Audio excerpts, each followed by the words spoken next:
Dragons teach us that if we want to climb high, we must do it against the wind.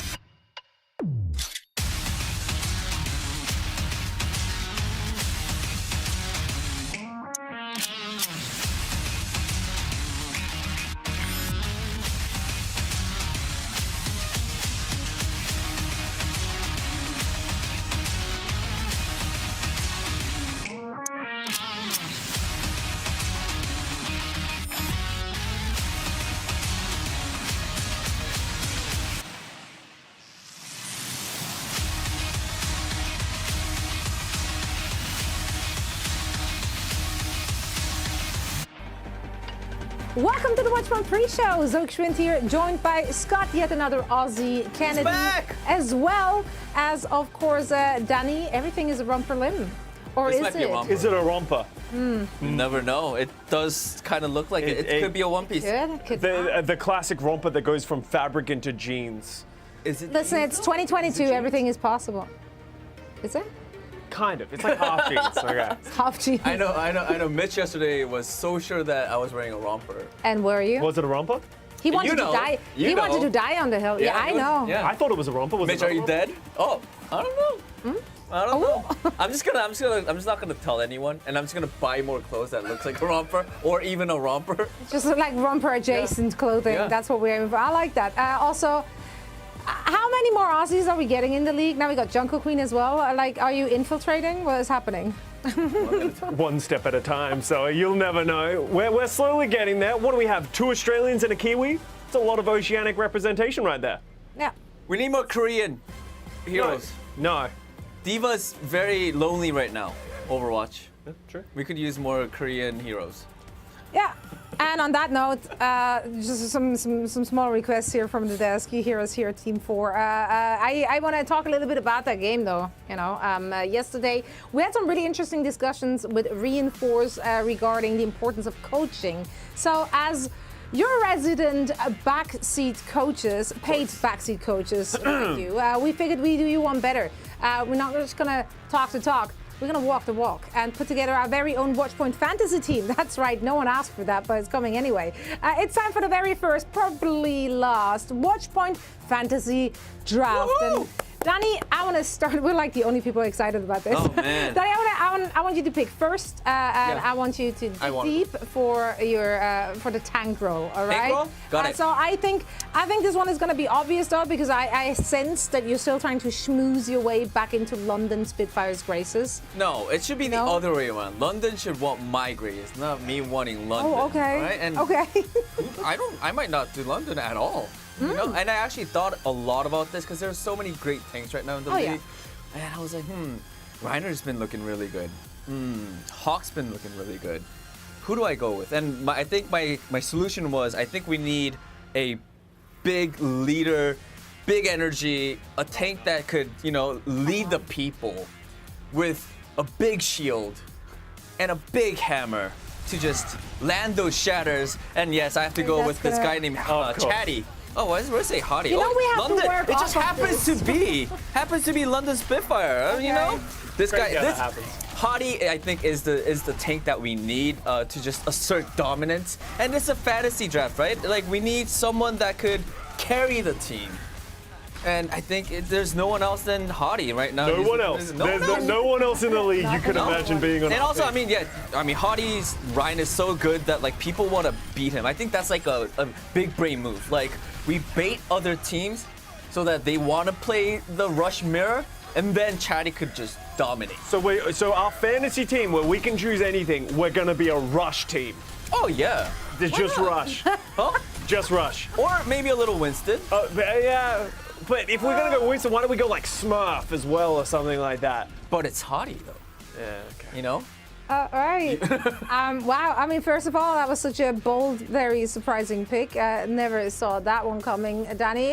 And I mean, I guess we just won't play Sigma. Yeah. No. anything else. Or Wrecking Ball or. Yeah, I don't know. Diva. But hey, maybe we can get like a package deal with the London Spitfire. Maybe we can get Poco on top of this.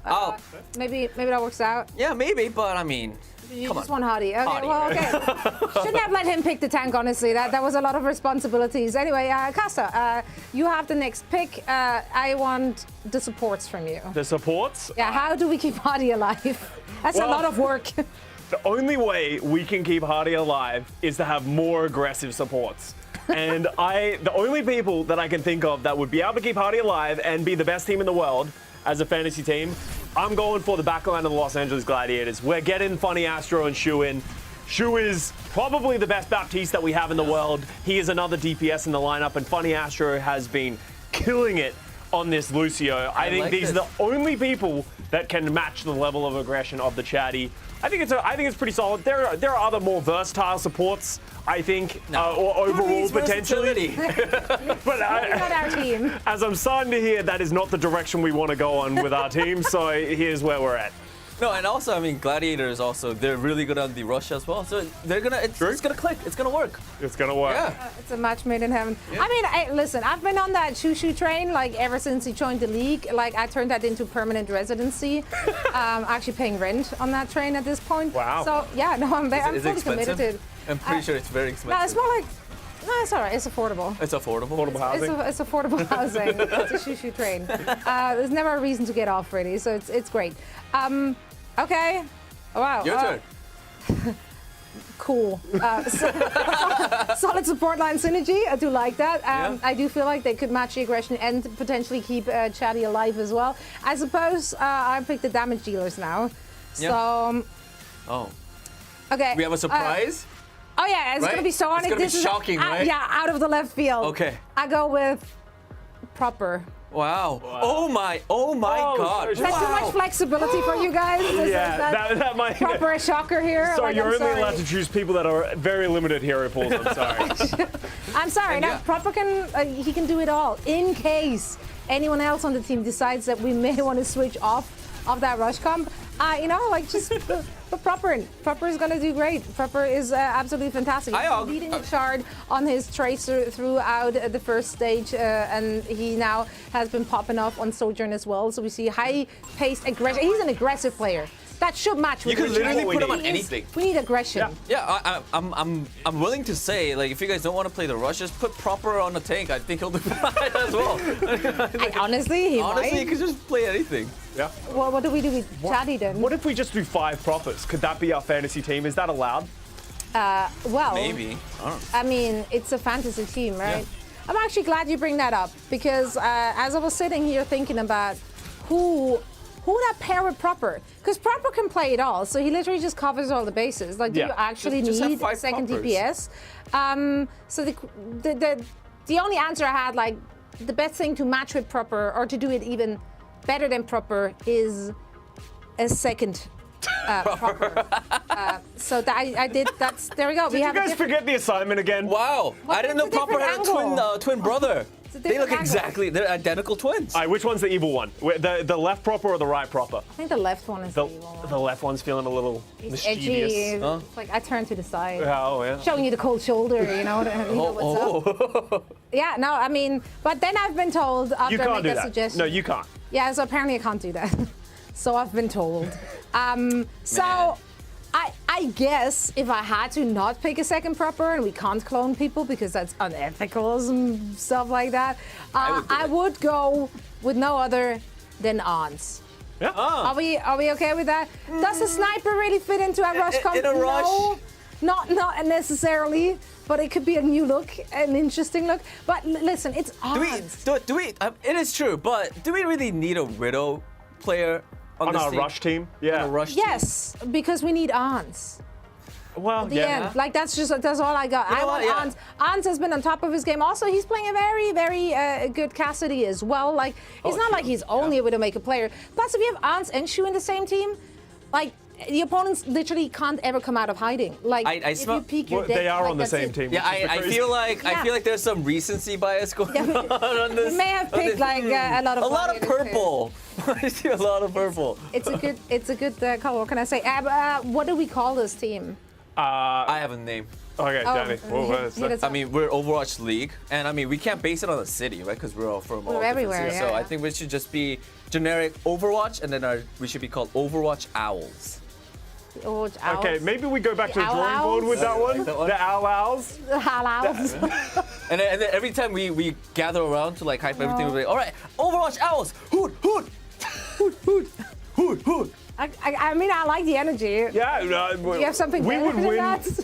several games in a season. And every time the players make a big play in-game chat, they could go hoot, hoot, hoot, hoot that. Did you like that hoot, hoot? Hoot, hoot. Yeah, even on Twitter, it's good. Hashtag hoot, hoot. Hashtag hoot hoot. All right, there it is. Hoot hoot. A lot of flippers. It's a good call. I like it. It's growing on me. Why not? I think we've got a banger of a team on our hands now. Pending league approval, of course. Yes. So Sean hit us up during Please. the break. We want to make this happen now. Two real teams which could maybe rival our make-believe one are the Dallas Fuel as well as the Atlanta Reign, and they will go head-to-head a little later today. So we will be absolutely remiss if we're not breaking down that action for you right after this break. Don't go anywhere.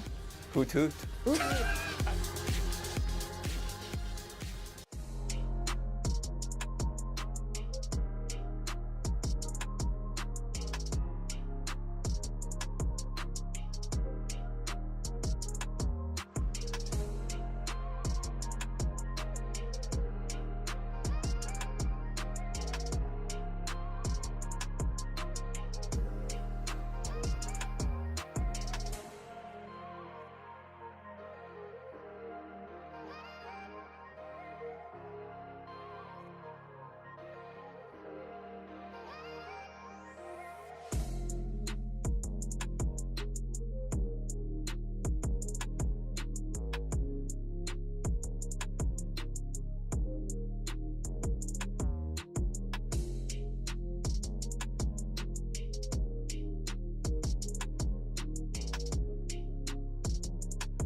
Welcome back to Watch Point. The Dallas Fuel ended Atlanta Reign's kickoff clash dreams and sent them home just a few weeks ago, actually. So I would absolutely love to set this match up as an ultimate revenge story. It's going to be a grudge match, right? You know, I generally think if we're looking at the two teams and the performance so far in this stage, that very well could happen because Atlanta Reign, they look very dominant, whereas the Dallas Fuel on Thursday, less than stellar first showing. Slow start. Slow start, but they didn't seem to start. really figure out what they want to do in the current meta and with themselves and the world. So I honestly feel like the story kind of writes itself. It went very dramatic very quickly. No, but I feel like this revenge story writes itself. It's a classic. It's an absolute classic. Yeah. Now, of course, in the recent match between the San Francisco Shock and the Dallas Fuel, Shock's Kalush, he had some, I would say, unkind words for Hunbin. And today, it might not get much easier for Hunbin either, as he has to face off against Hawk. I mean, overall, I think if we're looking at all those matchups, in this particular matchup, it really just comes down to hero choices and comp selections for both teams. So, yeah, Hunbin probably better on the Sigma than Hawk, right? So not just by the eye test, the numbers usually also back that up. But then Hawk on Doomfist. Right, so he can pivot to a Doomfist, and then he probably has the better end of the shtick there against Fearless. I mean, because compared to Fearless's Doomfist, I mean, 100%. I mean, Hawk's been playing Doomfist ever since the season started. Like, he is one of the only, like, I think one of the best Doomfists that we have, like, currently in the league as well. So, I think, correct me if I'm wrong, Cussa, but I think it was on their match against San Francisco, Dallas did pull out the Doomfist a little bit, right? In their first match, they did decide to try and play it, and it did not work. It did not. It did not work. So Dallas, and against Hawk, that is definitely 100% not going to work. Like Hawk, this guy, even yesterday, he was able to kill a flying Echo. Like, how are we going to go against that? Like, so Dallas, I don't know what you have in store for today, but not to Doomfist, and I think for Atlanta Reign, yes to Hawk Doomfist. I think it's going to work. Yeah, and I think this is something Atlanta Reign has leaned heavily on the Doomfist, as you said, Danny. While for the Dallas Fuel, every time that they've picked up that look, they did it in the kickoff clash from time to time with Fearless and Hanbin. Did not work. If they head into this match and try and mirror, I think that's going to be an uphill battle against a very strong dive team with that Doomfist. Yeah, so we definitely want to see them probably more Sigma-centric, if somehow possible. Now, Cuss, of course, if we're looking at the hit scan here for the Dallas, their specialist, he's come under some scrutiny right out of the gates heading into this league. Gurio, like a lot of people were looking to him, can he step up to this big challenge, really, to be that carry player for that team? Do you feel like he's been progressing well, or do you want to see more? Myself and a lot of other people have been just very critical of him. He came out in his first few matches, said he was really nervous, he wasn't able to have that performance, he just really wasn't showing up to the degree that the Dallas Fuel need him to. But I think in the kickoff clash playoffs, he started to get his footing a little bit. And in his most recent match against the San Francisco Shock, where they did lose 3-0, in the Widowmaker matchup, he has improved and he was getting a better performance. And that's against a great player of the caliber of Kilo as well. So I think Gurio's starting to find his footing. He was a permanent mainstay in their entire match. So he's not going to just be on the Widowmaker. He's going to be on all the hit scans for this Fuel team. And he needs to step it up. Yes, he's a rookie. We have high expectations for him. It's time to start proving that, because Dallas Fuel, they can't keep dropping these matches, especially early on in the stages. They can't just expect to be able to peak towards the playoffs. So Gurio, I'm looking at him to pop off, and he has definitely started this tournament strong. I'm just wondering, I mean, there was not such a long turnaround, right? Like, what changes do you think the Dallas Fuel could have made? Because their first match just, again, they look very disconnected from the meta and from each other. What changes do you think they have been working on or focusing on? I hope they're looking to find that one composition that's going to be good for them. They found that Xayah comp in the kickoff clash. They need to find that again, because in their match against the Shock, they were all over the place. They played a little bit of that Doomfist. They played that Hanbin Sigma. You need to be versatile, but at some point you need to pick something that is your strength. So I'm looking to see in this match against a great team like the Atlanta Reign, them to start to show that to us. Definitely, I think if they don't have an answer today against the Atlanta Reign, they're in a lot of trouble. Yeah, well, I mean, Dallas, they're definitely looking to bounce back and take back one of the top spots in the league again. And you, too, can take a top spot amongst your friends, your enemies, strangers, in the internet, anyone really, by correctly guessing the winners of our Overwatch League games. You can head on over to pick'em.overwatchleague.com or just use the mobile app. also called app. That's right. Now, all you have to do is pick the games, pick the scores, get it right, and then you might win some stuff and things. I love stuff and things. I love stuff and things too. Yeah. I I'm love more of a things and stuff kind of person. Things and stuff, also good, also good. Every and they day. could all be yours. All you have to do is get it right. Now, we're just minutes away from the start of Houston Outlaws and the Washington Justice, and we'll get into that wonderful wordplay of a match right after this break. Don't go anywhere. Stuff and things.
Welcome back once again in our first match of the day. Outlaws will face Justice. Get it? Are you for justice? Are you for the Are you for justice? Never. You know me. Actually, such a bad way to intro this one, so thank you so much, Hex, for that one. That's not on me. I'm not. No, you're not taking. I'm not taking the credit or the fall in case you liked it or not. Like, I don't care. I'm just reading stuff from the prompter, so it's fine. Anyway, Outlaws, right? They are making their stage 2 debut today. We haven't seen them play in this meta just yet, so we want to discuss what we can expect or potentially expect to see from the Houston Outlaws first. So, Danny, looking at their roster and the players' individual hero pools, what's catching your eye? The supports. Nuts. The supports. Now we have 4 DPS.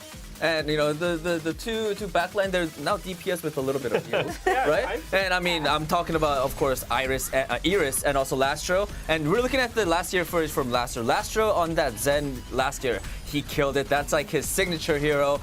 This is where he unleashed his big Lastro energy. And he's Big been Lastro energy. and he's been playing that Lucio role in stage 1, but now he could bring out that energy back, that big Lastro energy. I am actually very excited to see him. And also same thing goes for Iris as well. BAP is his signature hero. He's been killing it last year on the Atlanta Reign. That's where he made his name for himself with this BAP. And I think it's gonna be a treat to see him back on his comfortable hero, Iris, and both Lastro as well. They were on a different team. Now they're together on the Houston Outlaws. What synergy do they have? I don't know, but I know they're gonna get a lot of kills. I'm excited. A lot of kills. I'm excited to see Lastro in his comfort, right? He's been having to move over to that Lucio, something that he's not as comfortable on, something that he's not as well known for. Get him onto the things that gave him that big energy, right? Yeah. Because he was a dominant player, not just last year on the Defiant 2020 on that Los Angeles Valiant, one of the players that sort of pushed them up into the higher levels. So excited to see. This is the Houston Outlaws, and this is sort of like the formula that they can finally tap into. This is going to be the year where Houston comes out with the big Houston energy. Big Houston energy. At least in this stage, honestly, I have a lot of faith because much like in the Kick-Off Clash qualifiers when it was all about which team can play the Winston, that was a big question. It seems trending that right now we're asking like, who can play the Sigma, and how competent are that? And for that task, this would fall upon Piggy in the Outlaws case. And Piggy has been a very good Sigma in the past. Like we've seen him plenty of times on this hero, even prior to the season, and he's always looked really, really good. So having that in your backhand and not like in stage 1, we're like, oh, Dante Doomfist, how far can he take it? Now we have the flexibility to also roll over onto that Sigma, and in case they are running into Wrecking Ball compositions, then you can still fall back onto the Dante Doomfist, which will be dominant in that regard. So honestly, like from that perspective, I think that Houston Outlaws got a real good recipe for success in this very stage. And of course, Costa, you've finally been able to join us back on the desk. So thanks for showing up to work. Yeah, finally, nice. I got the emails. They stopped emailing me. I'm like, guys, am I supposed to show up? Yeah, so I wanna get your take now on Zenyatta, because finally he's raised to fame once again. We see Zenyatta on the server. Is there a particular Zenyatta you keep your eyes on today? Yeah, I'm keeping an eye on Krillin for the Washington Justice. This is a player that I think coming from T1, no one was as hype on him as some of the other players like Finn, and even someone on his team, Vigilante, who is on the bench and not of age. He will be coming in July 1st, which is this stage. But I was originally like, oh, when Vigilante comes of age, Krillin will just take a back seat. But he's been playing so well, just these right clicks that he gets time and time again. In this match against the New York Excelsior, he was getting so many first picks and just getting so much value with this beefy Zen. He's been working at the gym. Danny, you'll be impressed. He has that extra 25 health and that big kick. And what that enables him to do is stay alive and be more aggressive. And that's what Krillin has been doing, getting these picks. And sort of a, I guess, unrecognizable rookie as a lot of, well, I guess he's not really a rookie from the 2020 London Spitfire, but he's someone that I think not many people were looking at, and now their eyes are opened, and he is one of those big pieces for the Washington Justice because sometimes Decay and Happy have been going missing. They need Krillin to step up. Yeah. I mean, and I did interview him last time that they won, and Krillin did say his personal goal was to be known as a player that's really good. If they think about Krillin, they want people to think of him as a really good player. And I think if he keeps this up, that wish or his goal, it's gonna come soon. Absolutely. I mean, you already told him that. I did on that day. I was like, hey, you are a great player. So you're the reason he's so successful right now. Yeah, take the credit. That's fine. Yeah. That's fair. I think that's super fair. Yeah, of course. Danny Lim saved the Washington Justice. You heard it. You're here welcome. first. Nice. Don't worry about it.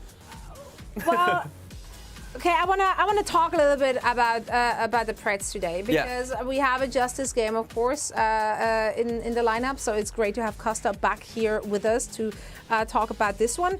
So let's How are we gonna do that? Are we gonna count 3, 2, 1, and then Outlaws, just? Yeah, I want it verbal. I don't want to have written proof because I've been so wrong lately that I don't want to have that recorded anymore. I'll go first. Why not just? Okay. Shocking turn of events.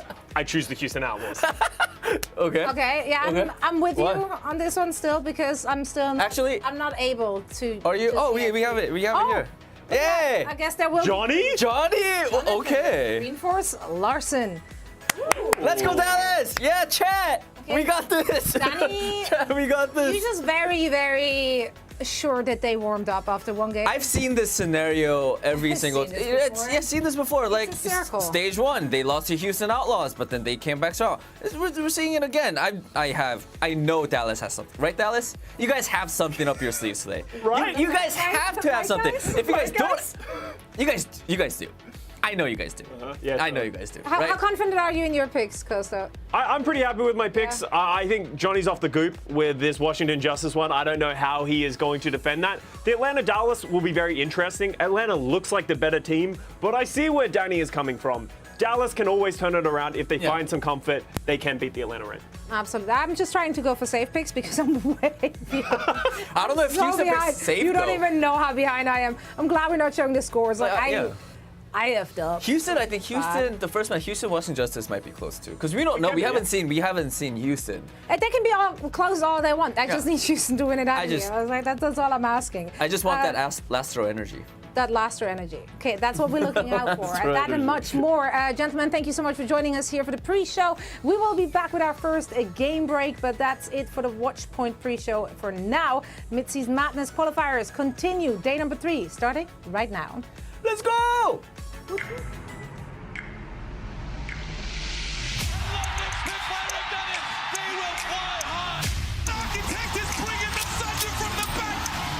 the whole hog, a victory dance for Super. The Dragons teach us that if we want to climb high, we must do it against the wind.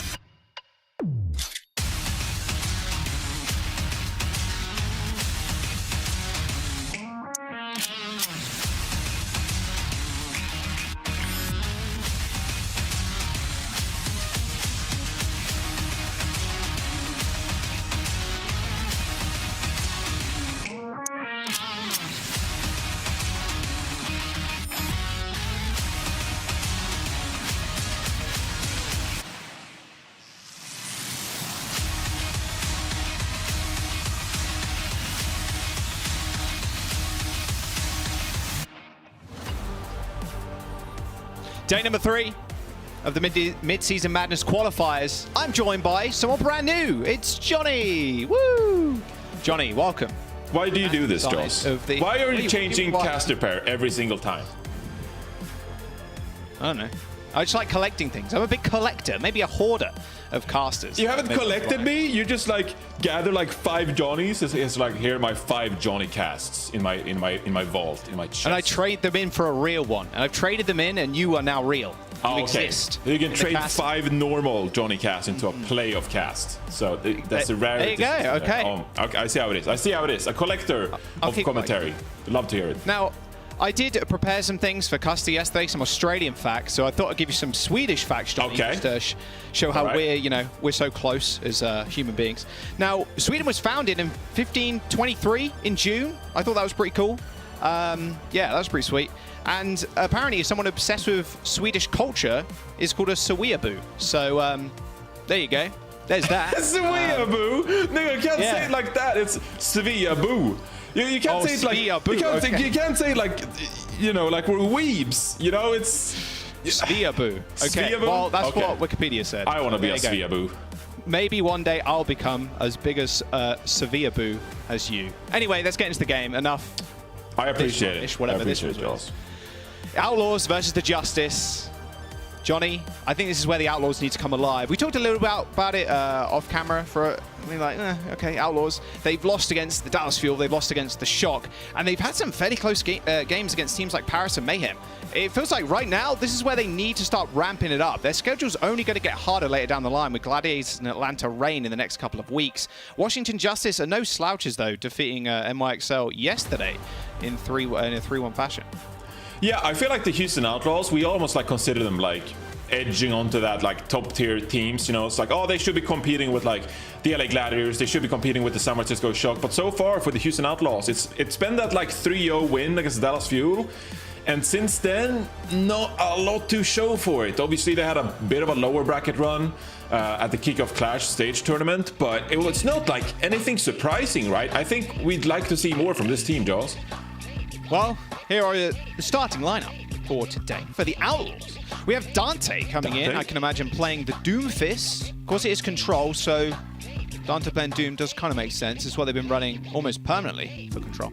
Merit and Pelican, and Lastro and Iris to round out the lineup. And now, Johnny, we've seen a lot of double flex support. So Lastro and Iris stepping in, like, it's good news for the Outlaws, really, when you look at this meta. Yeah, interesting to see how they actually, you know, figure out their roles as well, because Iris, you know, when he was on the Atlanta Reign, he was like one of the best Baptistes in the league, right? Because they played a lot of brawl compositions with the Reinhardt, etc. And so he played a lot of Baptiste to really aid those compositions and heal the rest of his team. Now you're playing with Lastro as well, who, you know, he can play a pretty formidable Zenyatta. So maybe they'll even do like a bit of a switch between the supports, where typically you'd have your primary flex support player be the Zenyatta and the Ana player. Maybe they'll change that up with this lineup to suit Iris and Lastro's preferred heroes themselves. So Houston Outlaws, it feels like they have a lot of options this stage, Jack. If they want to play the Doomfist, like it seems like they're going to do this initial map, or if they want to cater to the Sigma later on with Piggy and waiting in the wings. Maybe. Let's have a look at Washington. Their opponents for today. It's Washington's second game in the Midseason Madness qualifiers. They've already won one against Excelsior yesterday.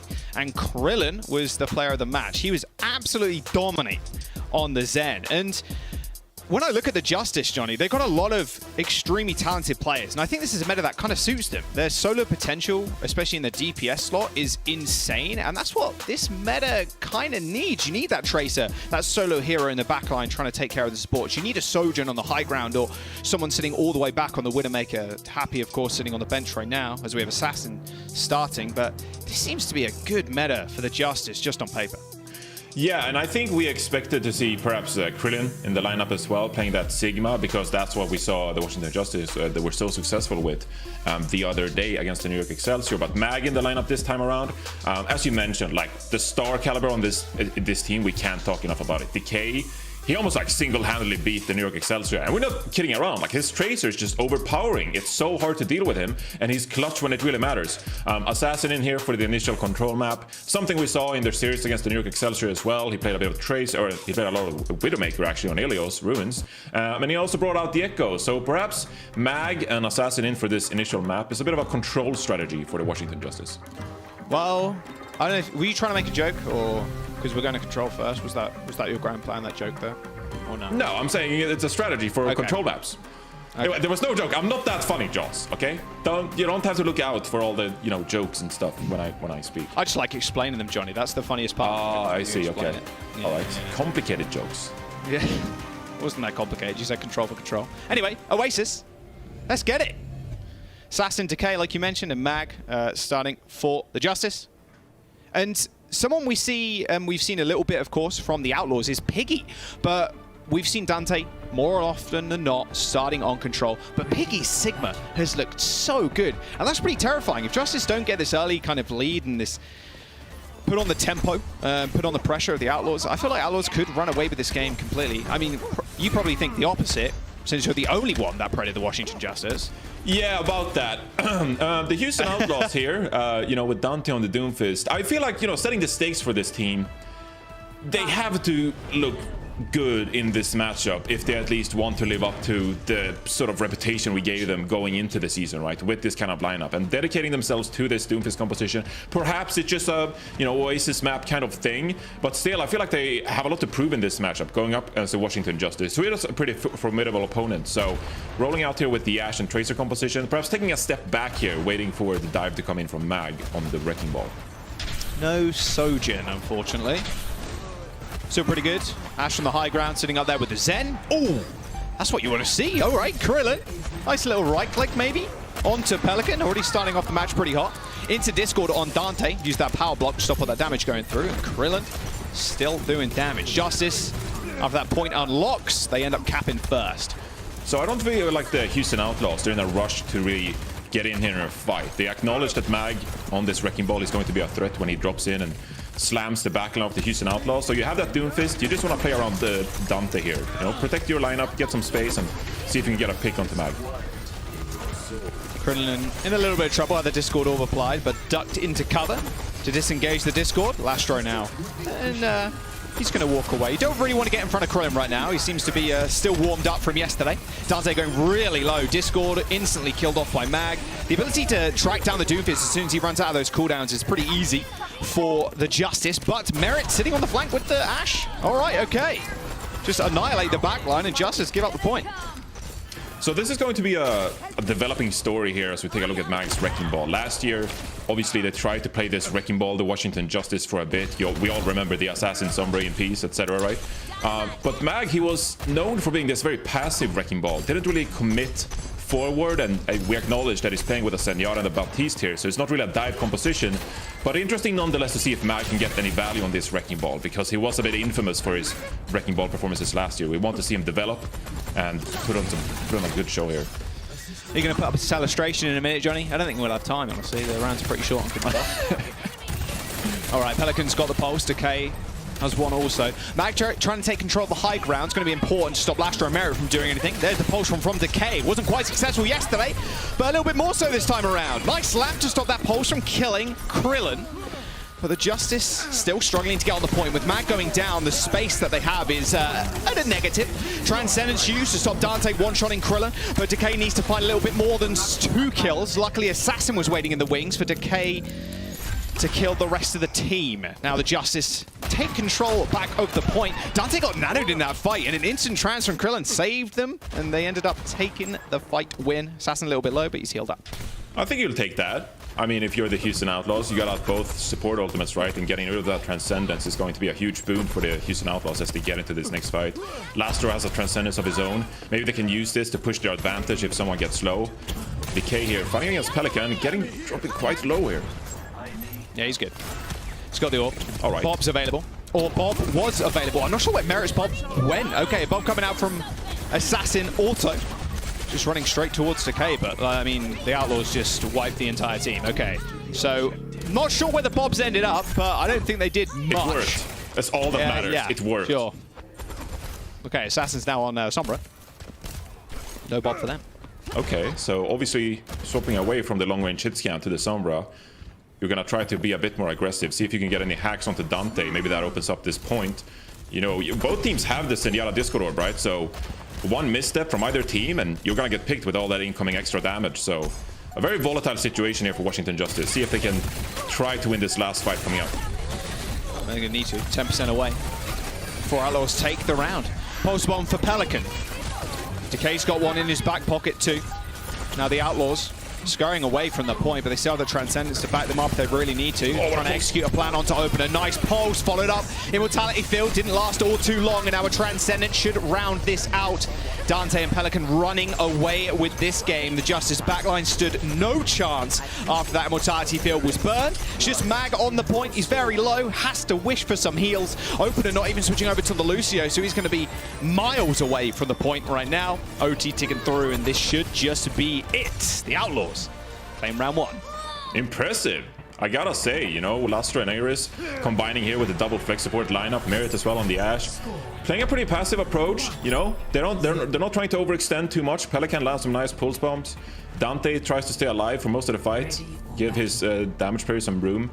So I gotta say, the Houston Outlaws looking really impressive so far in round 1, Joss. Yeah. Regular day in the office, maybe. I don't know. Maybe it's those. Oh, don't do that. Don't do that. Do you remember when they played Paris? Just like we'd rather play ranked. That got a bit close. You can't get cocky. You can't get cocky, Jaws. It's round 1. It's round 1. I was going to say, you know, maybe it's Jake's 15-mile bike rides per day that's fueling the Outlaws. Not sure. Hey, cool. Cardio's good. Cardio's good. It's good true. mindset. It's true. Good feels. Jake's a cardio master at this point. But it's not in the lineup. But coach as well, I suppose. He's not. His biceps and his thighs are big now. I don't know where I'm going with this. I'm not. Yeah. There's probably a lot of fanfic being written right now, and I don't want to. Yeah. Justice. I'm doing great. It's good. Didn't talk about Jake fanfic on stream. Definitely not. Justice running out with his Sombra instead of the Ashe this time around, Johnny. Like straight up, they clearly just want to do exactly that. Just huck Dante as soon as he tries to go for an engagement, and then burn him down with that Discord. Lastro ends up dying also, and Justice, once again, they win these first fights. It's just about holding the point. That's their main problem right now. Yeah, that's their main problem, and it's going to be difficult here. Pelican swapping over to the Genji, out of all things. Okay, that's interesting. Perhaps you want to get Nanoblade going to ensure some teamfight victories here for this team. The Washington Justice, this is an interesting composition from them, playing the Sombra and the Tracer. It's obviously something we've seen so many times in the past in Overwatch.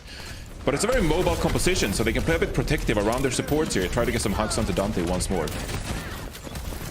Yeah, Dante did get hacked. He's more than okay, just chilling. He's up there. Pelican gets the kill onto Assassin. Wow, okay. It's the same problem Justice had last time around. Feels like they're not being as decisive with their team. I mean, it's the Justice, Jaws, okay? Like, I know I'm not on the desk. I don't know if I can rant when I'm like a commentator. That doesn't feel professional to me, but they're not really known for their hardcore dives coming in here. So we're trying to find those picks. And Assassin trying to build this EMP. Maybe he got caught with the dash from Pelican dropping low. Quite easy, of course, when you're playing against an Ashe and a Genji all at once. But Decay has this pulse bomb. And if you're the Washington Justice, you know what Decay pulse bombs can do for you. So let's see if we can find an opening pick here, perhaps, onto Pelican. Yeah, his pulse bombs didn't look good yesterday, but today they're starting off pretty fine. There it is. There's a stick onto Dante. Dante gets nanoed, kept alive. Huge nade, but the pulse bomb still manages to kill Pelican. Dante was a little bit too close to his Genji. Immortality field burned already by Opener. Now he's in a lot of trouble, but Decay doing what he does best in solo carry. Killing off Merit. Dante pops up into the sky. That Meteor Strike to save him from the damage that Mag was outputting, but Outlaws still control the point. 50% and building with a lot of ults online for the Justice. Should be an easy fight, but the Outlaws don't want to let this go without one. Lastra and Dante end up dying after that window. Was a little bit too much to bear. Oh, Yeah, an extra pick. Nice. You'll have to see it. And crucial there as well, with Assassin saving the MP. Obviously, he had to transfer out and dropping his transfer down in the well, so it's going to be a bit tough to get back. This time around, though, you can go aggressive. The Washington Justice, I don't mind them sitting back and trying to find these opening picks onto the front line, but you have to mix it up. So it'd be nice to see an aggressive dive come in there, and Assassin, he's setting up for it. Enemy here. EMP. Watch out for this one. Unless... Get the hack, dismiss the hack. Merit takes a whole bunch of damage. Now the Justice have to go in. Pelican could just force an engagement with a Dragon Blade. Hasn't got the nano to back him up, so maybe wants to save it for the time being. But forcing out the Transcendence from Krillin might be the aim of the game. Pelican now in the backline, but in a little bit of trouble with the Discord Orb applied to him. But the rest of his team are more than happy with Pelican being a distraction tool right now. A blade comes out as the Transcendence fades away, and so does Opener's life. A nice little hack, but that'll fade away quite quickly. Krillin gets the kill on Pelican, but Outlaws still control. The Justice have 85%, but the Outlaws, every single fight, are just coming out on top. These crucial picks and forcing Krillin's ultimate so early is super bad news for the Justice right now. They're doing such a good job, and they still have that nano as well. They can apply it to both Dante to get some space onto this point, or Pelican perhaps if we want to build another blade. There it is. Nano boost onto Dante, removing the mines with the slam, and now Mag's getting chased down. An ultimate available for Dante if he wants to use the free escape. But the Justice need to be able to react. Dante's getting all the pocket in the world and then some. His spot bow support. The lamp's gone down already. Big meteor strike. Krillin's in a whole bunch of hurt. And Opener 2. A nice dive from the Outlaws. The supports from the Justice do not stand a chance. They need to come back rather quickly as overtime is here, but it's looking rather unlikely. The Outlaws, 2 rounds on the board, and that will be map number 1 to their name.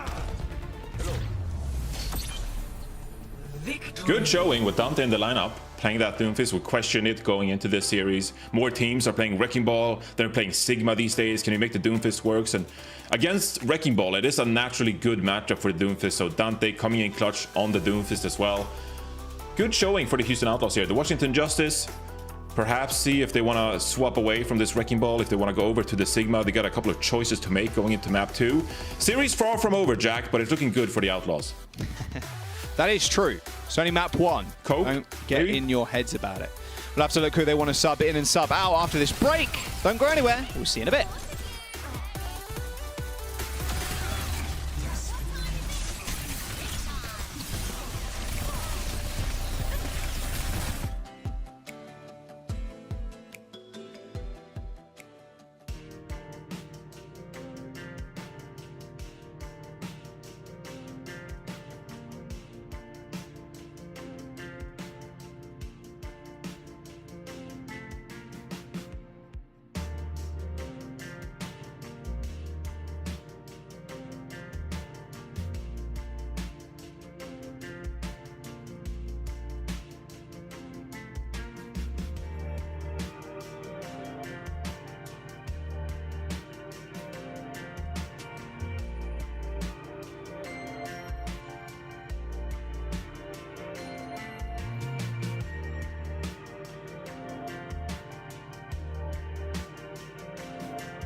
Please don't let me in. Please don't let me into my zone. I just need some time on my own. All these people trying to get a conversation. You can conversate to that tone. My gut eye on that throne, yeah. So I'm never alone, yeah. All these people trying to box me in. I'm in my weather, it's on, yeah. Now they ask where I'm at. Making hits that line back. I'm MJ, I'm 2-3, man. I just need some time back. I'm zoned in like defense. My life gone, no recess. But I live my best one, so I got no regrets. So I'm gone.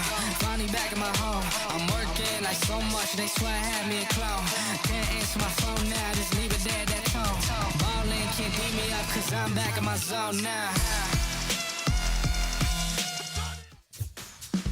Welcome back. Outlaws up a map already, Johnny. Would you look at that? Your Pred not looking so great.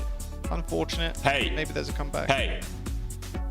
What? Don't criticize my friends, okay? They're still alive. They're still alive, okay? We can't have Custa's ego get to him after the first map of the day. All right? Well, I mean, is it Custa's ego or is just everybody apart from you is Pred of the Outlaws? Wow, that's actually true. Because you saw the fan pick'ems as well. They all predicted the Houston Outlaws. Oh, no, not all of them, but the majority did. Yeah. So I do feel pretty lonely, Jaws. And when I feel lonely, I feel like you should, maybe encourage me and not put me down. Okay. It's just like, oh, you're gonna. That sounded like it was going to start with an ad read for something. Not sure what, but yeah. Anyway, the Outlaws, they're a map up. Justice, they're, look, there's still bright spots here and there, right? We are seeing a couple of substitutions. And Control, with Assassin being in, we're always seeing this at this point. Happy stepping in afterwards and Piggy coming in for the Outlaws. And what we talked about in the lineup to this series was, or at least in the first map a little bit, was Piggy's Sigma. Like, it was one of his best heroes by far last season. And we're in a meta at this point where you can play Sigma a fair bit. Control, I think, is a little bit dicey depending on what maps you're going to. But for Eichenwalde, like, Sigma seems like name of the game. So Outlaws subbing out Dante, putting Piggy in. This roster is looking super clean now.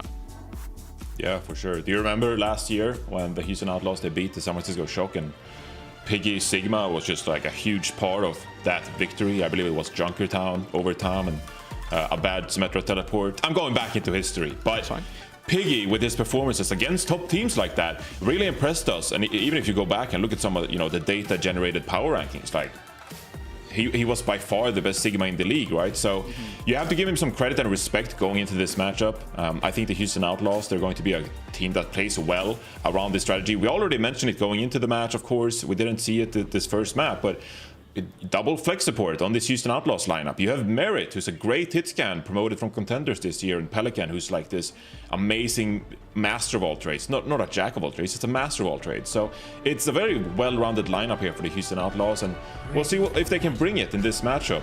I feel like as this stage progresses, as we see the Houston Outlaws play more and more maps, we're going to get a pretty good idea if there's a team to be reckoned with come the mid-season madness tournament as well, Jaws.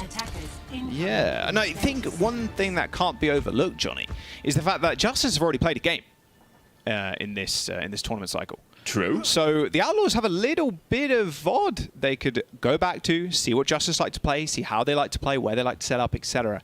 So Justice coming out with something a bit different to what we usually see is the Ashe and the Sojin. Sometimes, well, more often than not, it's like Tracer and Sojin, Tracer and Ashe. So more long range, like pressure on the shields and pressure on the backline with those dynamites. A lot of AoE potential too, actually, thinking about it. With that dynamite plus the disruptor shot, like, that can burn people pretty quickly.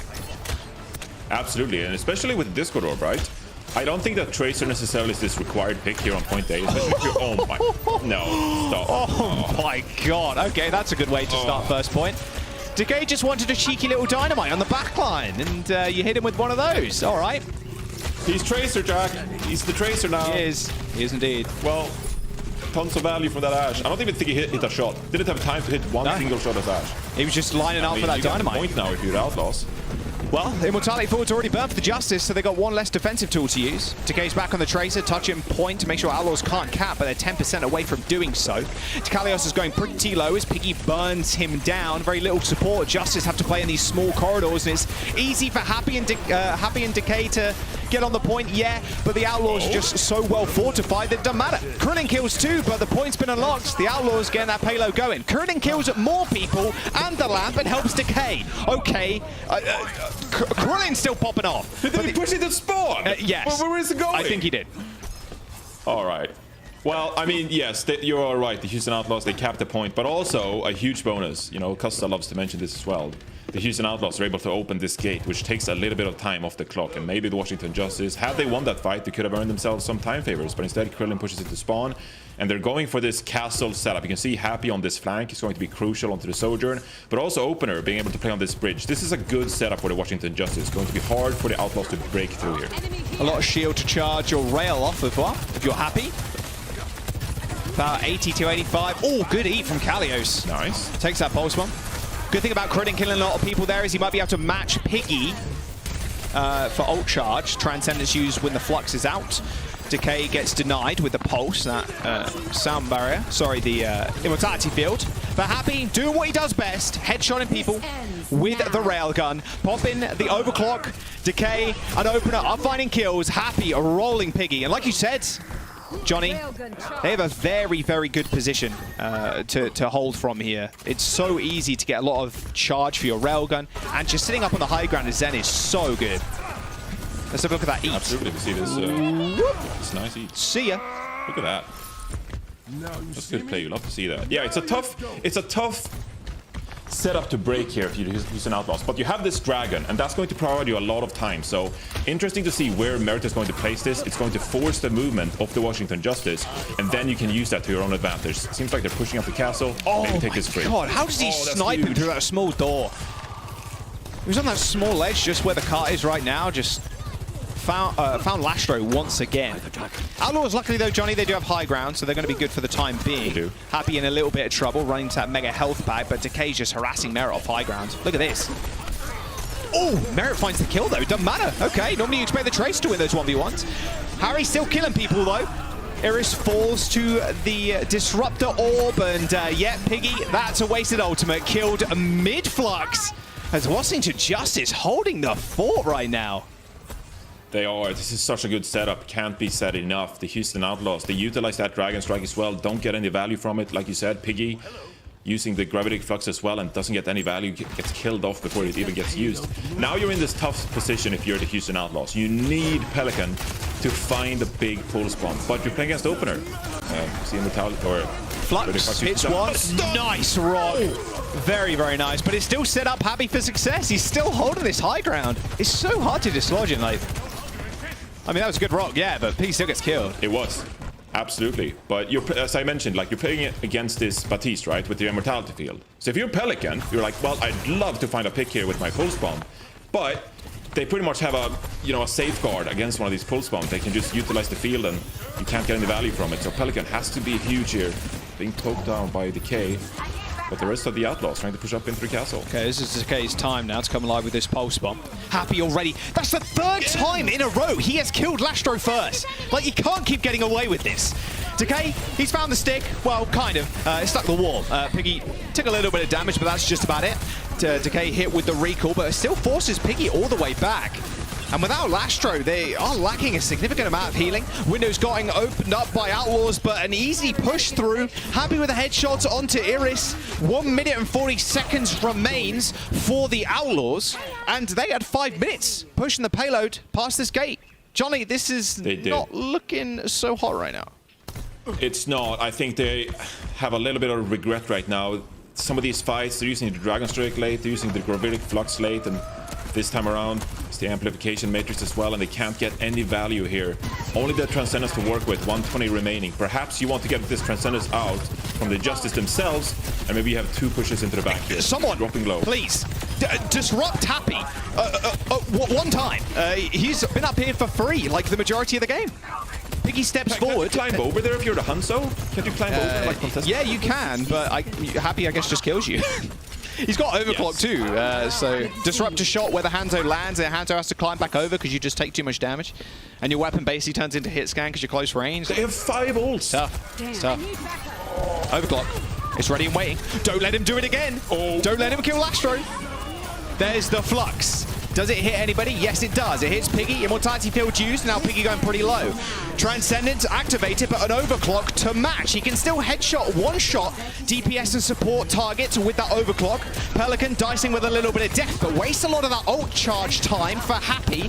But Piggy's already dead. Lastro gets chased to spawn. The pulse from Pelican goes wide, and the Justice are still holding down. 15 seconds to go, and the Outlaws need to come alive. 10 seconds remaining. You're going to get this gravitic flux. Crucial that Pelican gets the touch here. There's no transcendence on the Washington Justice side, so the Outlaws, they're still in this, have to be able to get value from this flux though. Window coming up. Piggy with the flux, almost 5% away. He needs to get it online. But Pelican's already dead. That window with the high ground's just too good. Happy's in there going melee mode. He's had enough. He just wants to end this right now. Outlaws get pushed off the payload.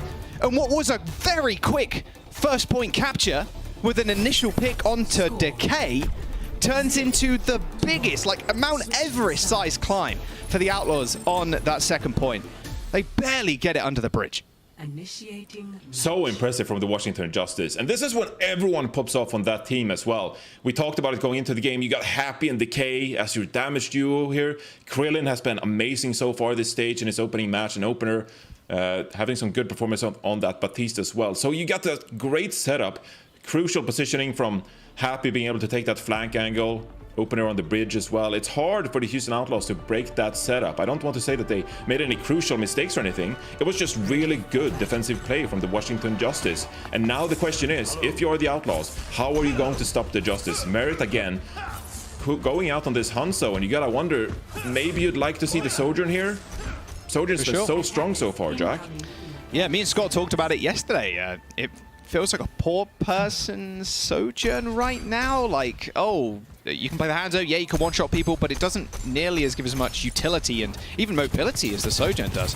I mean, well, even here, let's look at this guy here. No? Happy went 10-0 that round. Like I said, someone needs to kill him. Someone needs to disrupt his positioning, get him off that high ground to stop him from doing this. He just didn't die.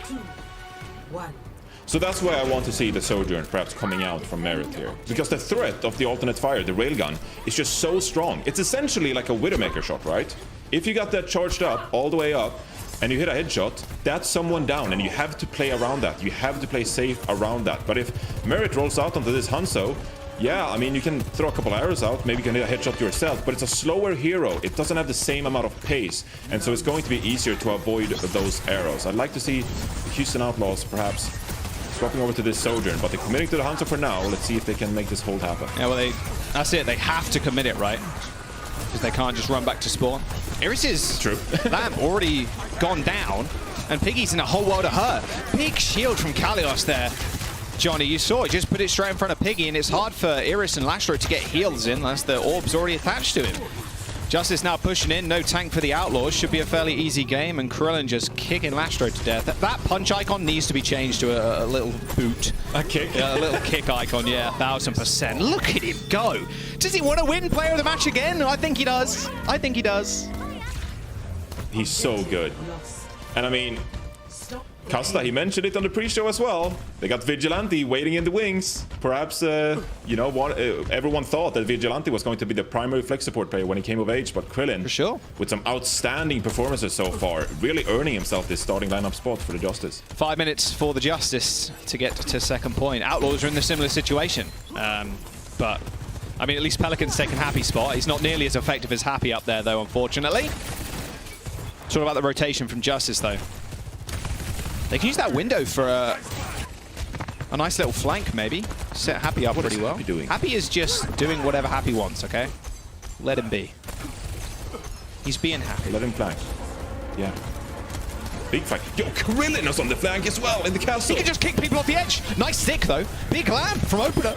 Happy does get found out eventually. Pelican's on cart duty right now to make sure it doesn't get pushed underneath that bridge. It is so close from being capped at this point. Decay and Krillin have the high ground, but with Opener dying, it's going to be a two-man wrecking squad right now. Don't think Krillin's going to be able to survive this. Decay is going to use his mobility to get out, but Krillin still survives. Okay, luckily enough. The Outlaws don't go for a big chase. He's chilling, vibing. Oh, big stick! He's chilling. Huge kill onto Big stick. Lastro. Lastro's having the worst game of his life. A terrible day to be Lastro right now. He's just getting bullied. Washington Justice now on the high ground. Here is in a whole lot of trouble. That Flux is going to come out from Kalios, and Piggy luckily picking up the kill onto Krellin, but they still need to be able to touch the payload. Piggy now giving up that high ground advantage to aid the push onto the point. Decay wins the 1v1 with Pelican. Now is a 2v2 on the point. Piggy, big flux, comes down. Kalios, low HP, but saved once again by Opener's Immortality Field. Decay on the flank, doing what it does best, this solo hero carry for the Washington Justice. A Transcendence to keep Outlaws in the fight now, but is it going to be enough? It doesn't look like it. Happy has got the railgun, but a perfect stick from Pelican, but can't touch the payload in time. The Washington Justice steamroll over the Outlaws on Eichenwald and tie up the series. Dominant showing from the Justice. That's what we wanted to see if you predicted the Washington Justice. What a great setup on point B of Eichenwald there. Where many teams, they failed to stop them onto point B. The Washington Justice, they secure an easy win here on Eichenwald and tie up the series 1-1. We got a series on our hands, Jack. We do. A little bit of trash talk in the chat there. Happy said, Dante in? Question mark? Dante in? Maybe? I don't know. We'll see. We'll have to go to a break. They'll hash that out, I'm sure. Map number 3 coming up next.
carry performances across the board right now for the Justice.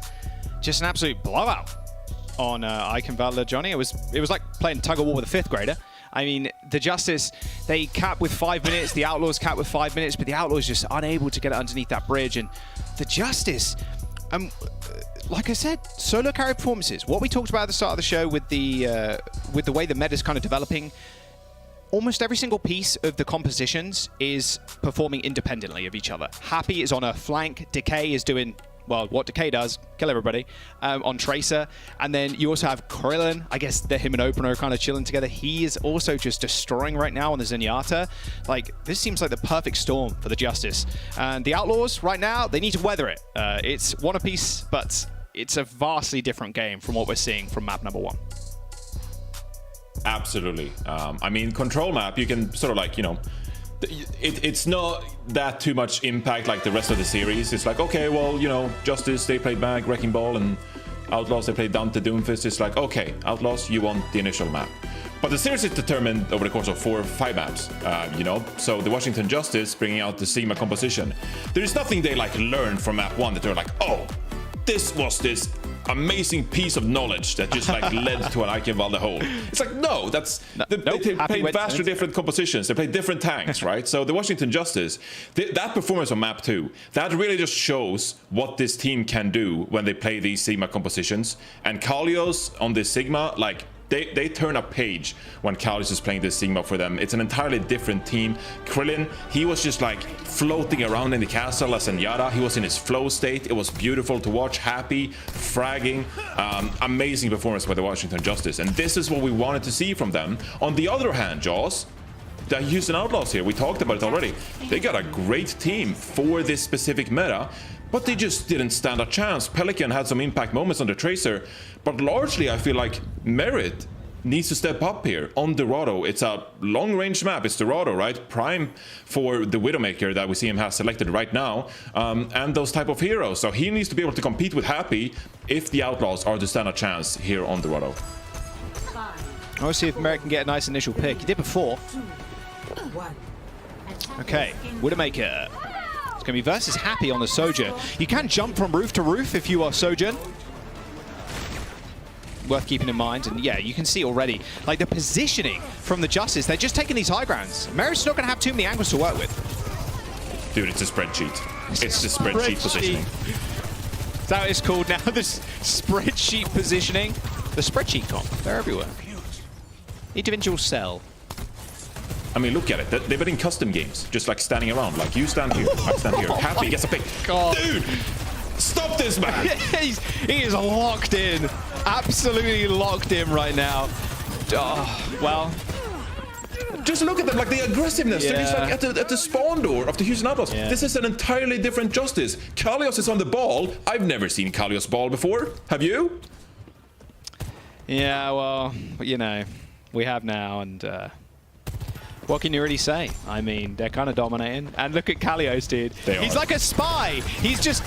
Look! How stupid is that?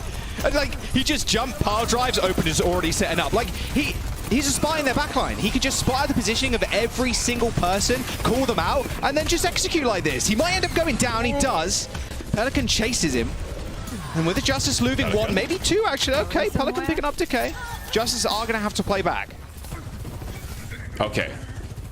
So the 100 IQ take here is that Kalios overextended, and he's a bad tank. Okay, the 150 sure. IQ take is, oh, they got 1.5 minutes off the clock. If you're the Washington Justice, it's fine. You can come back to the point, you can set up normally here, and you have another chance at defending point A here, so you're good. Well, window available, Fierce. He's done a lot of healing because everybody's been dying, so... We're taking a lot of damage at least. Where's this pulse one going to land? Lamp already gone down. Oh, that's a bad look. That's a bad look if you're Opener. Using that a little bit too early. 30 HP. Pelican here with a recall. Opener just managing to dodge away. All the meanwhile, Happy in the front line is just killing Iris. Krillin takes care of Pelican. The Justice, the perfect response. I thought the land was a little bit early from Opener there, Johnny. It looked like he was in a lot of trouble, but Pelican couldn't quite find the kill, and his team just died in the backline. Ultimate is ready.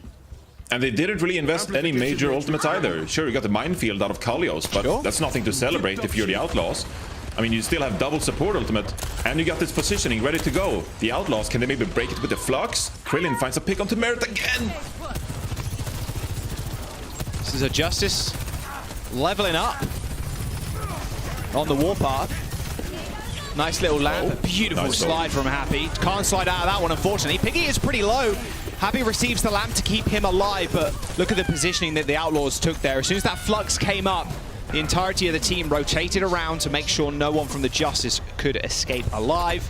Good cap. 3 minutes and 30 seconds. But now the high ground war, Johnny.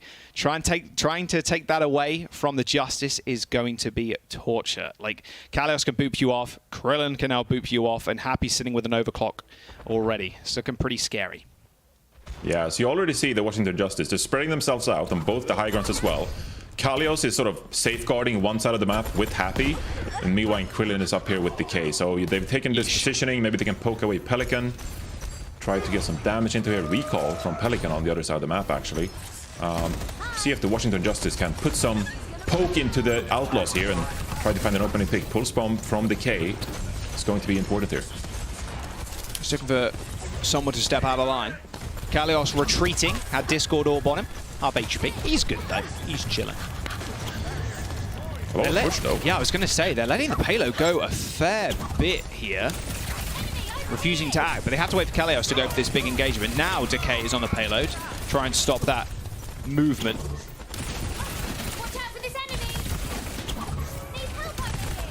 Right, Decay setting up for a devious pulse. Nice bob. Now the overclock comes out. Every's pretty low. That's, yeah, that lamp ain't gonna save you now, Iris. There is the Transcendence, but with 100 energy, you could still go for some kills. There it is, straight through the Transcendence. Merit was not expecting the headshot. The bot created a little bit of space, but with that gone now, and the Justice with high ground like this, Piggy has got so many angles to look at. It's going to be almost impossible for him to do anything. The rail does end up missing. Happy doesn't miss the 1v1, but Lastro ends up claiming it. Pelican was there to aid him. Pulse bomb online for the Outlaws. The Transcendence from Killing to keep everybody alive, and Decay doing what he does best. The Pulse does nothing. And the Justice with nicer spawns, they should be good. But with Decay dying, actually, maybe I should eat my own words. And the high ground. Yeah, there you go. Eventually worked out. That window, it was more a desperation one at that point to try and claim that payload back. But okay, Outlaws, now they're coming alive. Maybe a bit annoyed that they lost the last map. 2 minutes, well, we'll call it 3, going into third.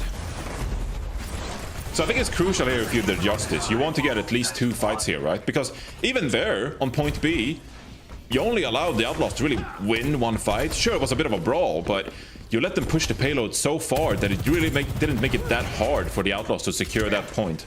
Outlaws here with the flux, and there's no Transcendence on the other side. So if the Outlaws just push the high ground here, they could get significant amount of push here to end the map, potentially. Yeah, they're very willing to let the payload kind of push, so they can fight in a more favorable position. No support ultimates to counter the Piggy flux. Transcendence will be very good right now. And look at this positioning from the Outlaws, just directly Please under. contest, bro. Just trying not to, yeah, get poked at, right? But they're just refusing to contest still.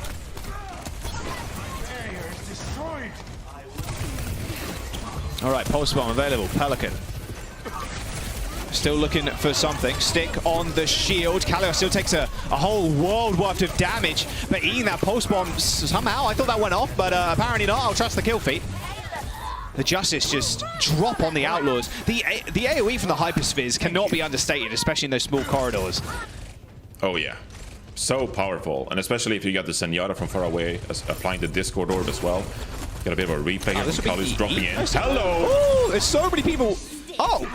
What? Oh, no, it's because the shield dropped the pulse bomb. Yeah, so the shield dropped the pulse bomb, so he just ate it. That was really nice, actually, from Kalios. Was that calculated? Yes. Do you think I anticipated that? Absolutely. Like, oh yeah, the shield. He's been in that position a million times. Yeah, big brain. Absolutely, yeah. What a star player. Kalios, huh? What a guy. Oh, what a guy.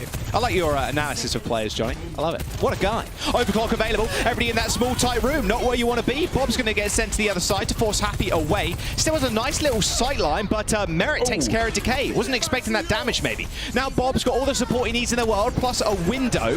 With 40 seconds to go, the Justice have ultimates, but they don't have a lot of space to actually work with. The Outlaws are still pushing the payload. The Flux, are they going to be able to touch? They eventually do, but The Justice have just forgotten the point for so long that they've left themselves in quite a sticky situation.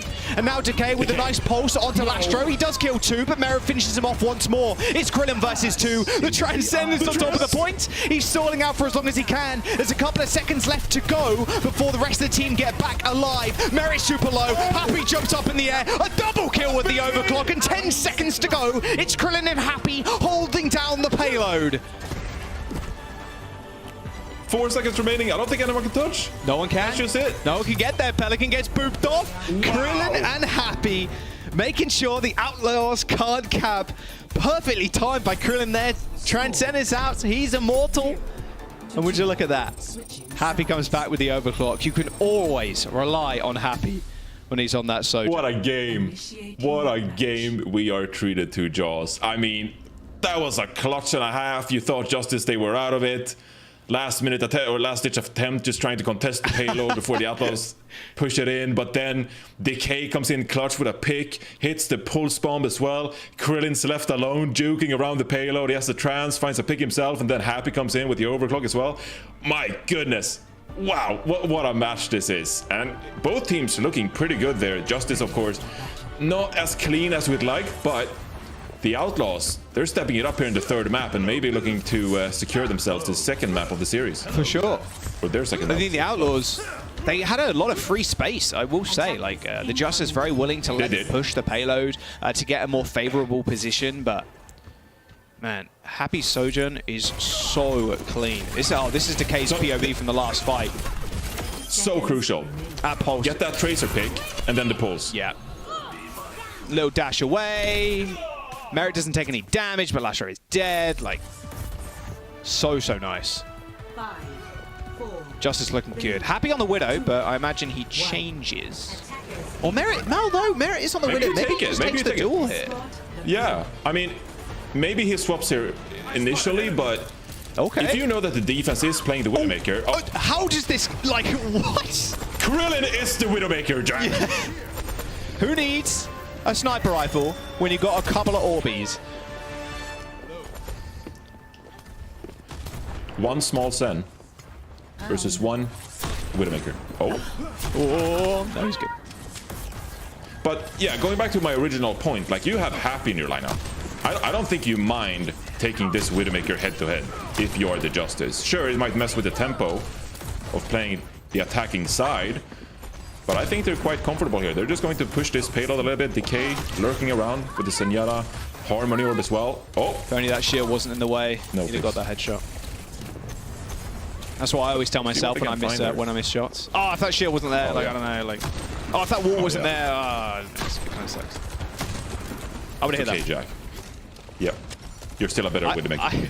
I spent a lot of time at Widow DM servers, I'm just saying. I have not. Reinhardt, though. Oh, Reinhardt DM servers? Just Ryan 1v1s? Oh, yes. Mm-hmm. You know what? I've tried that a couple of times, actually, against the hard Ryan AI bot. It is pretty tough. It is pretty tough. I'm a very bad so hard. So hard. All right, Kalios is dead, unfortunately. Justice, again, kind of allotted a little bit of free space there after that initial pick from Krillin, but haven't really done all too much. Timebank's slowly slipping away from them. Okay, Sojourn swap now for Happy. Okay, he's had enough. Okay, so the Sojourn swap comes out, and it is a bit questionable, I suppose. You can make it work because she's so strong, but you have to look out for these Widowmaker angles now. You can't really contest the Widowmaker. It's up to Decay, but he's busy with Pelican already. They're just gonna slide in here. So Happy actually takes like a bit of an off angle, but they have to find these picks at some point. Oh, whoa, I don't know where that went. Happy was sliding that direction, maybe that would have hit. Nice flux, no lamp available. Ares took care of the lamp before that flux even hit the ground, and Pelican and the rest of the team are just going to clean that one up. Good at one. This is looking good for the Outlaws. The Outlaws, yeah, exceptionally good. 1 minute and 40 seconds remains, Johnny, and they only used the flux there. Oh. Yeah, only used the flux. All right. Yep. Merit. 3 ultimates here. Online. Incoming.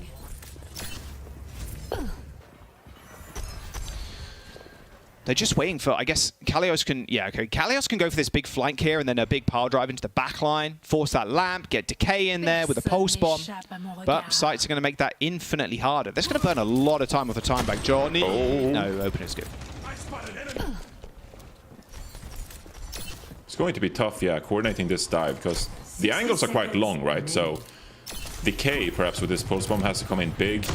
Kalio's actually spotted. They're so far away now, though, chasing him. I wonder if this can be an entry for the Justice, capitalizing on this. That was close. Krillin almost found another key pick. Unfortunately, wasn't quite so lucky. Pulse bomb for Decay. Straight to the back line. Lastro. No lamp. No lamp available. Double window straight on top of each other. Double glazing. Oh, Iris wins out the duel. However, Decay with the pulse bomb on the ground does end his life. And now he's a 1v1. Make that a 3v1. As both DPS and the Outlaws come out to help Lastro. It's 25 seconds to go, Johnny. And a double Transcendence will keep both teams alive. But the Houston Outlaws still holding down. And with Piggy fairly, well, not close, but he might get fluxed for this final couple of moments if he does enough damage. There's 10 seconds left. Maybe not. I mean, Maybe not.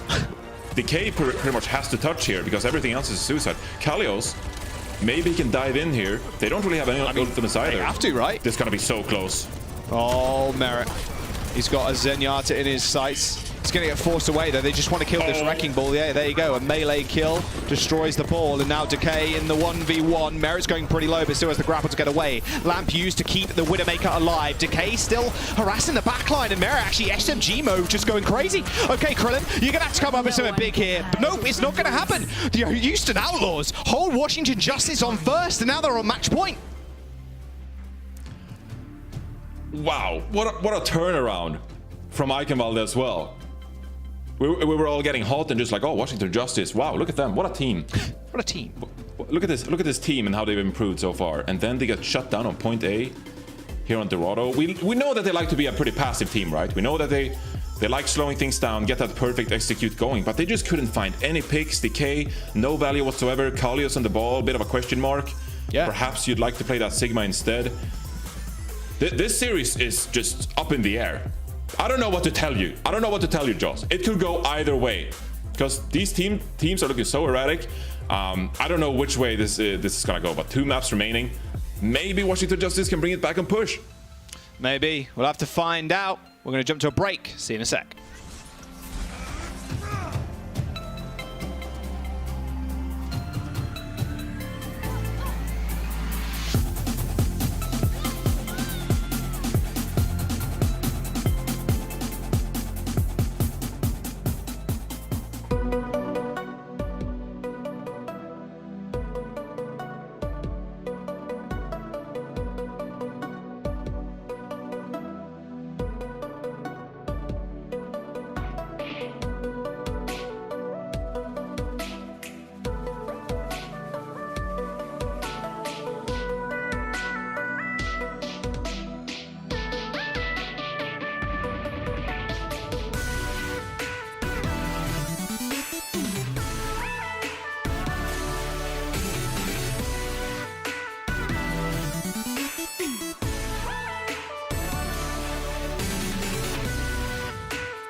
No one seems to be able to stop Dante. Nobody does it better. I'm sorry, but nobody does it better. Oh my god, that is filthy! Come on, man! Dante is actually just playing with his food! Dante's in the backline once more, just causing havoc. Look at him, zipping, zooping, zapping around. He is a man on a mission. There's the post. There's the drag as well! Oh my god, I didn't expect it. Huge post bomb, Dante! He's in the backline and he's tearing him up, tearing him to pieces. When Dante is playing on point, he makes a case for one of the best tracers in the world. This is what's so scary about Houston.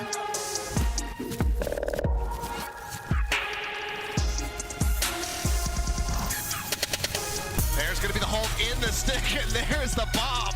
Dante coming up with a double kill, just ripping people to shreds. Dante, no one clip. Dante might be able to clutch this one up for him right now. Oh my goodness! Post bomb hit it down. Dante, what is that? One of the most freakishly good tracer performances I have witnessed in the Overwatch League.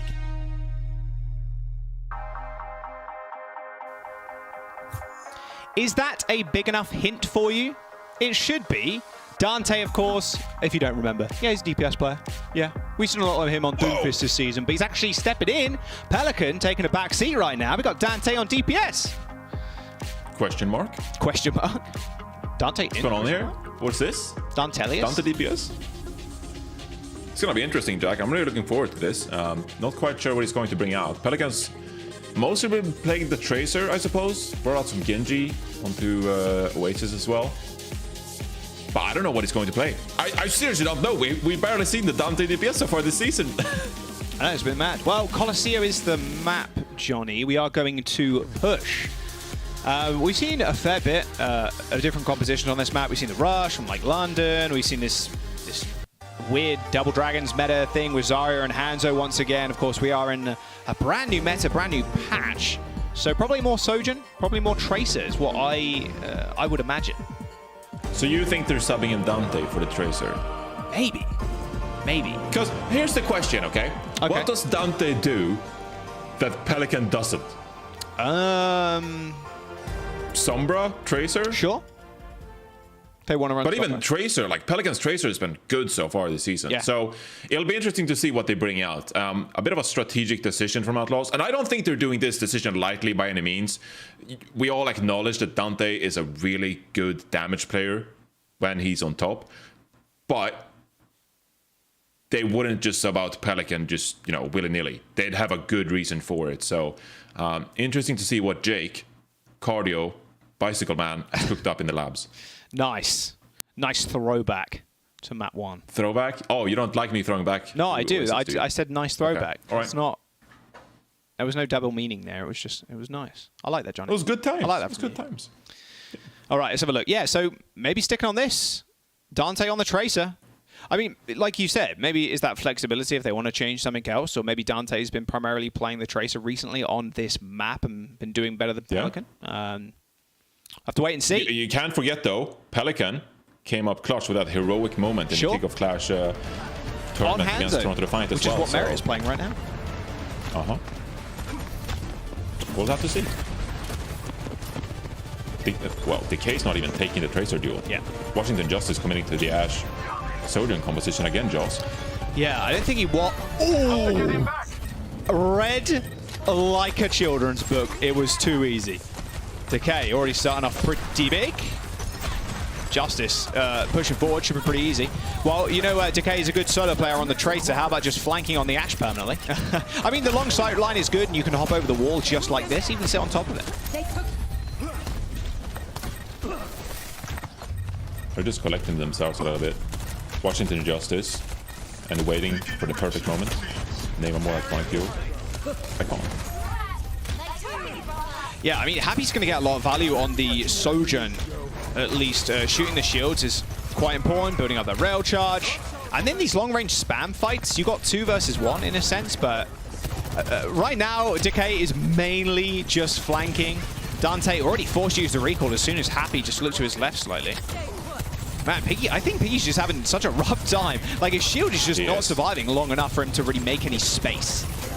He is, and you're seeing the outlines as well. Like, Lastro is on this angle. Oh, Dante just gets... Not great. Not great. Nice return kill, though, by Piggy. Nice they do trade DPS, but Decay is on the flank, burning people with the dynamite. Does almost get hit with the arrow. Looked like it did, but it didn't end up happening. And it's Krillin. Again, just these individual small plays. They're doing great, but the problem is getting the bot to actually push in this situation is pretty tough. There's a lot of cover everybody can hide behind.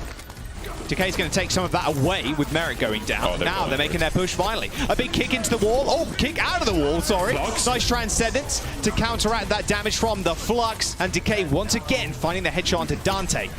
Outlaws now in retreat. Let's go, Krill. So that took about 2.5 minutes, you know, to get that first fight going. I'd say that's, you know, pretty quick on Washington Justice terms, relatively speaking, of course. No, I'm kidding. Iris is actually on the flank here for the Outlaws. See if he doesn't get picked. No, he's all right. Okay, so they're Justice setting up here, and this is a tough fight because now the Outlaws, they have the high ground. Dante has a pulse bomb, Merit has a Dragon Strike, and while you have the Flux yourself, you're playing against a Baptiste, you have a Bob. Well, he's gonna be on the low ground too, right? So Washington Justice, are they just going to forfeit all this positioning, acknowledging that they're playing at a disadvantage on this low ground? Decay, though. He's got a Bob. Bank. He's got a Bob. Happy's going pretty low. But he doesn't have a recall. Merit might get deleted. There's the Bob. Merit, he's still alive somehow. A huge Dragons from Merit from downtown. It kills Opener and Happy. The Bob's in the backline doing a fair bit of work, but it's all on the DPS, the Houston Outlaws right now, but Kalios and Krillin are holding down TS1. Decay on the flank still. A nice shotgun blast with a dynamite damage kills Iris. That was just a messy fight. You don't know what angle to, or what player to spectate at that point. Everybody was doing a little bit of summon. My word. Dude. How did that Dragon kill 2 people? Exactly, that was going to be my point. We need to see a replay of that Dragon Strike. When did we ever see a 2K Dragon Strike? That was like not an without grab. Absurd. Absurd, yeah. Yeah, absurd indeed. Well, Washington Justice, they still have their Gravitic Flux here, and Happy as well has generated that ultimate that can be very handy in these long corridors. So still in the lead with 34 meters. Nothing to cheer about, nothing to really celebrate. Lastro has this incentives to counteract the Flux, but it feels like the Justice, they should be favored in this fight. Very much feels that way. Flux, even paired up with the overclock, could be quite devastating. Just a slow slugfest. Reminds me of the Hangzhou comps from before, Johnny, where Dante almost got stuck on the wall. Nice little railgun lineup. There is the Flux, a nice rail on to Iris, but it doesn't end up actually connecting with his head, so only a little bit of damage. Transcendence comes out. One shot potential still here for Happy. Overclock still going through. Windows being utilized too. Krillin gets the kill onto Merit, but that window doing a whole bunch of work for the Houston Outlaws right now. They're carrying behind it. Iris keeping up his support duo. There you go. They push through. What looked like a very good fight early on from the Justice, using the Flux and the Overclock. They weren't able to get much done. Not with that Transcendence going off. Yeah, great Transcendence from Lastro, keeping his team alive there. You're missing Merit here now, so let's see how far they can push up. Don't really want to take any nice rock. It's the Bob. Nice rock.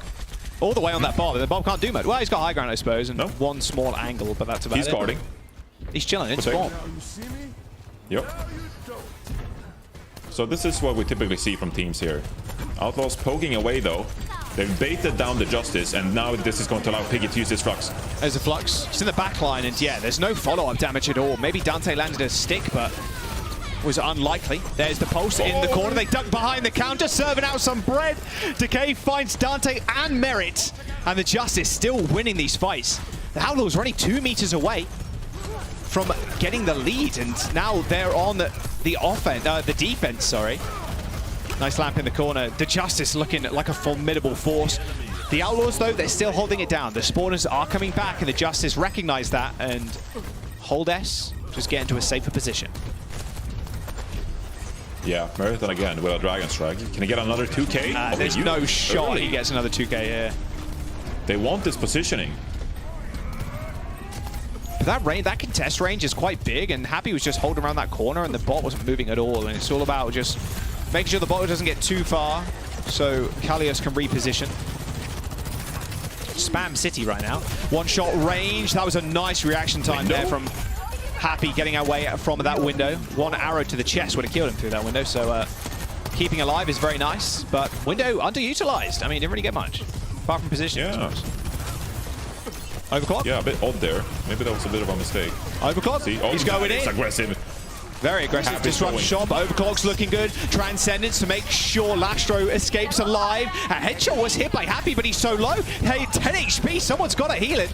A return Flux and Kalios does kill Piggy, but the rest of his team have fallen around him. And now the Outlaws, in control of the robot, will take the lead.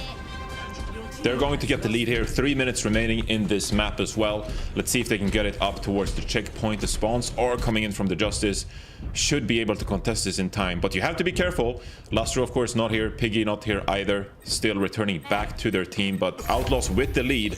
And knowing how slow this map has gone so far for both teams, not a significant amount of push on either side, this could be tough for the Justice to get this back. You need to win 2 consecutive fights, and we're playing Sigma compositions. We can't step up the tempo. See here, Dante and Lastro a bit of a dive, and Decay's just rounded them. He went around him? Yeah, he looped around the team. I mean, Dante's in the back line, yeah, sure. Happy gets a nice little railgun kill on to Lastro. Dante forced a recall, has to play safe in the back line. Bob comes out on to the point. Lamp's already been utilized, and Decay just again on the flank, because that's what Ash does. He's not Tracer, he hasn't got the blinks, but he's Ash and still doing the same amount of damage. The Outlaws not expecting Decay's Bob to destroy them and just split them up like that. I mean, he's skipped past like 2 people, Johnny, and walked away scot-free like that. You just can't let that happen. Oh, Dante maybe going for a spawn camp on Krillin, but looks like he was spotted out. Yeah, they need to fund Dante. They need to protect Krillin here. He can't go down, and they're going to probably step off here. Yeah, they know where he is. They're good, they're good. But they've taken the lead, Johnny. 3 meters they did. For Justice, and they back all the way up. But I feel like you kind of want to at least take 2 fights here, because you acknowledge that Houston Outlaws, they have several ultimates coming up here. They got the Amplification Matrix, they're going to have the Gravitic Flux and the Dragon Strike as well.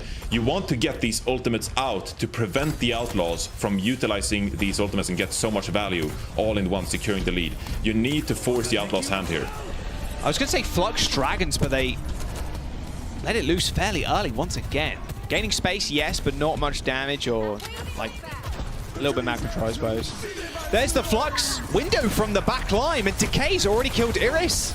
A lot of healing now missing from the Outlaws, and Happy killing Lastro. Piggy's facing forward. He's not like he's got blinders on, but his backline just needs to survive, but the Justice aren't letting him do that. Happy with 4 kill, maybe 5. I'll have to check the replay, not gonna lie. Oh, many of them. The Justice now with 3 meters in the lead and have 45 seconds to go. They're going to be able to get a couple of more meters. The Outlaws need to step up. Oh, we're going to map 5. And so many ultimates on the Washington Justice side. Sure, you have an Amplification Matrix if you're Iris, but you're going up against Happy with the Overclock. Decay is going to have Bob. Kalios with the Gravitic Flux. This is going to be such a tough fight for the Outlaws. If anything, I'd like to see Dante get a pulse here. Can he find one pick to open up this map for the Outlaws? Look at Justice ult back though. 5 ults on the way, ready to go. Decay's 1 shot away from getting his. It's a tough hill to climb. It's 10 seconds to go, and Happy with the Overclock is just going to go in. Iris in a lot of trouble. Disrupt just shot straight on top of both of them. Happy and Decay walking away with this map. The Justice, they're bringing them to map number 5. The Outlaws with almost no say in that round. It looked pretty close, but they just couldn't deal with Decay on the flank. Washington Justice come in big. Here on Colosseo, a map they've struggled on historically. Hasn't gone their way in the past, but now take down the Houston Outlaws, and we're going to map 5 with both teams playing some incredible Overwatch so far. Both sides popping off. It doesn't matter if it's Hitscan, if it's the Sigmas. We got a great game on our hands, Joss, and it's coming down to one final map. Map number 5. We're going to jump to it. It's Lijiang Tower. We'll see what trades want to... who wants to sit back and who wants to step in. We'll be right back. Don't go anywhere.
All right, rounding the series off on Control.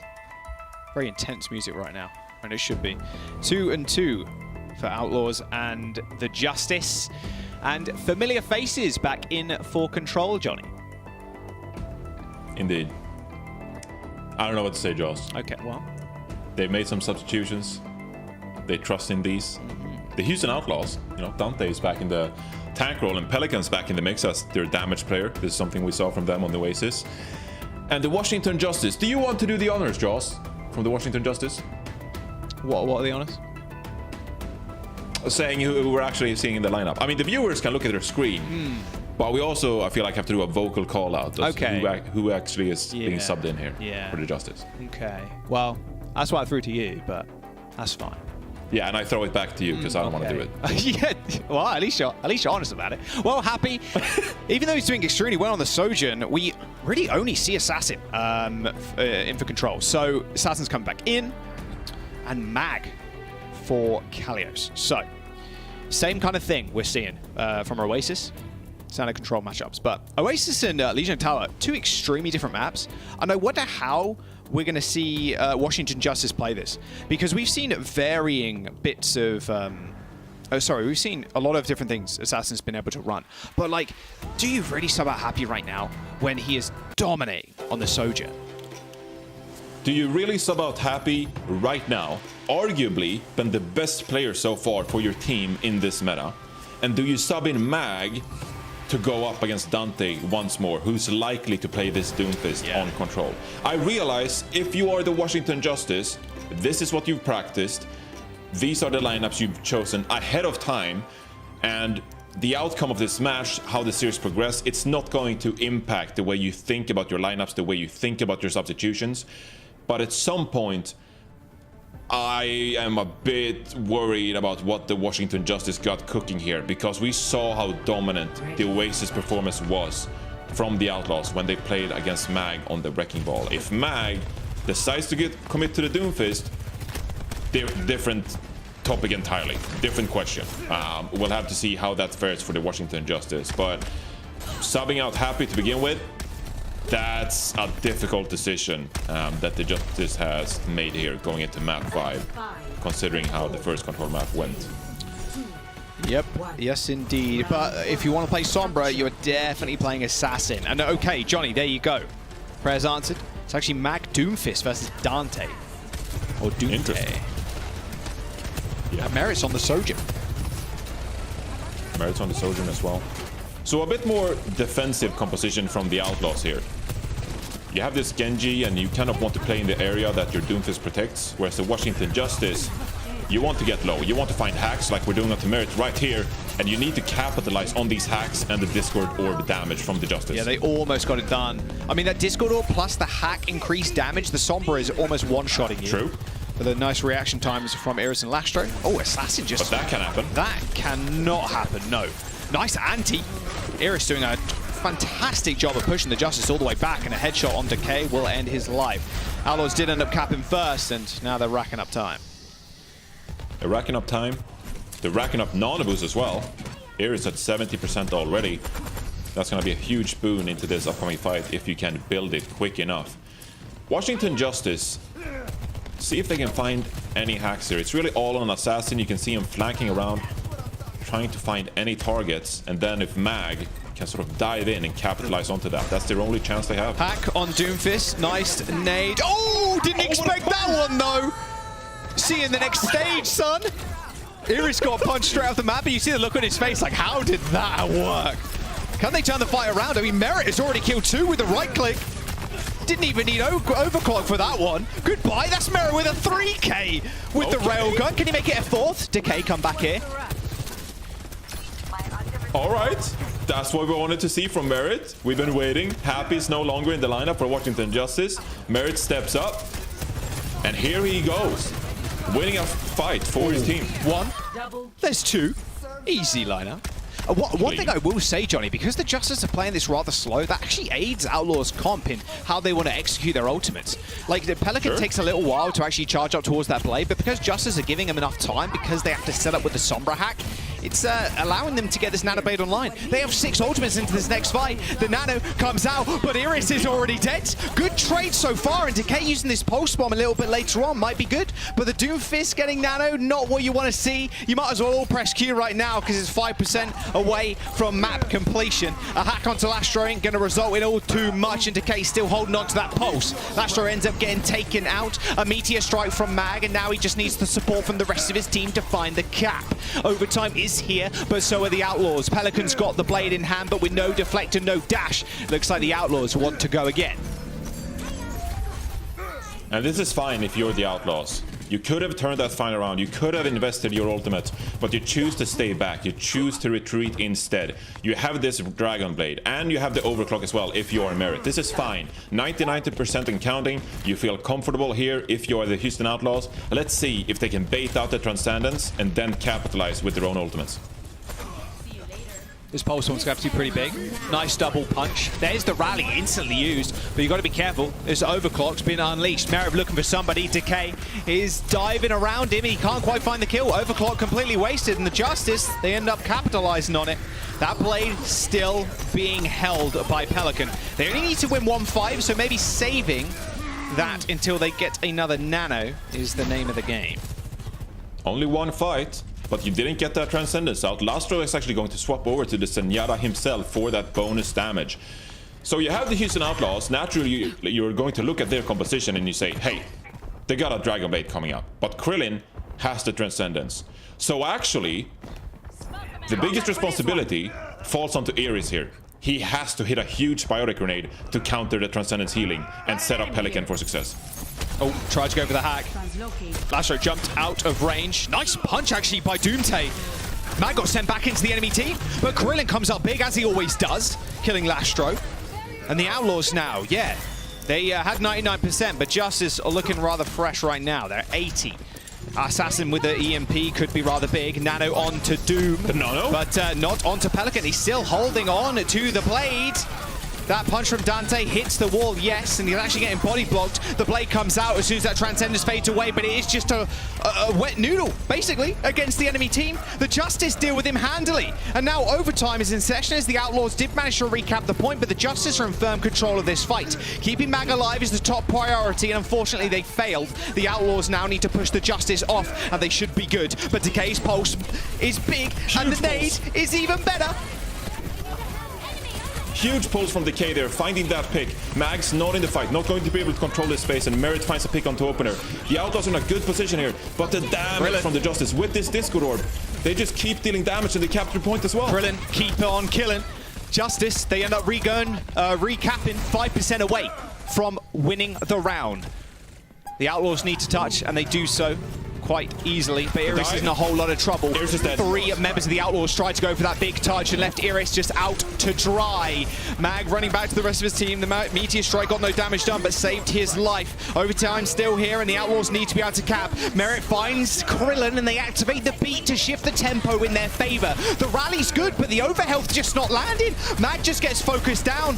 The Brigitte pretty unkillable. They dive to the back line and finish off Merit, but the Outlaws have control. Overtime ticks down. And Outlaws, they find round 1. Deep sigh of relief if you're the Houston Outlaws there. And it came down to Merit once more. We praised him for his Sojourn play, and finding the pick there onto Krillin is what sets up the Houston Outlaws for success in that final fight. Removing the Zenyatta Discord Orb, that forces the Washington Justice hand to go aggressive. We don't have our Zenyatta anymore. We need to dive in. Lastro comes in with the sound barrier to protect his team, and the dive is nullified from the Washington Justice. Great play by Merit, and the Houston Outlaws secure the first round here on Lijiang Map 5. 5, 4, Feeling pretty good. Few of the Outlaws. 1. One more round will do it. TP's out. Same kind of stuff. We're seeing Johnny. No Sojourn to start, though. Merit's on the Ashe. Merit's on the Ashe. Perhaps you can find some dive angles here. If you're the Doomfist, it's so effective in these narrow corridors, right? So the Houston Outlaws are going to try to stay in this open space and protect Merit, their long-range hit-scan player, against this 2-man dive coming in from Assassin and Decay. Damage duo of the Justice. Probably going to get this point. Yeah, they should on be the able Justice to. now to find some hacks. Yeah, Krillin and Lastro have got environmental potential now, which is fantastic. Kicking people off the edge. Not sure if we've seen one just yet, but you've got to be a little bit more wary of your positioning. Wow, Opening gets focused down so fast. Nice kill onto Lastro, though. Didn't really expect everybody to be behind him. He was attempted to get healed, but didn't quite end up surviving. Merit holding down the fort, though, but it is Decay. And, of course, he's bringing the pain. The Justice, they don't let the Outlaws cap, most importantly. And are bracking up 50%-ish. But no, Dante very quick to come back and making sure the Washington Justice don't cap now. Oh, no, take it back. They got it. They got it. Yeah, you gotta forfeit. You gotta back off here. All 5 are there, members still. Dante dives in. Justice staying back. Decay has a pulse bomb. But they're just gonna give up the point here. Oh, well, hello. That was a pulse bomb right in front of you. Decay with the pulse now. Everybody's pushed into that wall. A beautiful punch by Mag sends everybody flying. The pulse goes out. It connects with the wall, but no one else. A little wave hello. Maybe goodbye to the rest of your team, Decay, because Lastro's on the field. Nano Zen just to keep him alive. Ends Assassin and Decay's life. DPS who? The Outlaws find a team kill and gain control. so I was actually going to question the Ana pick coming out from the Houston Outlaws. You're playing against this dive composition from the Washington Justice with the Sombra, with the Tracer, and instead of going for the Brigitte, you go for the Zen Ana with less protection. But the Nano works out, you apply it onto Lastro, keep him alive. Discord is going to be huge. Now it's on the Washington Justice once more to recap this point. An Assassin has the EMP, but difficult to find that value reward. Mag dropping low already. What an unbelievable coach gun there from Merit. Push Mag all the way back. And even a Transcendence. The bomb literally flattens Decay. Unfortunate. That Transcendence, ill-timed from the Justice. Ill-timed from the Justice, and I mean, that's going to be so important. 50% and ticking here for the Outlaws. 48% away from winning this series. And losing that Transcendence is going to be big. You only have like a couple of fights here, so you need to be able to win this fight quickly and establish some control for your own team. Well, I guess the Justice have the rally and this EMP. They just want to get Lastro, strip the shields away. Nice hack. EMP comes through. Transcendence can be activated. They weren't quite quick enough to kill Lastro, even though he was hacked, then EMP'd. Oh, hello. Mag is trying to hit an old school Doom Fist rollout, maybe. Or was trying to, but now sitting in a corner. This is going to be last fight. It's going to be last fight, Jack. I mean, they've and already you only used have one a of their tools, right? It's on Decay once more. Here he goes. Nope. No pulse bomb unleashed. Mag's already dead. Luckily, though, Mag sends Iris off the edge of the map. 2-for-2 trade. Now it's a 3-on-2. Dante killing Krillin, and now the big damage dealers for the Justice are in trouble. Doomtake comes up big with a nice triple kill in that fight, and that'll be it. The Outlaws just wiped the Justice. A 2-0 on control and a 3-2 in the series. The Outlaws find the dub. What an amazing series we're treated to here. Houston Outlaws, Washington Justice trading maps back and forth, but it's the Houston Outlaws that close out this crucial series for the Midseason Madness tournament. Every win matters so incredibly much, and it's the Lastro Nano Senora that comes in huge for his team. If you're the Washington Justice, man, you have to be kicking yourself. You lose both control maps, and they're so important. Not able to make this Mag dive work with Assassin in Decay. It looked good at times, but overall, I mean, the Houston Outlaws, you gotta give them credit for a really good showing here today against the Justice. Yeah, they look super good on control. I mean, they won both control maps 2-0. Like, you kind of know what they're running with, right? I mean, it's going to be Doomtake. Like, we've seen them like once now on DPS, and control not the strong suit of the Justice. Assassin comes in, and unfortunately, yeah, he's burnt twice on control. Happy was the real standout performer for the Justice today. Same with Krillin, to be fair. But the maps they were in, yeah, they did well, but the Justice fallen flat. Feels like Outlaws just like, okay, game plan, boys. Go to map 5, because we'll win control. Easy peasy. Yeah. Yeah, absolutely. I mean, that's a good showing from them. And it's not only like Dante playing Doomfist and playing super aggressive, which we said he did last stage, remember? Yeah. They were supposed to be this dive Doomfist team. When you play against Sombra, Tracer, Senora, you gotta be careful. And so I think it was a good showing from the Outlaws, not only because getting the win, of course, but because they're able to show this adaptation to what the Washington Justice brought out, being able to play the slower, pace of style, that's really going to be something they'll have to utilize later this stage. So a good initial showing from the Houston Outlaws here in the Midseason Madness. Yeah, they're looking great. That's 1-0 for them right now in the Midseason Madness qualifiers and a 5-2 overall. Let's have a look who the player of the match was, though. He wasn't in for the last map, but he's definitely made impact throughout. It's going to be your boy Piggy. It's going to be your boy Piggy. Great Sigma showing. I mean, I think you could say that both tanks were good for the Houston Outlaws. Because Dante, I mean, he won 2 maps, right? He came out as Doomfist and played 2 maps. Yeah. But I really want to see more from Piggy being able to play this Sigma. Had a good showing here on Dorado as well. This is what he does best. Arguably his best hero in his entire tank kit. We talked about his performances last year, and again, comes up clutch today. And this is going to matter a lot as we progress through the Midseason Madness. Can't wait to see more Piggy on that Sigma. Yeah, it's looking good. I think Houston Outlaws are very glad we're entering a meta where Sigma is prominent. Love that pose. Rock on, buddy. Look at that, 12 elims per 10. 7k damage. Not, not peaking like 12k like a DPS player can, but 7k per 10 as a tank. Not looking bad at all. Piggy's looking fantastic. Outlaws too are off to a strong start. We did have questions on how they'd actually do in the Midseason Madness because they've had close games with teams like Paris and Mayhem. They've lost to Glads and Shock. I mean, competition's only going to get tougher with the weeks to come. They're facing Glads and Atlanta in a couple of weeks. Like, starting here with a close 5-map series and flexing what they can do with their roster, even having Dante back in on the DPS. It's a good, strong start from the Outlaws. Absolutely. The Washington Justice, on the other hand, they got a bit of an easier schedule, so it's not all over yet for the Washington Justice if you're a fan of them and looking out for them in the Midseason Madness. Obviously, top 8 qualifies from the Western region for the Midseason Madness, but they got a couple of easy matchups coming up for the Justice. So both teams very much in it at this stage, Jack. Yeah, they're super in it. I mean, Krillin's still killing it. God, that's... Krillin's still killing. Look, hard name, okay? It's a hard name. And Happy. Happy's still doing really well too, yeah. It was definitely going to be my player of the match if Justice ended up winning that one. He went 10-0 on Eichenfelder. But yeah, I mean, at the end of the day, the Outlaws need a strong start. Like, it does seem to happen. It does seem to be a trend with the Outlaws where they start really strong and then it kind of peters out towards the end of these tournaments. Yeah. I'd agree with that, but this time around, I mean, it was a pretty close win. Yeah. So maybe, a bit more consistent this time around, not as like, ups and downs. Maybe a bit more consistent performances from the Houston Outlaws, and you can build on this and actually compete with some of the better teams, because that's what we want to see from the Outlaws. Okay, we don't want to see them go to map 5 against the Justice.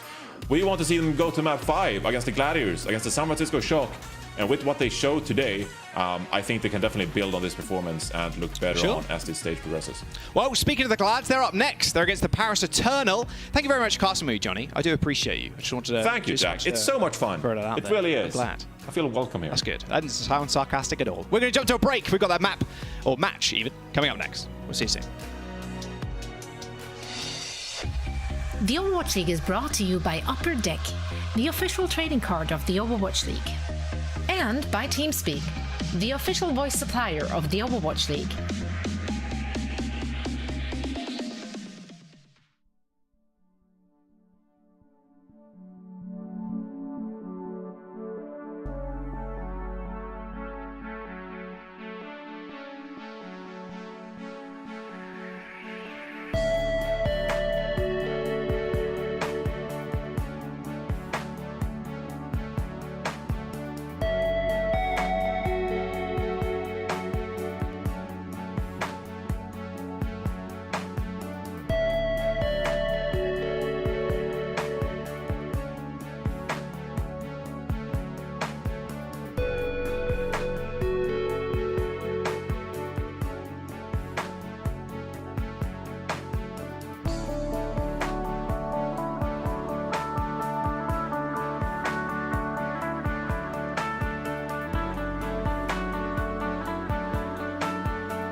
Welcome to Game Break, everybody. I'm here joined now by Lastro from Houston Outlaws. Lastro, congratulations on the win.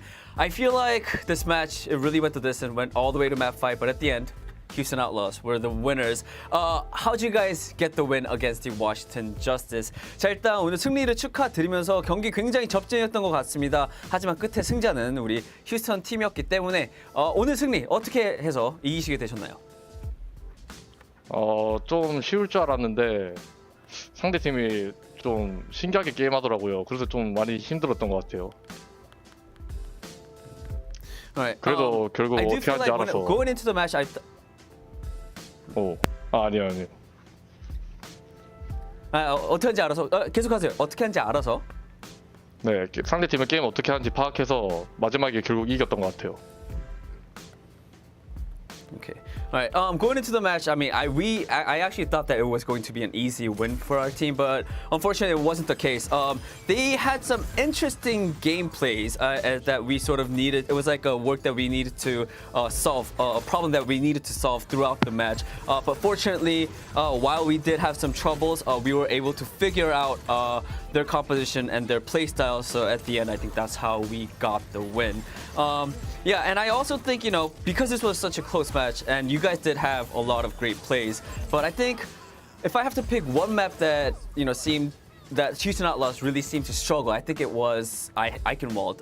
I think it was on your attack after the first point. You guys really couldn't push the cart a little after that first point. So I just want to ask you, Lastro, like what happened in Eichenwald on your attack? 방금 얘기했던 이제 경기 질문을 좀 더 하자면은 제가 봤을 때 이번 휴스턴 팀이 굉장히 좋은 모습을 많이 보여줬지만은 또 제가 봤을 때 아이엠발드에서 살짝은 좀 힘들어하는 모습을 제가 좀 봤던 것 같아요. 이제 첫 번째 거점을 먹고 공격에서 그 다음에 좀 이렇게 힘들어하는 모습을 많이 보여줬던 것 같은데 좀 거기서 좀 어떤 상황들이 일어났고 좀 어떤 문제점이 있었나요? 저희가 원래 화물을 밀다가 2층으로 가기로 약속이 돼 있었거든요. 근데 저희가 올라가는 도중에 계속 소전이 우클릭을 너무 잘 맞춰가지고 좀 힘들었는데 아마도 좀 저희 팀 시그마랑 콜이 잘 안 맞아가지고 제가 계속 우클릭을 맞고 죽었거든요. 그래서 그것 때문에 좀 게임이 많이 말렸던 것 같아요.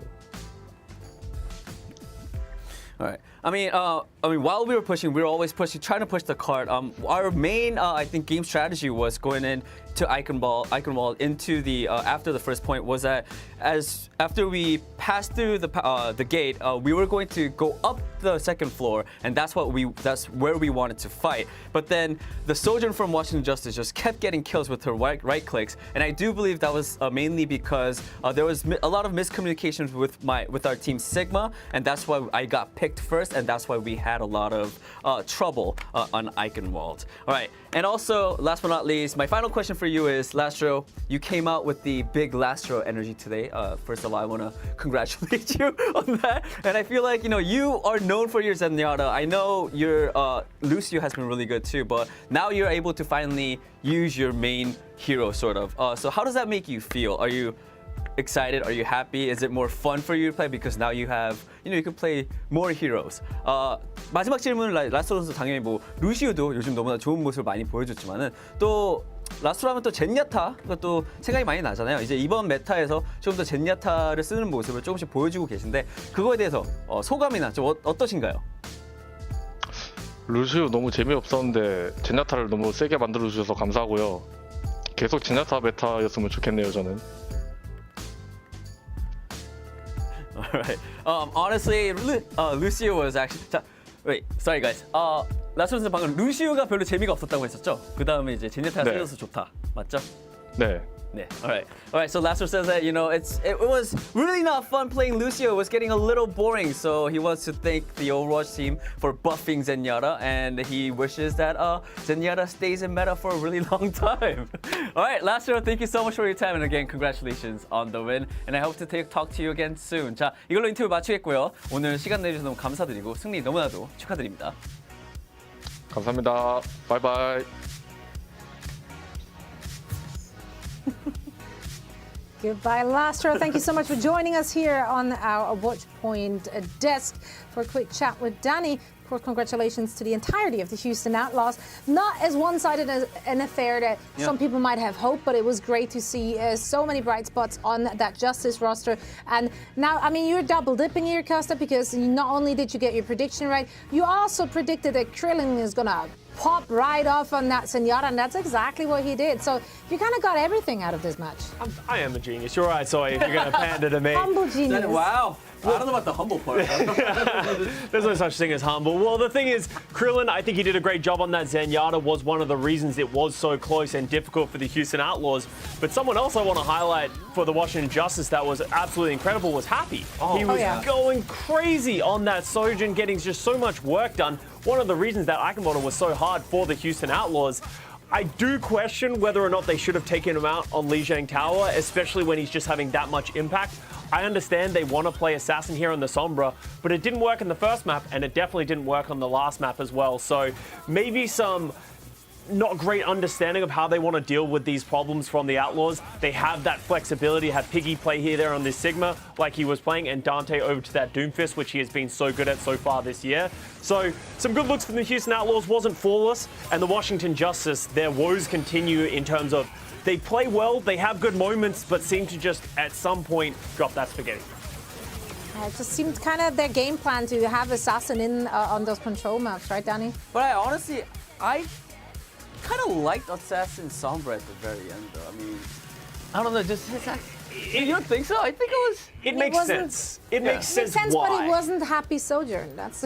He wasn't. They didn't win either of the maps that they had to play it on. Happy was being so super dominant. As much as the Sombra has been good against the Doomfist, we haven't seen it consistently work. It has some value, and you can see it isolating the Doomfist, but just does not do enough damage in the neutral, in my opinion, as comparison to these Sojins, Hanzos, and just consistent damage from some of these other DPS heroes.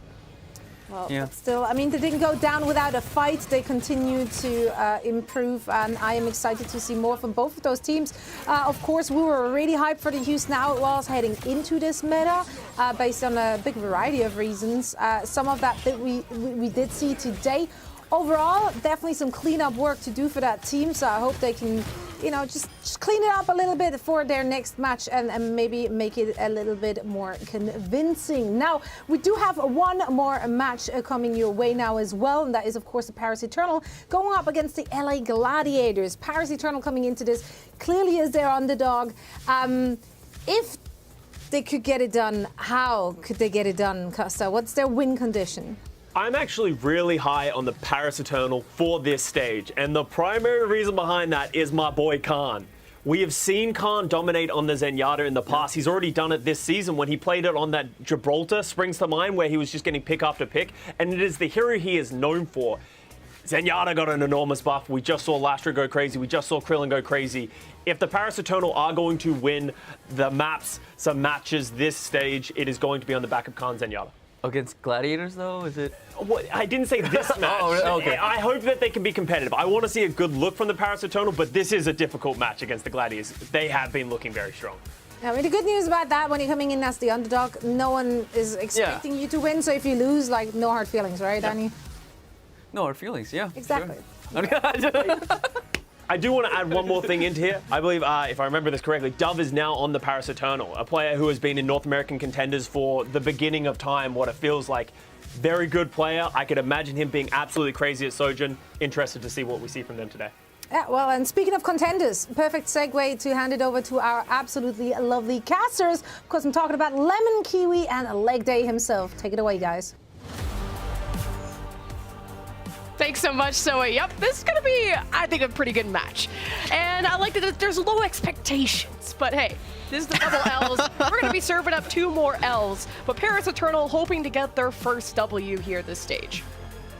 Yeah, it's 0-6 right now for Paris Eternal, a far cry from their once dominant performance with the core that moved over to the Dallas Fuel. Since then, Lemon, Paris Eternal, they've been trying to mix and match a lot of European talents to try and find that secret sauce that would be transferred into consistent success. But unfortunately, already this early in the 2022 season, they've had to rejig their entire DPS line. They've lost Naga, they've lost Glister, and they've been replaced with both Wub and Dove from North American contenders. And by no means are these guys slouches. I think that Wobb's performance on the Genji was one of the few highlights we had from Paris Eternal towards the end of the kickoff clash. But as we head into a new meta, how will their hero pools stack up against what we've come to expect with a little bit more Sojourn involved?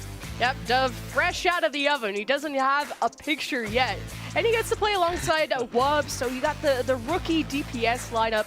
And, you know, the Paris Eternal didn't play in the kickoff clash. They haven't even played a match yet on this new patch. So we're in this restructure era for them where they haven't gotten a win yet. And I still think because of these roster changes, they're going to set themselves even further behind from other teams. But this is an experimental era. This is about innovation. So maybe with all the time off they had from the kickoff clash and, you know, all the time thus far, we could have had some surprises. But you're going up against the kickoff clash champions, a team that has only lost twice to reverse sweeps. So this is going to be a really tough final boss for the Eternal to go up against. Yeah, final boss in the first level, Lemon. That's that's not a difficulty wall. That's not a difficulty curve. It's a difficulty wall, a difficulty overhang. Here the LA Gladiators with their roster. UNS is starting today. Not the most common sighting on a control map, but I'm personally hoping that we're going to be seeing UNS leaning into the Sojourn at the moment because we know this guy's flicks are nasty. And Sojourn at the moment is proving to be a raid boss of a character. We saw Kai yesterday essentially dismantle boss and Uprising on Eichenwald all by himself playing Sojourn. And that's the kind of performance that I'm going to be expecting from UNS if he picks up the hero. I mean, this is just going to be clearly a great meta for this team. You're able to play the double flex support with Shu and Skewed, whether the Zen Bap or whatever they choose. And Reiner was, you know, now that they're playing a little bit more Reinhardt, Reiner was insanely dominant in Overwatch contenders when it came to Reinhardt, and it matches well with his hyper-aggressive playstyle. And if they choose to go towards Hammond, which we might see called up upon when it comes to Oasis, although they haven't played that in this patch yet, Reiner is incredibly flexible, and that is going to be demanded of him. Now, ONS has to match up on maybe Sojourn has been more popular as of late. ONS will have to go up against Wub on the Sojourn, who has been practicing that as of late. The Sojourn, definitely something that we've come to expect, but look at these score lines at the top. 0-6, 5-2. Gladiators, of course, winning the kickoff clash handily. The 4-0 win in the grand finals. I think that Gladiators, their biggest asset at the moment, Lemon, is not only how good their players are, but how flexible they are as well. It feels like Gladiators are one of the few teams that in the kickoff clash managed to at least have a good grasp of every single iteration of the meta. But on the other side, I'm excited for Khan and Dan. These European mainstays, I know personally that Dan's ball is mad good, and Khan is a fragging demon. When it comes to the Zenyatta, we've seen that before on Circuit Royale, especially in the kickoff clash, and we can see it again here in a fresh meta. And for those questioning like what Dove's hero pool is, it kind of overlaps with what Glister used to bring. So probably mainly Tracer and Ashe is what we're going to expect from Dove. But how is he going to feel just out the gates against a team like the Gladiators? Well, they immediately collapse thanks to that Hammond composition. It's going to play off very quickly as Gladiators were still trying to get into position. So it's a good first fight for the Eternal. Okay, starting off with a flawless fight, that'll do just perfectly for Paris Eternal. Managing to do a huge amount of damage straight away. I think Skewed was the first one picked off there by Wub, who is going to get extricated from this dangerous scenario by Dan. And Paris Eternal, it already looks like the comms are clean, and this is a reason for hopium right now for Paris Eternal fans. Dove grabs the Mega, but he's completely surrounded by the Gladiators and not able to escape. You trade that with ONS, though, 4 versus 4. As control still for the Eternal. Gladiators hoping to flip that over as Dawn approaches the backline. It squashes Scoot like a bug, and now Reiner is left with really not much help besides his Tracer, so this is back-to-back fights for the Eternal. Back-to-back and more control, and it feels like Dan and Wub are moving together so well that Skewed and Shu, while they are going for this high output backline, they aren't very good at peeling for each other. Shu's got to try and save this Sleep Dart for when Dan is pile driving, and that means Dove and Wub have so much more freedom for these early engages. This is, again, first picks for Eternal, but finally an anti and a bunch of CC hits Dawn, so he's out of the picture. But Eternal are fine, maybe just controlling the point over to highway side, but Reiner's going to shove him into traffic. And now you have no supports for the Eternal, no tank, so the Gladiators will get to flip at around 62%. Oh, Reiner. Okay, get quaked on style. Lovely little quick punch right there, but look at that, the re-engagement coming through. Darn puts down some mines, and this is going to cut Reiner off from a huge amount of reinforcements. Luckily, a seismic slam will clear away a huge number of those, but Paris Eternal is still in control, Lemon, and capping this point is notoriously difficult because of that pagoda in the middle providing a huge amount of cover. Exactly. I mean, this was supposed to be flipped at 62 as I had called, but because of the stall from Wub and Dove, like you said, it was a bit of a ring around the rosy, so they were able to stretch another 20%, making it kind of, I would say, one last fight territory for Eternal. If they were to win that, then they would be in a good position to take the round. Now, the Gladiators have to close the gap, and they have the ults to do it. Mainly when you're using an Ana in this composition, you're more likely to nano the Doomfist. EMP at the top from Wub hits a few. Gladiators not immediately giving up the high ground as Shu and Scoot head down. The nano was given to Scoot just to keep him alive. The Transcendence ready if he wants to preserve his own life. As the Gladiators, well, Khan is preserving his life as well as he heads back to his friends, but I'm not sure about that one. There's some bad juju on that trance right there, Lemon. Not a fan of that one. Paris Eternal, they invested heavily in this fight. They used so much, including the EMP and both for support ultimates. But the thing here is, Paris Eternal have lost their ability to play from this defensive position, and it means they can no longer control where these engagements are happening. Ideally, Wub should be able to do that because they can attack from stealth, but Darn is so easy to track as he tries to set these up, but Shu is easily able to mitigate him with sleep darts as this happens. Oh, that was a great hack from Wub onto Scoot, and then the immediate pile drop from Dawn force out the Transcendence. Now Paris can just wait this out. Gladiators missing out on that advantage. That was, I mean, Khan lost his Transcendence last fight, so we kind of even things up. You still have an important Bob ultimate from Ons, who can just really throw this on the point if they want to hold on to the objective without them having to actually be present. But you got the supports of Gladiators who are getting harassed by Dove. Not too threatening. Ons is a little bit low. He gets healed back up. Ons needs to throw the Bob if he's in any trouble at all and hasn't really been threatened. Paris are down 2. Kevster with a pulse will not take care of the target initially, but still Wub is gone and Gladiators have a number control. They've gone from 0 to 99 to almost 100 as the Bob from Ons is thrown on the point.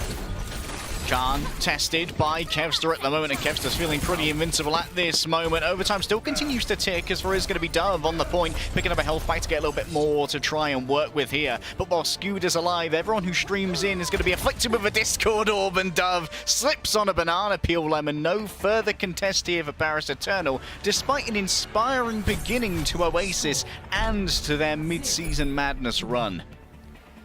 Yeah, Paris Eternal are just going to have to do a lot of work just in this stage in general, because the mid-season madness does include how well you did and also the kickoff clash and the qualifiers before that. So Paris Eternal, maybe that's not even a goal of theirs, but the fact that they still got 82% was impressive. They took back-to-back fights, had first bloods a lot of these fights. It's just the thing of retaking is a question in their minds of how they're able to do it, especially when Khan wasted the Transcendence, and then Dawn gets found by these antis from Shu, and Scoot continues to be a menace on the Zenyatta. Scoot popping out the C9, a little bit of mental warfare, nothing wrong with that. Ons, of course, we haven't really talked too much about the Ashe yet. I feel like it's been a little bit outpaced by the dives from Paris Eternal as Wub has now moved over onto the Sojourn. In my personal opinion, I'm liking the Sojourn a little bit better in a couple of these different metas. But of course, Ons does have the knockback of the Coach Gun, which can't be understated in terms of its value. Speaking of knocked back.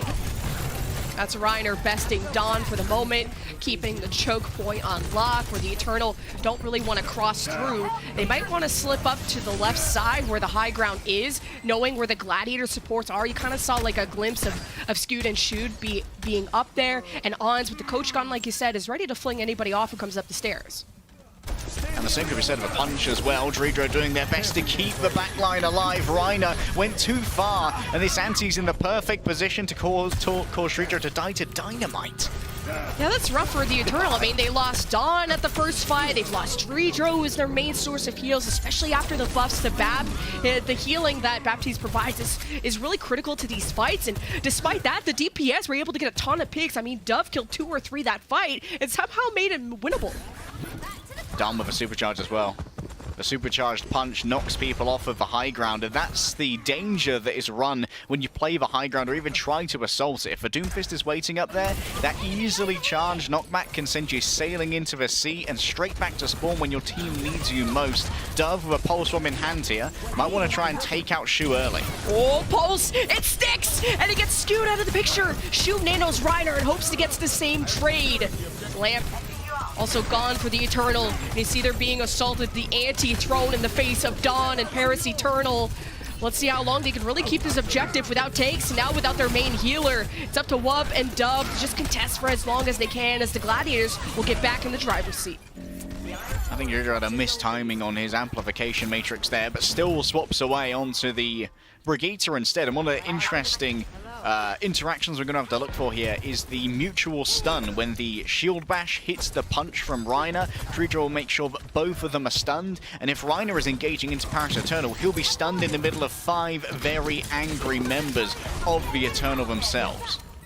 Shield broken from Druidra. There's the engage from Reiner. Meteor strike, and he goes even deeper. Khan holding on to the Transcendence so patiently, not popping it as eagerly as he did in the last round. As Reiner's discorded, he summoned a lot of attention. He's finally finished off by Dove, who goes on the hunt, as Kevster gets the same trade. Now only a one-man advantage for the Gladiators as they still have control of the objective. It's very back and forth, as Wub has been very safe over on Mini's side. Has now spotted the supports from the Gladiators on the high ground, and with one fell swoop, he could just jump up there, but he kind of missed that initial jump as Reiner was hoping to take advantage of that slip up, but Wub is still somehow living until Reiner gets the last laugh. And with Gladiators taking over that last fight, they've gone to 80% plus. This is last fight territory for the map win.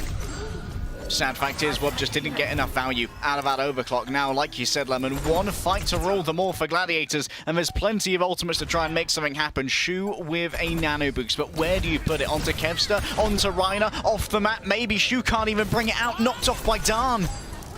This is last. Someone has to touch from the Eternal. It's last fight Transcendence from Khan, saved at the critical moment. Dove is missing. It's a 4-on-4. How will the Eternal turn this around against the Transcendence? It seems impossible. Overtime into effect. Eternal still get the touch. Dove is back in the picture, and Kevster is gone. Eternal are turning this fight around and conserving the ultimates they need to close the gap between 50 and 99.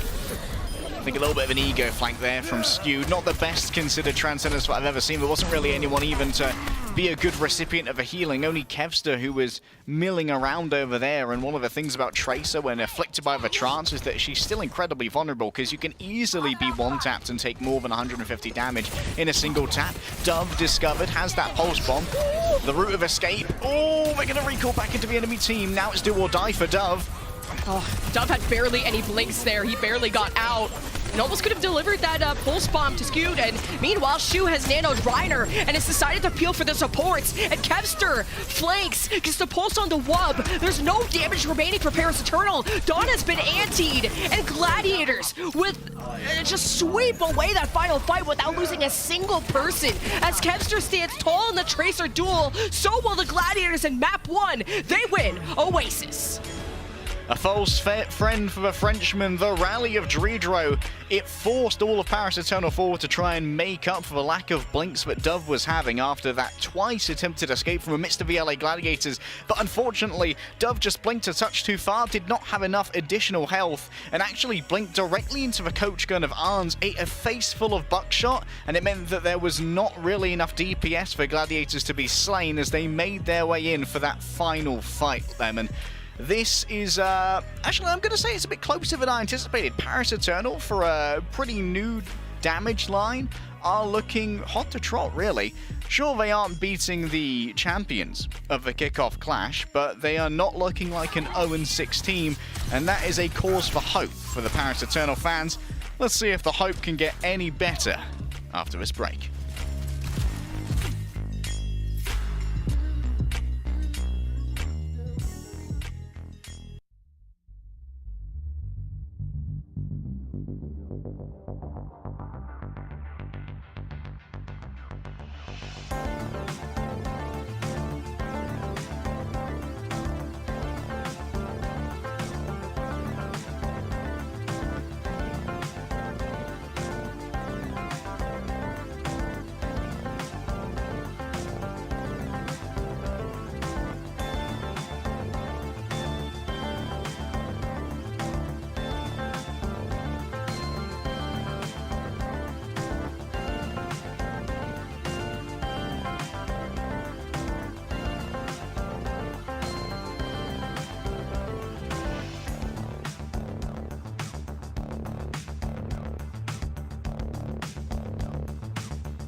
Those hoodies would make me real cozy, although it's summertime and I'm sweating. I'm sure the Eternal are sweating too, just trying to get everyone up to speed, especially their new rookie, Dove, who has been signed. But to be quite honest, there's no hopium here. I thought they looked kind of solid with the Sombra, Tracer, Ham, and Dive, and they even coordinated that quite well to win them the first initial fights on Oasis. Just not enough to win the whole thing.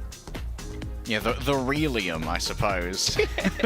there's no delusion needed here, and that Paris Eternal did win a couple of those opening fights, and I think they did a really good job of identifying the lack of peel that was available for Los Angeles Gladiators when they were playing this Doomfist alongside a Ana and a Zen. And sure, it's maximum damage output with the Discord Orb and the Zen Orbs as well, maximum healing to be able to pocket Reiner from a distance using the Ana, but when it comes to being able to keep each other safe, all those supports can really do is try and cross-heal each other, and that is not going to work out when you're against a 3-man dive, and that was quickly identified and exploited by the Paris Eternal. So the overall game planning, the IGLing, has given me a little bit of faith that Paris Eternal will not be on a complete downslide in the mid-season madness, even if they aren't able to pull out a win against Gladiators today.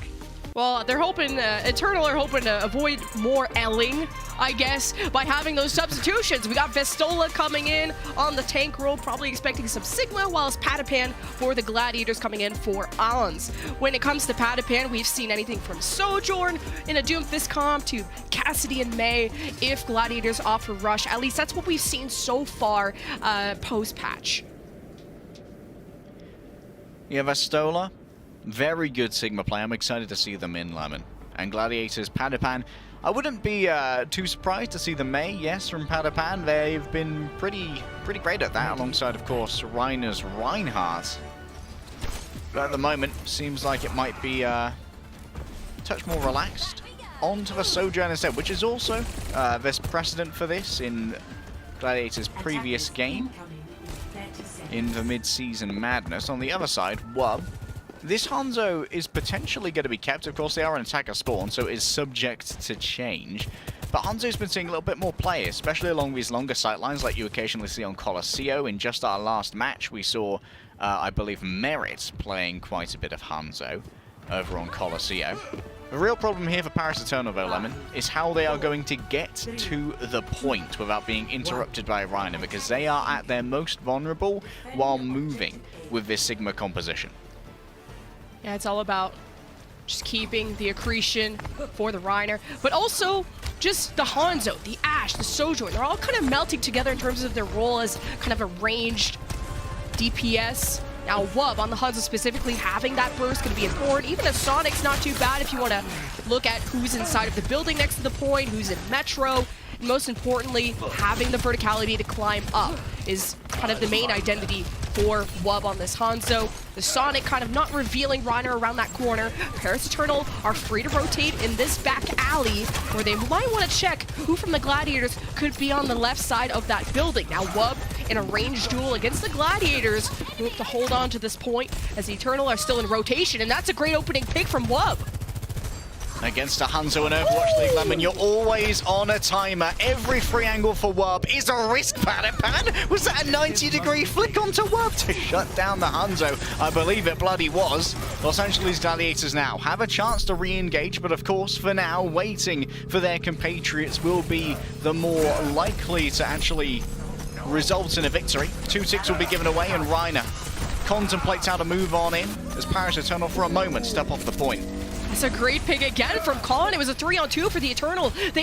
And I like the Gladiators' choice to wait until the final tick, but it was only Reiner and Kevster, and as soon as Khan fragged Kevster, Gladiators kind of just ran out of damage to really have a good chance of turning this fight, unless Reiner was going to get a sick jump on the Dredro or Khan. But they're going to smartly play as far away from Reiner as possible and hold on to immortality for that reason. Now a pause has been called, so the Eternal did just cap too, so it's a good time to do it. Okay, so let's have a quick talk about some of the weaknesses of this composition that Gladiators are playing at the moment and how those are exploited by Paris Eternal. With the Ana and the Zen Lemon, neither of these supports is really able to get a good brawl going. They aren't great close-range combatants, even with Zen's buffed kick. And the thing is, with Kevster being taken out by Khan, that forced Reiner to be the one who is continuously having to keep that point contested. And once Doomfist is out of cooldowns, he's kind of a sitting duck and can't fight too well with the limited hand cannon ammo that he has. Without Kevster being able to tag in and out, Reiner had to feed on in, and there wasn't a support who could back him up close range with no Brigitte and no Lucio at his side. Just not a bad performance, right, from the Eternal when it comes to Wub and Dove. I mean, Wub had 2 initial headshots to just kick off that entire fight, and Dove's performance against Kevster on the Tracer in map 1 wasn't too shabby either. Now, Kevster's still edging him out in that case, and for now, as soon as I talk about someone in a good way, Wub gets sniped. So Gladiators, as soon as they have that pick, they just collapse onto the Eternal at the choke. It's exactly what the Gladiators want to do with Reiner kind of excelling in that close-range combat. So Gladiators will be able to hold the choke. Alright, Kevster was a little bit upsetty there. That began with Dove, I believe, actually sticking Skewed. We've seen that before on Oasis, and it forced out the trance there to keep Skewed alive. And Skewed just called, hey, if I'm using this trance, you might as well try and win the Tracer door while I can keep up with you at lightning speeds of a Transcendence. Remember, though, that every time Gladiators take an open peek here, they are rolling the dice against Wub, and you know what those Nat 20s do. Out goes for Dragon Strike, and that scatters for Gladiators. And that was also a play that if anyone was on the corner staircase, that would have been hard to get out of before the Dragon, ate you up. So Eternal not getting much out of that, but they did get the chase down onto Reiner, so no front line for the defense. Padapan gets thrown into space by the grab flux of Vestola as Eternal gets some free card push. They have the high ground too. Kevster has to be careful. He has the pulse, and I'm sure he's eager. Going after Khan could force out the Transcendence too, but Gladiators can't afford to miss anyone else on this last fight. Oh, can't actually use the Transcendence to avoid the Nano Reiner. This means that if Kevster can find a stick later on, things may change. Reiner, oh my goodness, Vestola maybe shouldn't have revealed himself in that area because he was heavily punished for doing so. And Reiner gonna back off once again for a good amount of healing. Shu is dead, however, so this is still a risk. Yeah, this is really good pacing from Reiner too. 100 HP, drops off the high ground, trades it off with Kevster. Padapan to go take over, and Eternal, yeah, they just get pulverized, so Gladiators are back on the high ground. Dove building up to yet another pulse bomb. Not the quickest build here, but of course it hasn't been the longest fights either, and Skewed is ready to counter this once again with a Transcendence, the only ultimate that's currently on the point. And that means Paris Eternal. They've got to try and find a way to force Los Angeles Gladiators off of this high ground, because this is such a good area from which Padapan can operate for free, especially spamming down that Sigma Shield to get the railgun charge he needs to get those instant headshot frags that have become all too common in the mid-season madness. Yeah, the Gladiators also just have to be good at ult tracking. If Wub has a Dragon Strike, you definitely don't want to be playing in this hallway, and Wub gets another headshot. He's been really clean with those. Vestola finishes off Shu, and Gladiators really don't have much else. They need to leave or die on cart, and I think with the respawns, Gladiators will be able to recontest, but Skew thinks this is winnable. He invests the Transcendence to preserve his life for the last fight, but they lose that advantage, something that would have kept Reiner kicking so that he could be more aggressive. Now the Air Matrix is up for Eternal, and the Gladiators are trying to avoid getting picked. And they're quite successful at doing so, minus losing a few. And Gladiators, as they take flanks around the Eternal, they pinch them from all angles, and Eternal don't really get to do much with the Ant Matrix. Taking flanks is exactly the right word for it there, Lemon. 4 players of Gladiators surrounded Vestola on alternate angles at 90-degree increments to make sure that they could not all be shielded by Vestola's utility no matter what was happening. Surround and picked apart like crows just tearing through them. The Gladiators now, they have taken Paris Eternal under a minute in the time bank and built themselves up a hearty alt bank to chew and feast upon in the coming battles. Remember, if Padapan uses overclock as well, that beam begins to penetrate players, so you can start to get multi-kills and collaterals when you're in tight spaces. I think the Sonic is so useful for Wup here, just knowing where Reiner is, if he's even charging up a punch, as he throws the Dragon just to force out some cooldowns for Reiner. Reiner's half HP, and he's chilling too because he has Meteor Strike. So Paris Eternal hope to take out the high ground and even some backline members. The Grappless only finds Padapan, but it's really not enough to even kill him. Padapan gets charged up off the shield and starts sniping at the supports of Eternal, who have to depend on Khan's healing, who's only pocketing Wup right now. Gladiators on the flank hoping to deal with that Wup situation, and as Eternal have their focus completely split from the flankers, from the tanks of Gladiators, Eternal don't actually coalesce any focus at all and have lost control of the objective, and the Gladiators will hold them at this point. Khan made the decision there with a Transcendence to keep Wub alive and hoping that Wub would be able to clutch. It meant Vestola was left to the 4 wins, Lemon, and the 4 wins tore him asunder.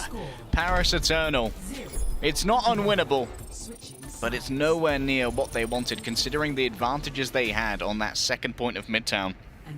Feels like again and again we saw one member of Los Angeles Gladiators be able to clutch up or demand attention in order to win out those fights. Reiner with some perfect management of dropping aggro by leaving the high ground with less than 100 HP, forcing Paris Eternal to make some more haphazard peaks to try and finish him, which allowed for the remainder of Los Angeles Gladiators to catch exposed members and tear apart Paris Eternal's real power structure to try and move on forward. Now though, Paris Eternal, they have Vestola in, playing the Sigma. Sigma's going to excel in trying to defend point A here. There's so much safety for Dredro, Khan, and Wub. And Dove, right now, is going to be playing like a German Shepherd dog. He's going to be trying to herd them into the sightlines, where Khan and Wub can do a huge amount of damage.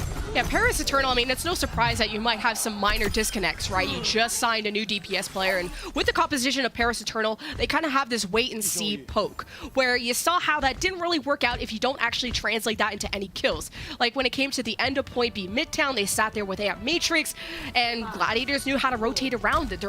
Gladiators are ult tracking well. They know what to expect and how to position around it, and once Paris do that initial damage, they need Dove to go and finish him off, and if Dove can't win 1v1s against Skewed, which total credit to Skewed, he's amazing, he's goated, then Eternal are just going to suffer at actually finishing off kills, which is the whole reason why they choked at Point B. Now, it's still a decent push, but you're going up against the Kickoff Clash champions who shouldn't have any problem doing that. Yeah, if there's one thing about championship winning teams we know, it's that they are no strangers to clutching. For now, Padapan holding onto that 100 charge in the railgun, hoping someone's going to expose their head. Vestola's not that tempting a target. However, Dove certainly is. A lot more vulnerable. You can combo a body shot into a melee with the fully charged railgun to get an instant kill on a Tracer as well. Oh, Wub shot in the face by Padapan. And that's just going to be rough for the defense.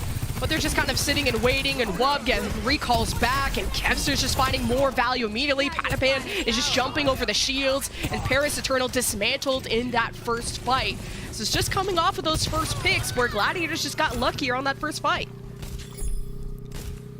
All right, now, likely to move over to second. It doesn't seem like Paris Eternal are really posturing here for another contest, especially with Khan ready to back off onto high ground. And of course, Vestola not really fast enough to make that happen. This is once again going to be about a battle for the high ground if Vestola can get up there to try and keep Khan and Wub safe. But at the moment, playing from below in concert with Dove could easily be pushed into a less than desirable position by Reiner. I I mean, just Paris' comp is just naturally going to give up so much space because they want that range to keep Wub, Khan, Dredro, and Vestola safe. Dove just has to be, as long as Dove doesn't make any mistakes, he also has to make plays, but just don't get first blood in forehead, and Kevster's on the hunt to assure that. Kevster throws the pulse, and I think it got Khan low, summons the immortality out of Dredro. The Air Matrix is up there, and as Gladiators approach, they're getting shredded by that amplified damage. Vestola drops low to also contest the cart, so Gladiators aren't getting much push out of this. Vestola unable to eat the slowing orb, and Padapan still holding on to this overclock here. Somehow still getting push on the cart. Vestola, of course, doesn't want to try and reveal himself to too many angles, and so allows that to move on forward. Still, it doesn't change that the objective continues to move. Paris Eternal need to cut off some of these stragglers and execute them, then crunch onto the cart with a numbers advantage. Otherwise, they're going to lose control of this fight real quick. Ooh, the stick! Oh, it was actually onto Reiner. I thought it was onto someone else, but hey, you take what you can get, you know? You take those kills onto Reiner, that much is for certain. Padapan trying their best to run away. Your slide nowhere near fast enough for Dove, but Kevster marking the entire way. And at this moment, Kevster's kind of stuck on marking Dove duty, where they are trying to make sure that Paris Eternal are forced into these duels that Los Angeles Gladiators are very confident that they can win at range. So Reiner presents himself into the hallway, and you saw him go from 100 to 0 just immediately. Insane burst from Eternal, and that's the type of focus that they need to have with this composition. So as long as they keep an eye on their flanks, which Gladiators, you know, they love to flank, but Padapan, 100 charge, hoping to sneak up onto Khan, and Vestola, again, does a good job of scouting, so as long as you shut down those angles, Gladiators won't be able to get picks, and there's Reiner on the engage. Pretty sick anti from Shu 2, force Eternal to hide. You got the Disruptor from Wub, just, oh, I think that was actually Padapan's Disruptor. It's not enough to really zone or do much. Here's a grab flux from Vestola as Gladiators approach with Skew's Transcendence. The nano from Shu onto Reiner. Gladiators have forced Eternal into an uncomfortable position, and Kevster gets to convert with the kills. The fight in the room is so well managed with a Transcendence as well. Vestola still up top, but remember, while moving as Sigma, that's when you're at your worst. For Transcendence, it can't keep Dredro alive, as the anti-nade has turned off for Zenyatta, Feelies, and the Heelys too. Oh, Kevster. He's just a god at the Tracer. He's just getting multi-kills every map, and the Gladiators sail to the box of victory and will be going to series point. Gladiators performing so well here on Midtown. I think they did a really good job of not feeling the need to change their composition, but instead changing the approach that they made. Reiner was getting destroyed in that room on the engagements, despite being able to do a huge amount of damage during them. So the key there was to instead give the nano over to Reiner and force the shield to go down from the Sigma with some displacement, having a weird change of the shield inside to try and block those nano shots, and that opened up the path for Shu to deliver a Bartek grenade that spelled doom for so many members of the Paris Eternal, and Khan was unable to really get much value out of Transcendences in this particular game because Khan was often so far away from those who really needed healing, or Shu was able to shut them down with the bios. Paris Eternal, they do need to try and tighten up some of these screws before we continue, and they're going to be able to do that during this break.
Welcome back, everyone. We go into maybe our potential final map between the Kickoff champions, Kickoff Clash champions, versus a team that didn't go there, but they're hoping to get somewhere one day, you know?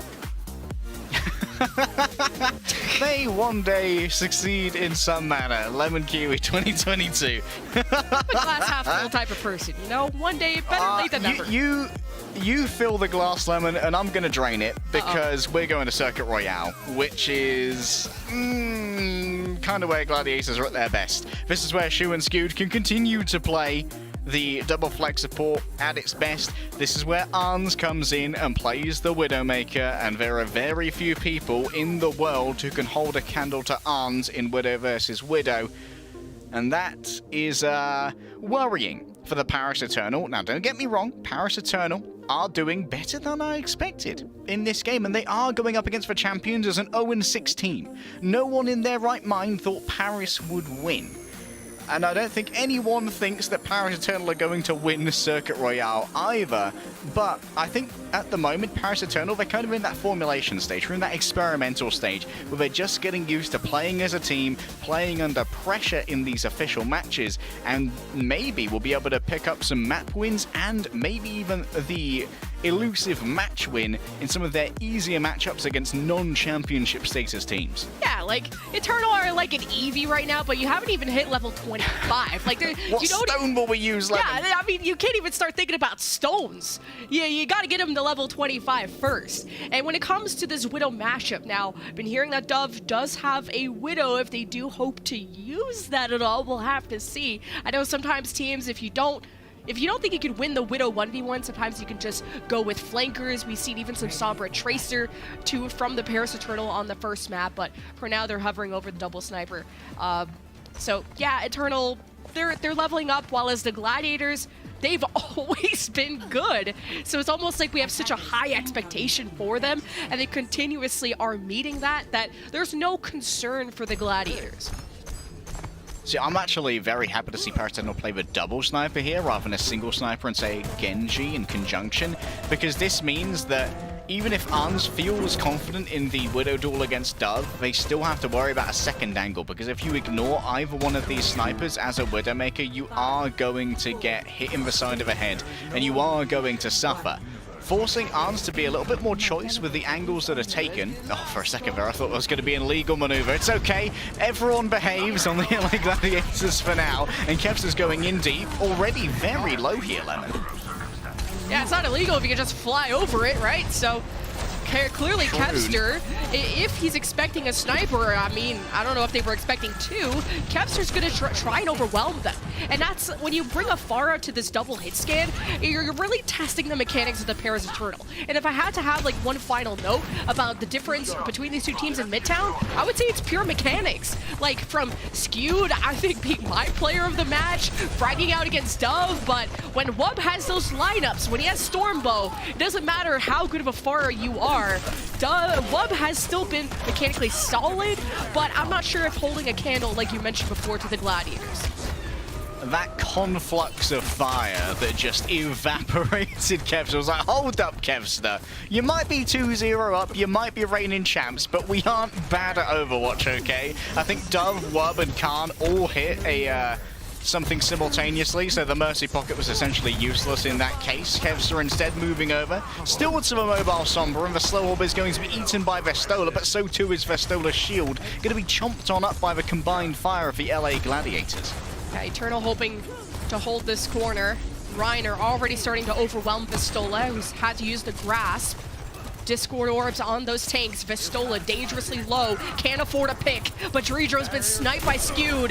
And at least you get that trade, and that's a fantastic pick from Dub. He's gonna reposition to the high ground. He's going up against Ons. He connects on the headshot, but it wasn't fully charged up. Now he's getting assaulted by Kevster, who's now getting behind the Eternal, and they're nowhere to be found. So that's a point 8 cap from Gladiators. Doesn't matter what hero he's on, Kevster is always playing Tracer. He's already Tracer, Lemon, so no one else can pick them. Kevster going to be joining Reiner here in a little bit of a frontline battle just to try and make sure Paris Eternal can't access that much space for free. Wub has swapped over onto the younger Shimada brother here. Ooh. And Dove, he's pretty sharp, Lemon. He's pretty sharp. Yeah, even sharper with Infrasight buff, but still a great grab flux engage with the Eternal. And you see, I mean, Dove still connected onto a headshot onto Ons. It just wasn't all the way at 100% for him to get the actual pick. And Gladiators, especially if Ons and Dove aren't settling this, Kevster's going to get involved and push Eternal back. And there's Dove waiting for the jump, and you can't ego chow like that. Oh, Ons is having a bit of trouble at the moment against Dove. Yet to even build an Infrasight. Dove's on his way to his second. And admittedly, while I was happy to see the double sniper, Wub's Genji was one of the things I called out at the beginning of this match as one of the hopium suppliers for Paris Eternal fans in the previous kickoff clash meta. So Ant Matrix right in the middle of the map there from Dreedro, just maybe zone off Gladiators while Vistola was low, and Gladiators fight back, grab Flux up, and it's countered by Khan's Transcendence, so Eternal now have time to rotate back to the high ground where they have the advantage, while the Gladiators hope to round this corner using Ant Matrix of their own, but because of that high ground advantage, the supports from the Gladiators are so vulnerable, and they're exposed by the hit scan of Eternal, who managed to get a few picks, but as soon as Gladiators climb up, as soon as they set up an Ant Matrix, the Eternal fall like dominoes, and that's a great fight for the Gladiators. Now Khan and Dreedro, all they can do here is die, Lemon. Gladiators have been stalled significantly as they go around the hairpin turn. But Dove cannot be underestimated, and Kevster knows that. Another body shot, and you are out of there, son. Arns stands ready with an Infrasight, but look at this, almost lapped by Dove, so it's going to be able to be instantly answered by the defensive Widowmaker. No one can hide. Dove Infrasight. Really not much you can poke at. Vistola has to make a bit of space, and you kind of just want to play chill until you have Grab Flux. Eternal can just play this corner, regenerate their shields. The Gladiators have to push into them if they hope to capture this cart. And you see Reiner and friends getting pushed into as soon as the shield breaks. And Skew's going to buy that real estate right back with the Transcendence resources for the Gladiators. Vistola and friends from the Eternal didn't back away fast enough. So Vistola gets just surrounded, and the Gladiators fight from front to back and capture point B. So Eternal, well, they lost out. It is not a fun experience to play the Brigiser against Venuzen when he's just kicking you away while you're trying to mace him. However, there is a silver lining here, and that's that Skew just used for Transcendence, which means Wub can maybe get a touch more done with this blade. The sad part of Wub's blade is that there's nothing to really increase the damage it does. Still going to be limited to 110 per swing unless you're swinging on a target that has been discorded. So Wub and Khan, they need to be incredibly clean with their comms here if Wub really wants to get some huge value out of this blade, and Khan's already dead. Oh no. That's a pick for Ons. Dove trades her right back, 4-on-4, but a Grab Flux advantage as Wub hopes to finish off the targets, deals with Reiner, goes into the back after the supports, and a clean fight win from the Eternal as they stabilize. I like the usage there of the Gravitic Flux, forces out Shoes and Mortality Field, and after that there's no real onus, no real force that will keep them alive against the Wub Dragonblade, even with its more nerf to damage. Whoever actually decided is going to stick with the Genji here, believing that multiple members of Gladiators are going to be vulnerable against the up-close and personal battles. And certainly Arns might be, but Kevster could have some surprises up his sleeve. Some cart push, maybe. Gladiators will maybe force Paris Eternal to make a decision to fight now or to contest a card. Vistola jumps into the back line. Gladiators a little bit split maybe from each other as they group back up. Kevster hoping to snipe away at Wub and Khan while he's charged up, but mechanically isn't getting there. So Eternal were able to disengage, and now want to engage on the Kevster who's been isolated, and the Transcendence from Khan will assure of that aggressive push from the Eternal as they're still claiming bodies. Okay, interesting support ults happening here. Shu with the window on the flank, but Havanovic ain't, mate. This is Circuit Royale, and it's an entirely different scenario. Paris Eternal answer with the Transcendence, but admittedly, now that has opened up the gates for Reiner to try and do a huge amount of damage. Regretting Flux for the engagement. This is unstunnable, Lemon. Oh, that's good, but he did some good initial damage, but Dreedra's rallying, so that gets all healed back up. Gladiators having issues just going through the main choke, and as soon as you show your face, well, Dub's sniping it off, so it's about can Gladiators really just get any other angle than this. They only have an option of 2 doorways, so Gladiators just have to hope for picks. It's been a while, Lemon, but Dove's Widow, this does put a smile on some Paris Eternal fans' faces. A veteran of North American contenders has played against Reiner more times than you and I would care to remember. Vestola making a big engagement here into Reiner, who manages to stun away their co-Sigma. And Gladiators also snuck to the left doorway in the Transcendence from Skew just to counter the grab flux. And you had Wub try to dive Kevster as he went through that left hallway and was unsuccessful. I mean, actually, he did get the trade onto Wub, so Kevster and Wub gone, but mainly, Gladiators were able to get through this main choke. They only have 9 seconds, though. It took them forever to do so. You got a window from Shu, maybe hoping to jump up to the second level where the Eternal are resting, but Gladiators for now just want to maximize this push and now can no longer leave the cart as overtime starts.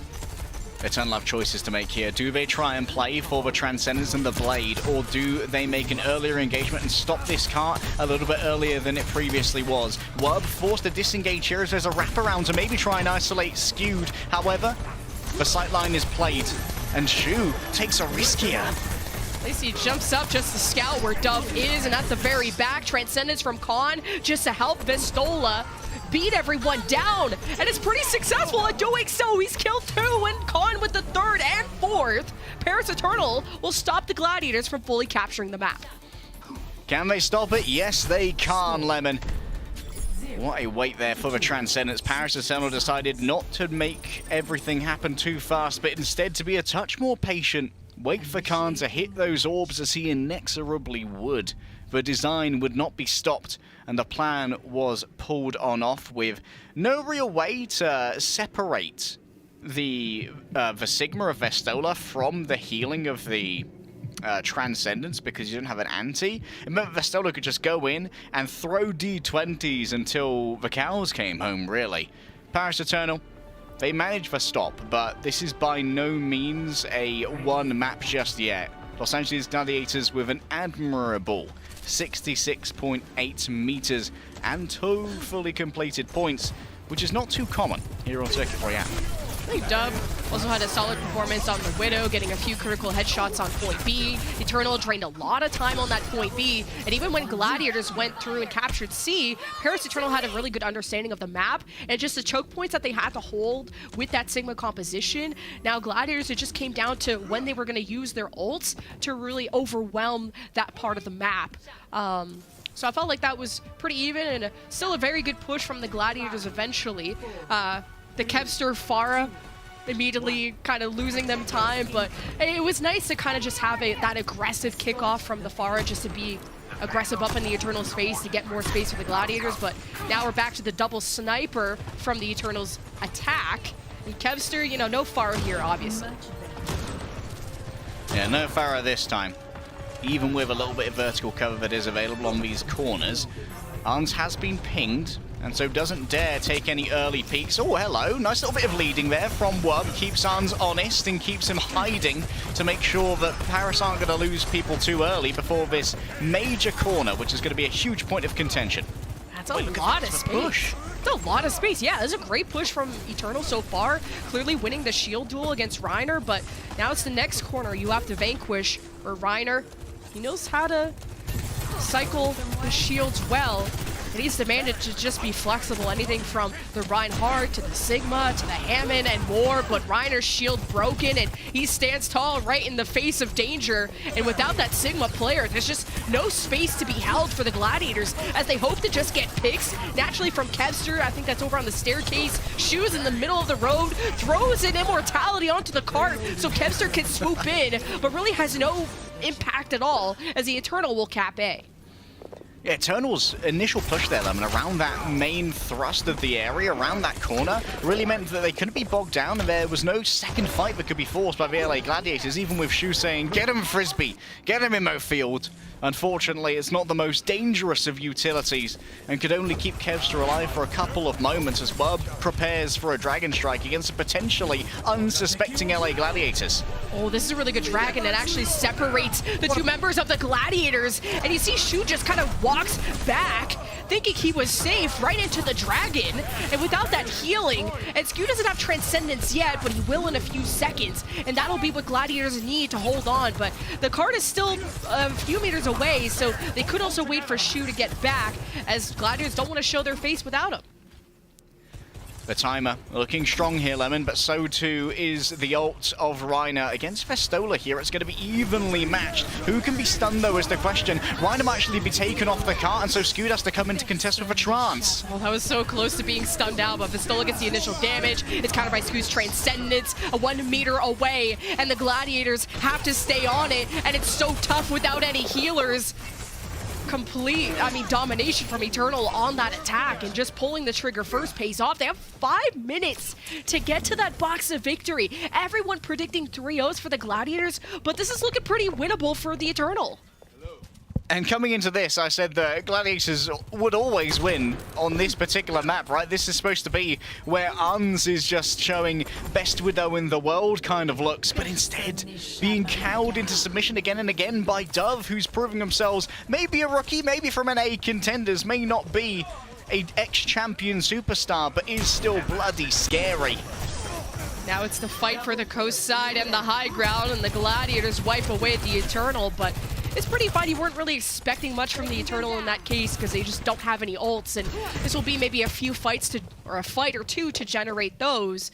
And then the ult fight is what I'm going to be curious about. Will that be enough? Because Eternal are only 1 fight away from the box of victory and taking a map.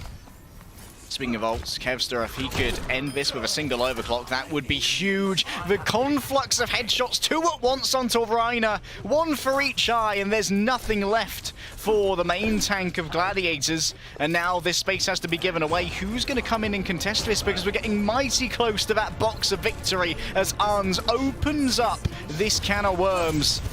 Oh, and Kevster had to swoop in and almost sacrifice himself, but the immortality from Shu survives for a very long time, so Kevster lives. Can't say the same about Ons, as he got a brawl on the card for the map win for the Paris Eternal, and several more fights to go for the Gladiators that they hope to hold and make this a clean sweep series. That's where Eternal, in that last fight, were trying to get creative with the positioning. They had already lost Wub, I think, to Ons, so it was already a fight that favored the Gladiators. Oh.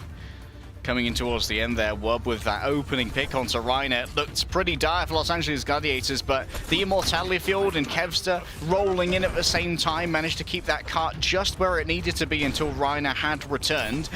Now, though, a huge amount of space has been lost for the LA Gladiators. Playing from more defensive positions means that Paris Eternal can get more setup room for free, Lemon, and that means Wub has a lot more freedom as to where this Dragon Strike goes. Yeah, Paris Eternal have a lot more options on the positioning for their snipers, while Gladiators only have to go towards the pool window, and Reiner has to drop. He can't really shield those snipers anymore. He has to contest the cart. As a Graphlix from Festola, he's aiming for those supports, and Shu is still safe. It does force out the immortality, but Reiner gets pushed off the cart, so the Paris Eternal take a map.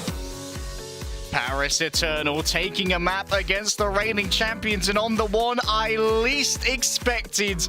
An unbelievable performance from a newcomer. Dove straight out of NA contenders, baby, into the frying pan. And Arns, one of the most lauded snipers in Overwatch history, gets his mettle tested by a young North American hopeful. Paris Eternal start it up on map number 3, and I'm not going to say the cursed words, but Los Angeles Gladiators, their 2 losses have come from the unspoken curse.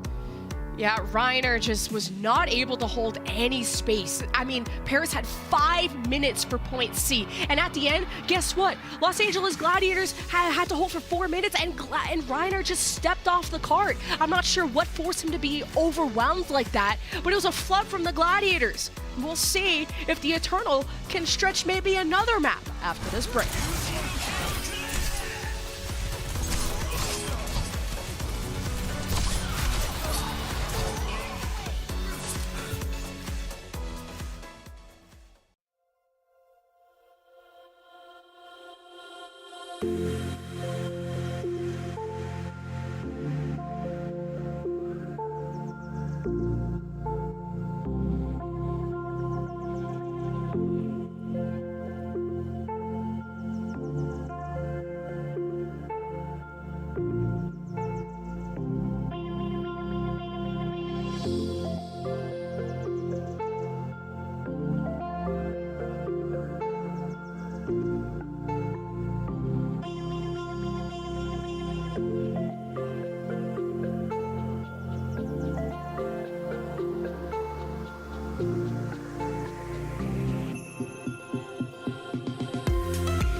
Hometown heroes, please give it up for Team Thailand.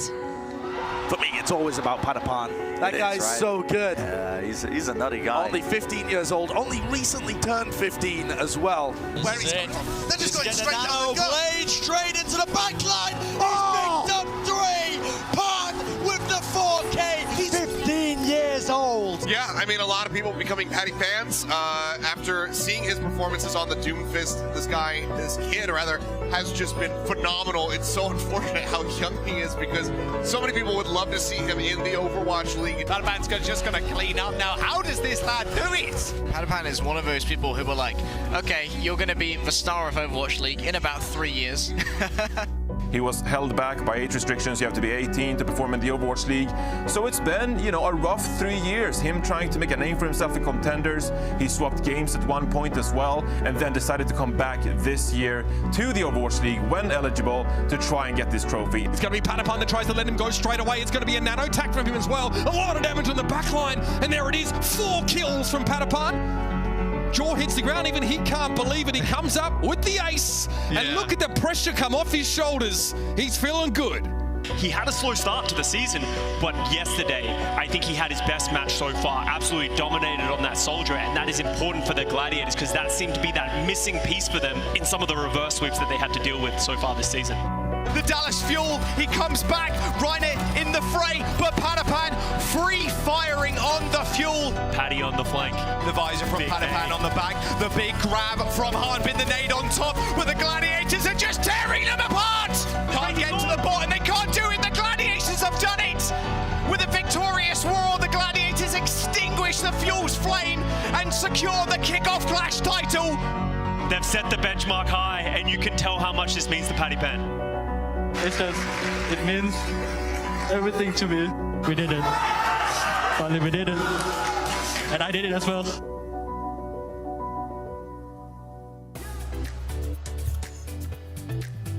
A DPS legend and a mythos crafted over half a decade brought Patapan from contenders to a Overwatch League title.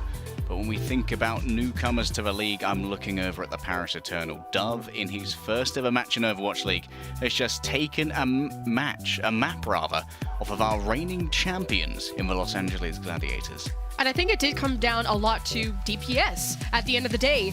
Reiner, you saw, was getting overwhelmed a lot. The shield was breaking and causing him to either die or just give up space for the Gladiators. I mean, you're talking about the Paris Eternal, who had 5 minutes for point C, who didn't really lose any fight, just had continuous push. And I think that was all based on the Hangzhou v Sojourn matchup of Wub on the Hangzhou. Now because of his Stormbow, he gets to continuously just shred the shield of Reiner, forcing him back and back and back, whilst Kevster on the Sojourn. Now, I don't know if it's really a shield breaker, but really Kevster's role was to jump in and maybe get a pick, which you saw kind of him besting Dove and Wub at certain points where odds couldn't win the Widow 1v1. But besides like a singular pick every now and then, Kevster's impact wasn't justifying the Sojourn, which gave Paris Eternal just consistent neutral pressure, which won them fights without them even having to kill anything. And that neutral pressure is going to be so important here, as I expect Reiner to likely roll out on the Reinhardt. However, the Doomfist may once again be opted in here for LA Gladiators. And I suppose this is a little bit of a shift in identity here for Gladiators, who have been one of the more versatile teams when it comes to what they decide to play. However, it feels like they've settled into realizing that Skewed and Shu might be one of the best support lines in the league to play this double flex, and really trying to make the Ana Zen work. As we've pointed out before, it does lack a little bit when it comes to peeling for each other, but when they see Vestola in on the side of Paris Eternal, I bet Shu and Skewed feel much more safe to play this, because they know that Vestola can't get on top of them with a ball like Dam can. Yeah, if you think back to how Midtown went with a similar composition for Paris, I mean, Dove was just having issues mechanically trying to best someone like Skewed on the Zenyatta. He was able to get the chase down onto Reiner, and I think that has to be Dove's role. And when it comes to these mechanical exchanges, Patapan bests Wub. Now, the initial pick will give Gladiators control of the robot, although Vestola isn't eager to giving up statue control. And with the rest of his team maybe backing away, Vestola's taking a lot of damage. This is charging up Patapan, who can easily just jump past Vestola and pick off the supports, and Paris Eternal are really overstaying their welcome. Dove is for now guarding Timmy though, and also managing to pick up Patapan from the back. Still there hasn't been much gained. Less than a third of a meter, or rather 2/3 of a meter for the LA Gladiators.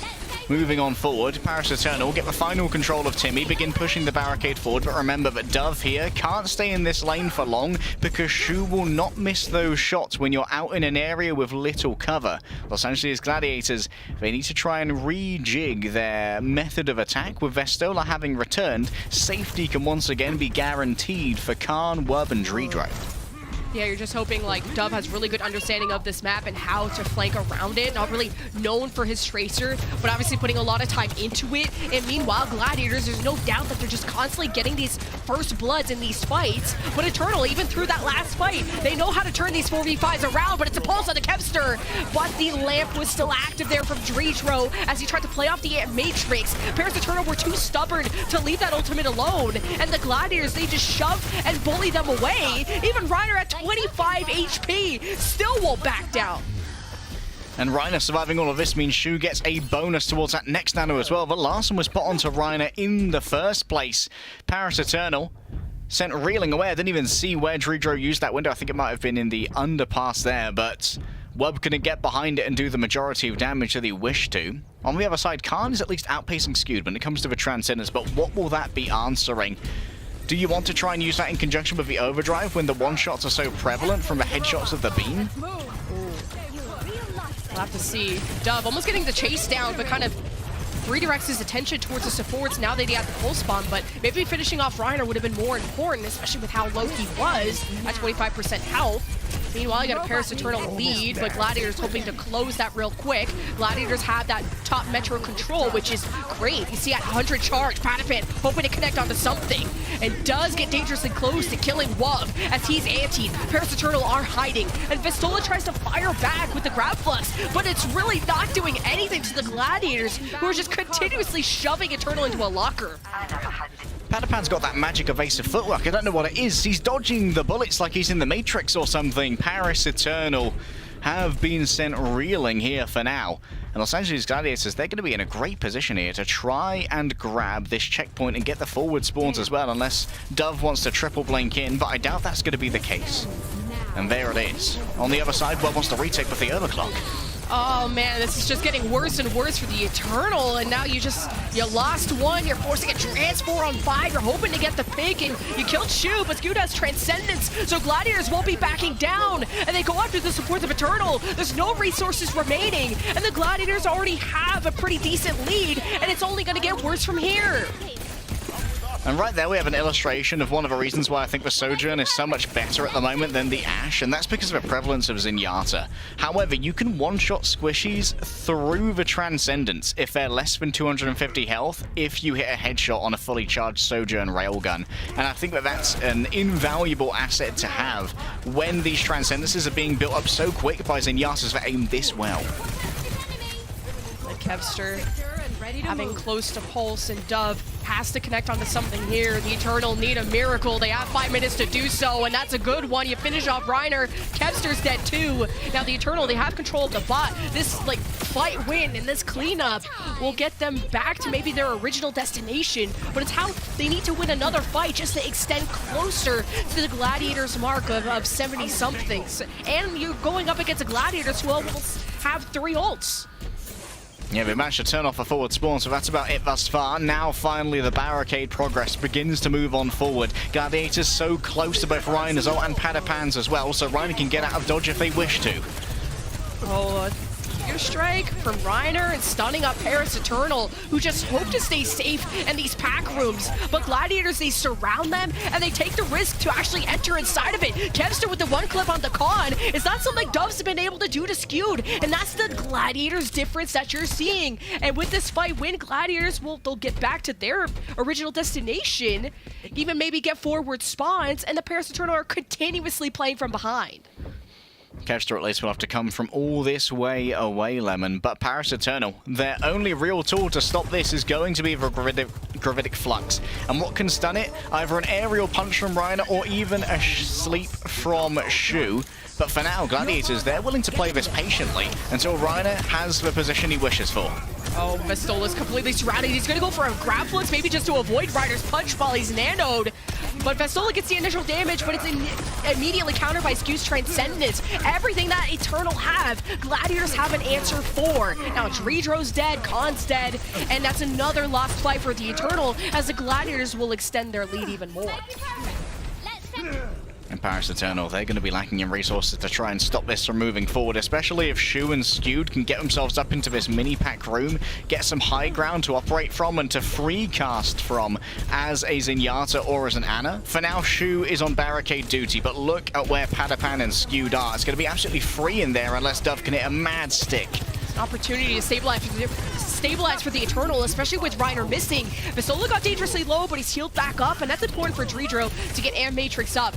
Eternal need as many tools as they can to just win back-to-back fights without losing anyone. Pulse, Padapan will be dislodged from the top metro. Dove recalls and kind of redirects his attention towards Reiner, and that focus fire is enough to take care of Reiner, but Eternal aren't in the most comfortable position either without Wub. You got a 4-on-4, so Eternal, although they won the fight just to get them out of spawn, they're back at this neutral position.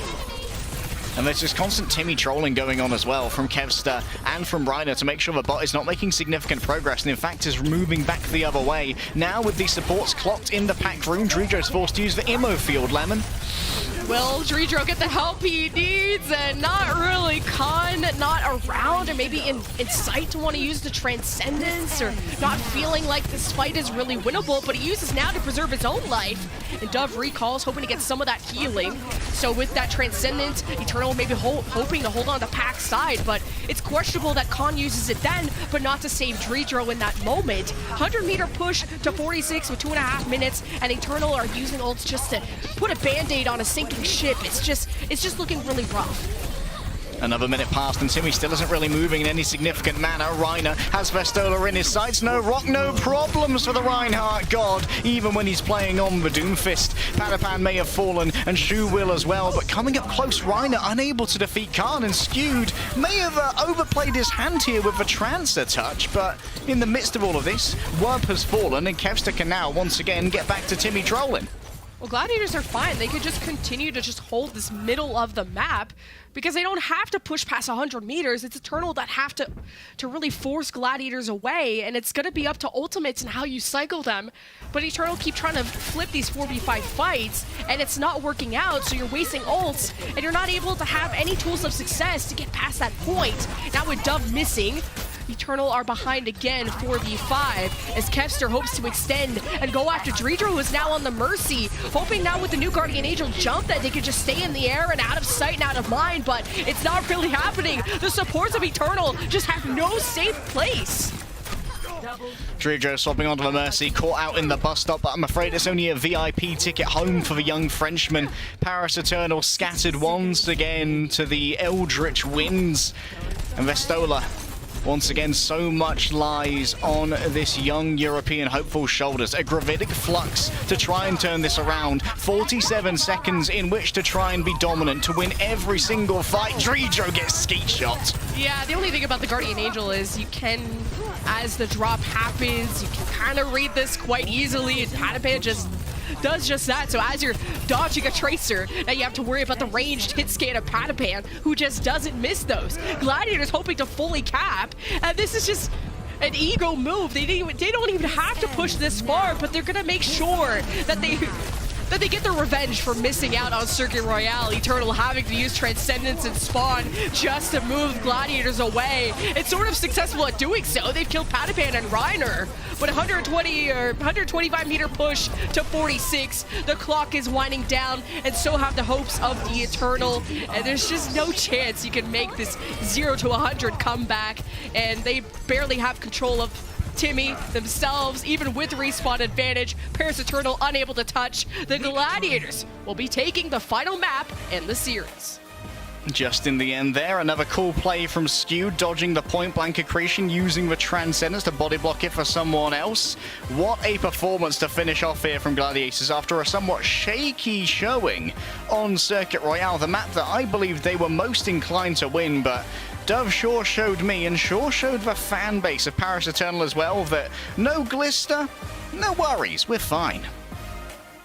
Yeah, I think mechanically and just map awareness, mechanics, just everything, the preparation, the Gladiators, just back-to-back wins. I mean, the only losses that the Gladiators have are to reverse sweeps like at the start of the season. They are your kickoff clash champions for a reason, and they are going to be the team to beat. While as the Eternal, they took a map. And at this point of the stage, I think they've only won 4 thus far. This is going to be their 5th. So to just take a map against the Gladiators is something to still applaud, despite them just bringing in Dove on super short notice with Glister missing. Hey, think of it this way, Paris Eternal fans, you just increased your map count by 25%, even if you are 0-7, but that's okay. There are easier opponents out there than the LA Gladiators, but when it comes to the LA Gladiators, we've got to heap praise on this more innovative support line. Playing the Ana and the Zen, it's been a while since it's really been meta. It only really took hold before in previous epochs of Overwatch over on Dorado, where we saw a lot of teams playing both the Ana and the Zen to take advantage of long sightlines. However, now it appears to be the standard fare for LA Gladiators, and it's the Zen that I want to zoom in on for our player of the match, Lemon, and that is going to be Skewed, who may be one of the world's best Brigators, but is also a damn sight good on the Zen too. And especially in this meta with the buffs to Zen, we're so glad to see Skewed get so much more playtime. And especially mechanically, he's just not he's not a vulnerable support player whatsoever. It made Dove's job so incredibly difficult as a tracer to get behind there, because Skewed is just the #1 target, and I never really saw Skewed ever struggle. I think there was even a stat line in Midtown where he went 4-0. He never died. So that's just the power of just the accuracy that Skewed has on a hero like Zenyatta. And there's also the call out that needs to be made that Skewed changed his playstyle considerably after Oasis, when even though Gladiators won that fairly handily, he did get picked off by the initial dives of Darn, Wub, and Dove together. And after that, there was a team change up to make sure that Skewed was a little bit more safe, and it came from his own positioning, but also from a little bit more care being taken to mark the opposing DPS. And Gladiators still showing the potential to iterate means that they are still very dangerous as far as teams go, even if right now they are dropping a couple maps here and there. But Lemon, when it comes to matchups, I think we might have a bit of a closer one coming up after break. It's going to be Dallas versus Atlanta, and it's going to be a doozy. Don't go anywhere.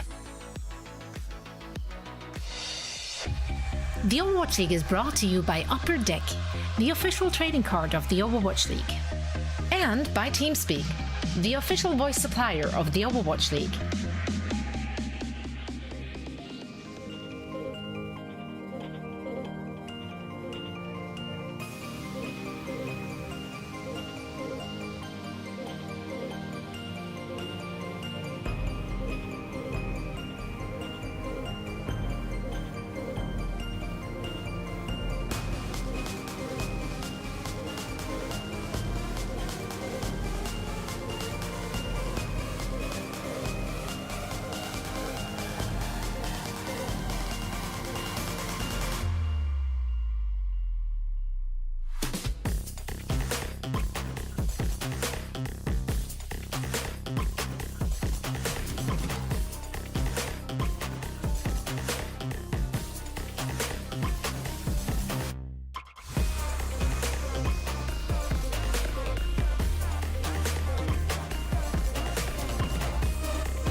Welcome to our game break. Zoe here, joined by Danny as well as Costa, and we got another match to break down. Quite frankly, Paris Eternal, they did make the Gladiators fight for it. I do think they had some good looks there as well, and I personally was very impressed with what we saw from Dove. This was the first time we saw him in. We didn't really have anything to go off of, and I think he held his own, Costa. Yeah, absolutely. I think Dove, the best debut you could hope for, considering it was against the Los Angeles Gladiators. Oh, yeah. That's a tough sell sometimes. Of like, welcome to the league. Here's Kevster. It can be hard to deal with that kind of thing. But also on his Widowmaker on Circuit Royale, he went absolutely crazy on that Widowmaker, going toe to toe with Arn. So bright future for Dove and the Paris Eternal on the back of him. There were some good looks from the Paris Eternal. They have that Dawn in to come and play that Wrecking Ball, that dive style with the Zen and the Brig, and then they also played Vestola on the Sigma. Right. It's all coherent. I think it all makes sense. They look much improved from what they were in the last tournament, but just not enough to get over the Gladiators. I do also want to feel like, Gladiators. They're the Gladiators, right? They won the Kickoff Clash Championship. Like Costa said, I think going into this match, I didn't really have any opinion about the Paris Eternal, but I was actually very impressed with their performance today against the Gladiators. Yeah, against any other team, this might actually result in that evasive W they're chasing. Yeah. That's it. Patty Pan as well, he picked it up on the Soldier in the Kickoff Clash, was highlighted with a really awesome video there in the middle of that series. But Patty Pan showing up on that Sojin as well, putting that aim to good use. Seems like he's a lot more comfortable on this Gladiators team. And honestly, I just like everything about this Gladiators. They're looking to be the team to beat once again here in this Midsummer tournament. Skewed flexing his muscles on the flex support on that Zenyatta as well, Danny. You were talking about how you liked it. Yeah, no, I do. I think this right now, the meta's not set in stone yet, but I just love how right now we're seeing a lot, all the supports are getting more spotlight, whether it's the BAP or the Zen. I think it's a good time to be a support player right now. Yeah. It really is. And they're not just in the backlines, right? They're playmakers. They're the ones opening things up right now. And that's again, flashback season 1, having a Zenyatta just pop off, clicking hits. That's what we're all about here. So it's really great to see so much aggression coming out from frontline, backline, midline, whatever. There's just aggression, and we live for that kind of stuff. And we have more of that, hopefully, coming our way with our next match.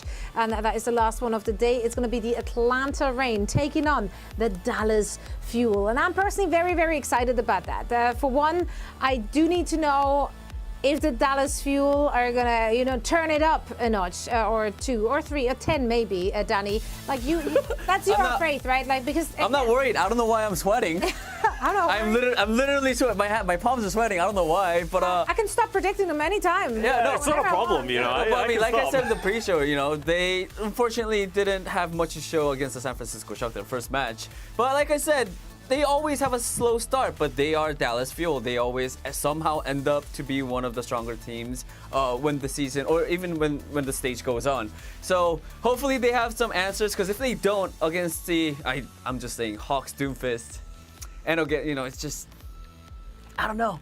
Yeah, we don't know until we know, right? Unless they have an answer, yes. You were in favor of Atlanta Reign for this one, right? Is that based on Dallas's shaky first performance? Or do you just feel like Atlanta really got a good grasp of the current meta and they have the pieces they need to? I like their grasp on the meta. They have Hawk, who can play the Doomfist and he can play the Sigma, so they can make that switch at the drop of a hat, so they can adjust their strategy mid-map without having to sub someone else in, which is good for them. But they did just go to 5 maps against the Boston Uprising. We're at the start of a tournament where we did have major switches in the meta, so it's hard to really place all these teams right now. But for me, the main reason I went for the Atlanta Reign, I just wasn't sold on how the Dallas Fuel were playing. They look shaky. They can't put Harbin on Xayah in this meta right now. It's going to be difficult for them, and I don't think they can turn that around in such a short amount of time. Yeah, Kai though. And Kai. and they have Kai. There's always that Kai factor. Yeah, I get it. generally, looking at the meta Costa, we already picked a brain from Reinforce yesterday and the day before. And actually, I just do that every day. It's just kind of a hobby of mine. Just poking at us, like, give me information. Yeah, he has so much, right? He's a big guy. There is a lot of information fitting into that body of his. So I like to make use of that. So maybe give us your take so far. How do you feel about the meta? Do you feel like it's well established? Or do you think there is still a lot in flux? I think there's so many things in flux right now, and you got to look at the individual pieces. For me right now, Sojourn seems to be that back and forth hero that some teams are starting to utilize, other teams aren't. I would expect to see more teams move towards that Sojourn direction. The amount of value that you get from those rails, almost getting a free pick off at the beginning of team fights, is just too valuable. And especially that overclock, you can kill people through Transcendence. People will start moving towards that Sojourn, in my opinion. And then you have a look at the backline. Some teams can play that double flex support, but we actually just saw the Paris Eternal. Dredro did not look comfortable on the Baptiste compared to these other heroes, so maybe it's something that they can't lean into. Teams are playing to their strengths right now, and that's good, but the meta will begin to shake up. People will start trending towards the same thing the longer the tournament goes on. I do feel like, though, Zenyatta will be like a main pick for most of the teams. It's almost 100% pick rate at this point or something like that, right? Yeah, we should definitely, like, tomorrow, maybe at the end of the week, like, take a look at the pick rates for this week and see where we at. But yeah, Zenyatta has been basically virtually in almost every game. And yeah, if you're struggling in your backline on your Baptiste or on your Zenyatta, going Mercy is actually not. Yeah, don't do that. that was like very clear, like, he's in trouble and very desperate when he's like, Mercy? That was my specialty when I was playing. I was like, it's not working, guys. I'm going Mercy. Let's see how it goes. I feel very comfortable. And then he immediately got like sniped out of the air by Paddy Fan on lockers. Now, we do, as I said, have another game ready for you. And once again, we're heading over to the lovely Lemon Kiwi and Lake Day for that one. Thanks so much, Zoe. I'm so excited for this last and final match. I think it's going to be the match of the day. The Atlanta Reign versus the Dallas Fuel. Dallas Fuel, the runner-ups on the kickoff clash, like the desk have already said, are looking a little wonky. Yeah, they aren't looking the most comfortable in this current meta yet, Lemon, but on the other side, when it comes to the Atlanta Reign, we've seen Kai essentially solo the Boston Uprising on Sojourn and been like, hey, so this character is kind of really good now. The epoch of Soldier has passed, the time of a 76 has moved on, and now Sojourn is all the rage, some teams even preferring to play the Ashe, and maybe Edison or Guyo would like to pick up that Ashe on the Dallas Fuel, but evidently there's going to be a lot of iteration from this team when it comes to trying to find what they are best at, because if the Dallas Fuel core, which used to be Element Mystic alongside Rush as well, were known for anything, it was for finding their little niche and working at it until it was perfect. It was Sombra Doom Goats back in that illustrious era, and of course it was the Zarya Rush Hivemind in the kickoff clash. But now when it comes to mid-season madness, where we aren't seeing as much Zarya as before because she's a lot weaker against the poke from things like Baptiste and of course for Zenyatta as well, Hanbin's identity is going to be a lot more defined, I imagine, by the Sigma and maybe even the D.Va. Well, let's look at the starting lineup for the Dallas Fuel. And when I say they did look wonky, they went from 3-0ing the Shock in the kickoff clash to getting 3-0'd by them. This patch has kind of thrown everyone into a loop where you thought the Dallas Fuel just right off the stage, like you said, were the first to innovate the Zarya comps, to prove to everyone the strength of using kind of these non-characteristic heroes like a Zarya. But now, they have to reinvent themselves, it feels like. So now they're trying Rush on Midtown with Fearless.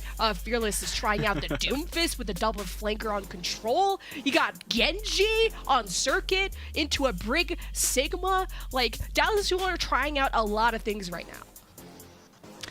Yeah, it definitely feels like Edison's being incorporated in a little bit more for a little bit of hit scan volatility that can be changed within the map itself. Of course, Edison was previously their preferred Reaper player, but now is reflecting around a little bit. We've seen a little bit of Edison Genji, which was a touch confusing, but still apparently legal. And we've seen a little bit of the Edison Tracer as well. We know that Edison is very good when it comes to the flick scans. If we ever enter a Cassidy meta, we expect Edison to be one of the premier Cassidys potentially, but is going to be fighting for that spot with Gurio as well. Sparkle, on the other hand, bit of a hyper flex, could lean into some projectiles. However, we're pretty sure we know what the Atlanta Reign are going to be playing as we head over and have a look at their starting roster.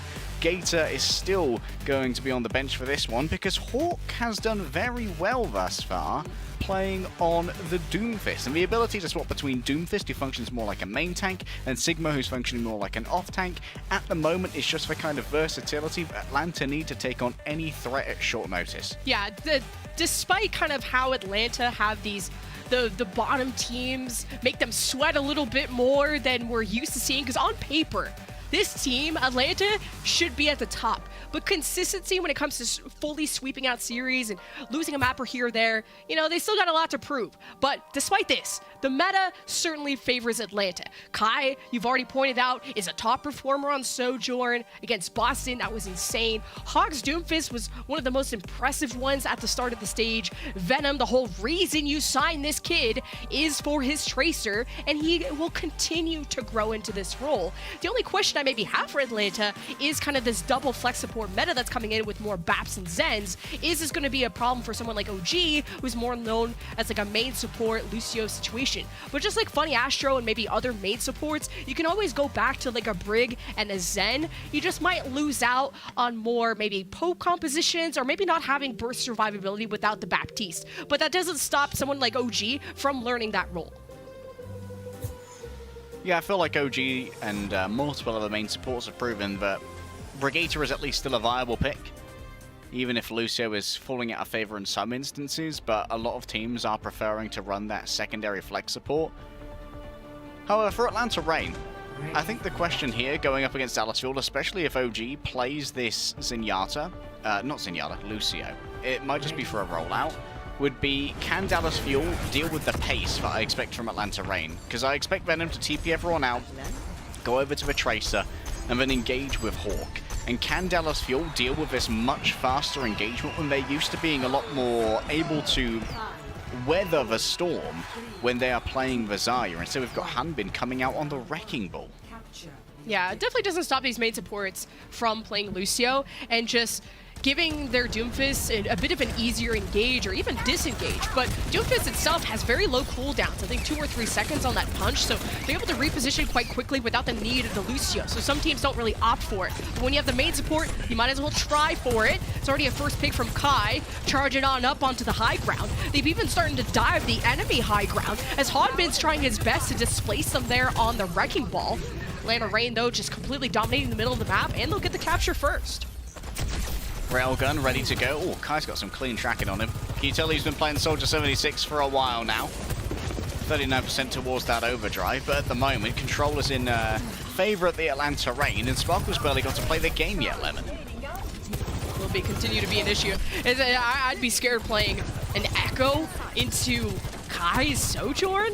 Like, did we all watch that Boston match too? I'm terrified of Kai. I have nightmares about him. So we'll see if Sparkle can close the gap. I think with enough stickies and a focusing beam, Echoes are quick to assassinate, but so is Kai if he's charged up. And Sparkle's gonna have to be so careful, especially without a Mercy Pocket that can help him. If Sparkle takes any poke damage, like, Sparkle's just gonna be in so much trouble.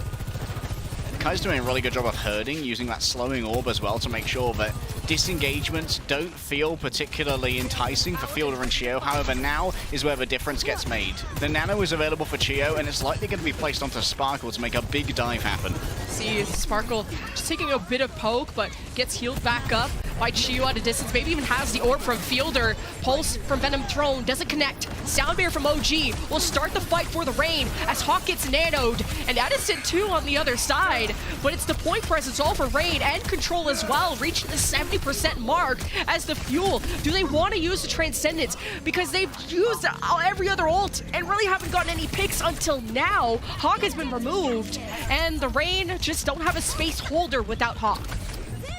Ultraviolet found by Fielder. That's going to be exactly what they need to have the confidence to not invest for Transcendence just yet. Hanbin tries to stay in a touch too long, but will easily be able to exit with his life. Remember, crucially, when Hanbin goes into that ball form, his headshot hitbox is obfuscated, and that means that Kai can only do 130 damage with the railgun, so it won't be as easily burstable by someone as accurate as Kai on the Sojourn.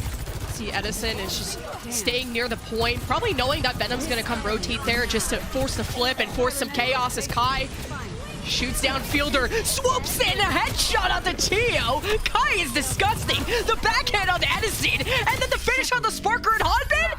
Kai, who is this man? Someone call the Hague. That cannot be allowed. That's got to be illegal. Kai with the ace, and oh my goodness.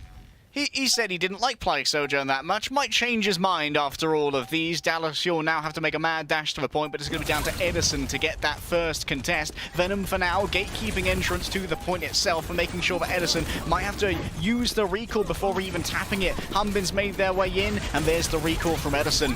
Pulse, maybe a little bit of splash damage on the Hanbin. Sparkle gonna be on the Doomfist to just help Fuel get any kind of space at all. Meteor Strike and Transcendence. Now Fuel can maybe get the flip. I'm surprised that Rain are even still contesting. Fuel doing just that. Sparkle's in the backline. Kai summoning all the attention. Venom not able to help him out in that case. 99 for the Rain and a flip for the Fuel. Sparkle has a good amount of Doomfist experience under his belt, and so that's a good copy for him to make. Even now, Venom trying to stay alive, but has been surrounded. Surely will die here, and yes, there it is. Focusing beam from Sparkle makes short work of the under 75 HP that was available for Venom. And now Atlanta Reign, they have a little bit of a support swap up in the last couple of fights. Ultraviolet's moved over to the Baptiste instead of the Ana, and that provides less reliable healing for Hawk, so he's a lot easier to get picked off early, as we saw during the last round. Immortality might be nice against these pulse bombs from Edison or even the mines from Hanbin, so just having some kind of burst survivability is important. Ultraviolet with a good swap there, and we kind of already had that question, but the flip's back over to the Rain. The Fuel hoping to take that back with some mines from Hanbin, and he's going to camp up there. Sparkle is above, Edison's on the point, but at an off angle, Venom and Kai are just dismantling the Fuel's defenses, who just hope to sit and wait. Now Hanbin is the only really person alive for the Fuel, while as the supports from the Fuel are getting back. Who's going to be the recipient of the Nano? This Chio Nano Hanbin to keep him alive on the point. They're trying to really be patient and wait for Sparkle and Edison to get back, but Hanbin's about to die, so he has to get this Nano. The Nano gives him 50% damage reduction. Reactive shield some more as well, Lemon. But for now, Atlanta Reign, they've lost out on Kai. Their main weapon, Fielders pop the trance as well. The damage can't come through. Soon that will zoom on out, and now it's 99 to 99 with Dallas in control. Really good patience from the Fuel on that Nano that helped them keep the point to force to 99%. Rain still working on the flip, but as they just jump on in one by one, Hanbin is throwing them off. The range damage from Fuel both in the point and around it is too much for the Rain to coalesce their focus on a singular target, and the Fuel will take the first round. The Wrecking Ball proving to be quite the asset here in the hands of Hanbin, able to avoid a lot of the damage coming in by simply balling on up and not showing their head to either Kai or to Venom, who ends up getting knocked off the map towards the end there by Hanbin. And it's a touch of sweet irony for Dallas Fuel, really, where at the end of last season, it really felt like their inability to keep up with Fate's Wrecking Ball is what made them less of a favorite compared to the Shanghai Dragons when it came to winning Season 4.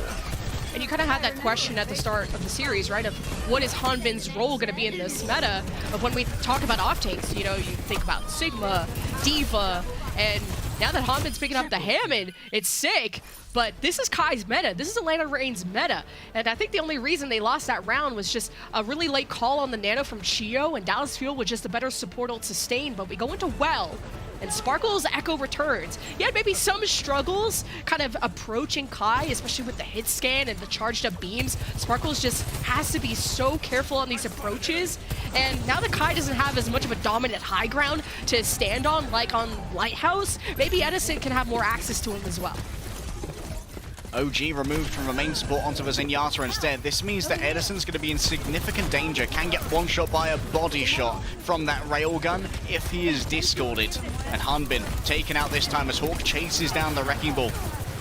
Yeah, just Kai opting for this house. I mean, he has cover from Sparkle, but he's more accessible by Edison. But even through Edison being able to approach is really not enough. Kai and Venom's mechanics are really too much, and you can't discount what Venom's doing in the backline either. So Rain will get the point first. I think something important here that needs to be considered is that now Venom is able to kind of go equal with Edison when it comes to this Tracer battle. It means that you can often have the Harmony Orb on your side, so you don't have to make mad dashes for health packs and expend your blinks to make that work. Venom looking for an early stick. Oh, he jumps into him! He jumps into Venom! I wonder why he didn't have a blade. You know, I have recall. I don't know, but it's maybe still a trade that favors that. Oh, maybe that too. But Rain, I mean, this is still a trade that favors them. The Fuel don't barely have any heals. With just a Zenyatta, they can orb one person at a time. So the Fuel are still gonna see if they can get picks, but Hanbin has a ton of health to work with just to kind of distract and hope that Fuel can walk up. But until Chio gets back, Fuel shouldn't be fighting. The victims of a pulse bomb have returned. Hanbin can try and make their own space now. Kai's going to be under significant pressure. Will this force out an Immo field? It forced out the Trance and the Immo. Lemon, that's bad management. Well, at least the nano on Addison and the mines. This might turn out pretty good for the Fuel, who still have 2 leftover ultimates, but you gotta deal with Kai. He's already shot down Sparkle. Venom peeling for him when they can. Now Hanbin has to get involved, and the Rain back away and still get control of the point. Now it's up to Hanbin to initiate this for the Fuel. Kai thinking as thin as he can there and somehow avoiding all of those mines. Edison demands attention, but Hanbin's actually fallen off the map, as you can see from the other side there. Might be able to get on up, but remember that tether. Not necessarily going to be entirely forgiving. Hanbin returns to the fray, but now the percentage is so high for the Atlanta Rain. Yeah, both Pulse Bombs not getting anything. Venom going for Sparkle, misses. Edison going for Atlanta Rain, and the Immortality comes up from OG. So that's the whole reason why you play the Baptiste, is to try and give yourself a chance against these ultimates. Sparkle with the assassination onto UV will even copy the Sojourn just to slide out, as Rain now take back control of the high ground. And it's actually OG, and he's all by himself and out of position. So the Fuel take back the point, and will even get stagger kills out of it. 99 has been managed, though. We've seen this story before, though, Lemon. And Dallas Fuel, when they're defending with Sparkle on the Echo and Hanbin on the Wrecking Ball, is when they're at their strongest, because Hanbin, they can set up a good quintuple stick for Sparkle. And that is going to move off the timing that Hanbin dictates. Yeah, at least Chio is giving some love over to Sparkle. But now Chio has maybe not an offensive option of who to nano, and he might have to make that decision quickly if Hawk is going to have his number. But Rain don't have any supports. Edison was already starting his assault on the backline. So the Fuel are in a great position to just chill out even more, but he's still got a 40% gap between the Rain. And Hanbin almost ready to go once again with this minefield. That might force out OG's Immortality field. And Hawk might actually have to try and clear it with a Seismic Slam just to be efficient, as Atlanta Rain are running out of time to win this map, even though they've looked good at the beginning of both of these starting setups. See Hawk and Venom working the bottom side of the map, trying to go after Hanbin, and meanwhile Venom trades out the backline. Fielder not using Transcendence in time. Will that cost the Fuel? Chio has to give the nano to Sparkle, but are the kills really translating? He gets completely overwhelmed. All of Atlanta turn his way. Now Atlanta work on the flip at 99%. Will Dallas Fuel be there to touch? It will be Chio on the top side of the map. Fielder back in the middle. He might have to use Transcendence just to have some kind of safe space. And he got so close from that drifting away. They were hoping Hanbin or Edison touched. Maybe a miscommunication could have already costed that round, as Atlanta Rain now stuffed to choke with resources. Transcendence from Ultraviolet to assure that Hawk and the rest of the front line just bulldoze the Fuel, who are left without any supports and any hope of winning this fight. The Atlanta Rain will force a round 3. All right, let's talk some Hawk tech, because that was a nice Hawk moment. Being able to avoid the damage from the sticky bomb from Edison. That would have killed Hawk, and it would have meant that Atlanta Rain had no tank to try and hold the space that they bought using their ultimates. Uses the Meteor Strike, takes the bomb to space, and as you all know from science, there are no bombs in space. And then, with the remainder of the mines from Hanbin's ultimate, Hawk jumps into them while activating his power block in order to get a mega charged punch that Dallas Fuel may not have been expecting and would have been able to CC multiple members if it connected. Atlanta Rain doing well off the instruction of Hawk's dives here, and hopefully we'll be able to keep up that level of clear comms, because it seems like at points Atlanta Rain kind of leave Ultraviolet and OG out to dry, and Hanbin and Sparkle can easily tear through them as Hanbin moves over to a Doomfist now. And I think Venom's having a really good performance on the Tracer too. Like, it was kind of touted in contenders that that's really all he could play was the Tracer. But really, at least this risk for the Rain is paying off as he's doing better than Edison. Now Sparkle has to take over the Tracer role, and Venom is still doing great in that 1v1. So off of that first blood that the Atlanta Rain have, Venom has access to the backline. Fuel had to be careful of that, and the Rain get the point first. Rain moving from here in this defensive scenario means Kai gets a longer poke phase to build up the energy on that railgun, and that means it's a ticking time bomb here for Dallas Fuel because Kai simply don't miss those often. Edison's got a good off angle, and Hawk can only block from the front, so can't mitigate the damage, Lemon. Yeah, Hawk just exposed and taking so much poke that the power block, I mean, can only block from the front and not above where the Widow was.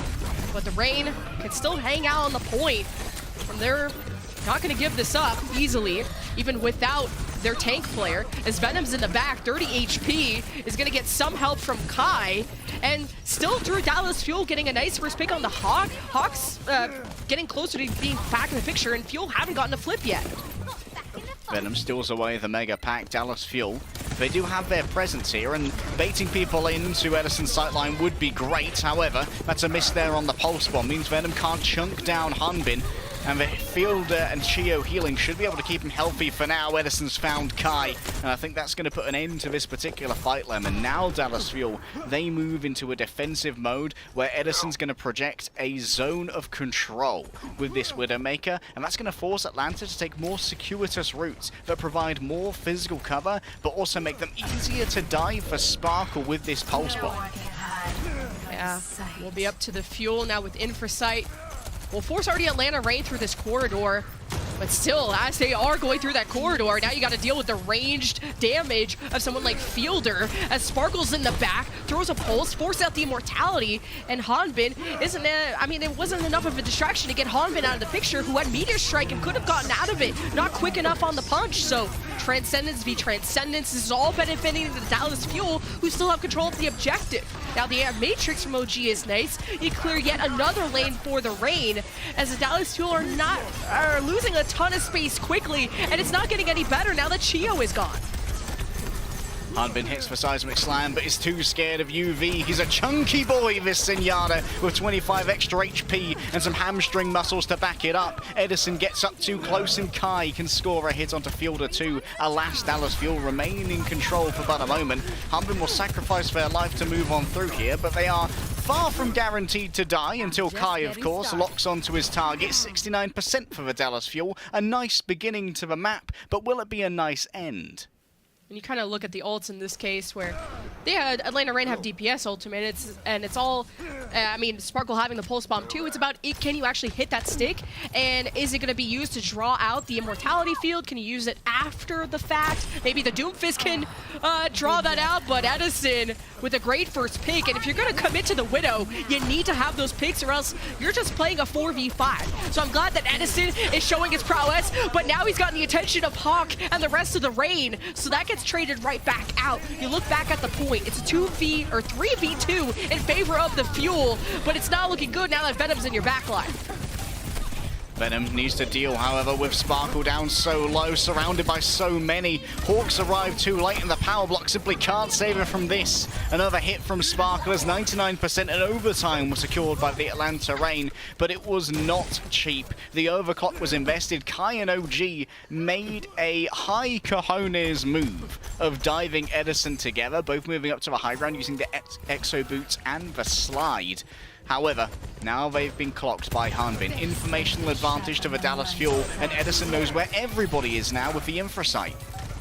Yeah, Edison getting a headshot into Hawk is getting him so low and drew out the immortality field from OG as Dallas Fuel knew that was their moment to shine, and they used a Transcendence just to force out Atlanta Reign. And Edison is getting a ton of picks, and this is really a boon for the Dallas Fuel who are getting the flip over at 99%. Will be a touch from Venom. Hawk is back in the picture in the top side of the map in the corridor. It'll be up to Venom and Hawk to keep this overtime wick burning as the rest of the Atlanta Reign are still getting back from spawn, and especially Ultraviolet who was close to Transcendence. And how will the cards fall for the Atlanta Reign? Hawk has made his way into the back line and has already taken care of Edison, so there's no ranged threat. Now they just have to hunt down these supports, but it's really not going to be that easy. Venom with a great pulse to finish off some of the supports, and Atlanta Reign have a last chance Transcendence to keep them kicking, and so they do. They kick Dallas Fuel right in the face and take map 1. No way, Venom. No bloody way. The amount of time he contested in a 1 versus 5, forced the recall, got out of there, Hawk gets in, moves away, builds up towards a pulse one, manages to stick it and gets frags after that. Venom just took an unwinnable fight and decided we are winning it against the Dallas Fuel. These aren't ranked scrubs. These are elite players.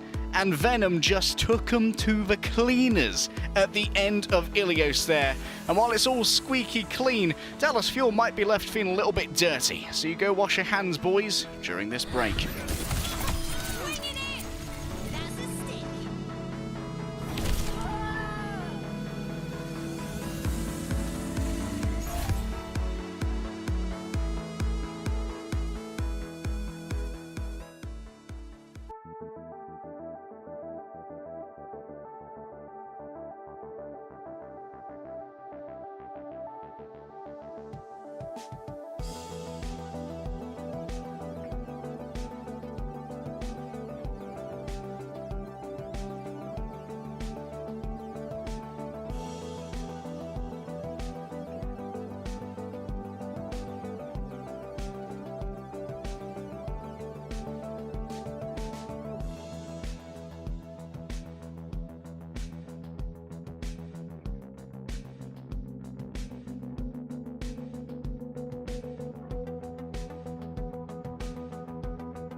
Two shots, dead in the ground, we ain't the same, pull up.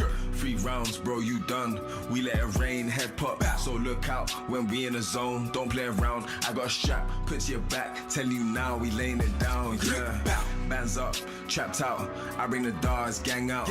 Look, don't wanna fade and drop out, got no clout. Think smart, this crucial. We ain't no average usual, nah. We let it rain, ain't seen a savage, who you?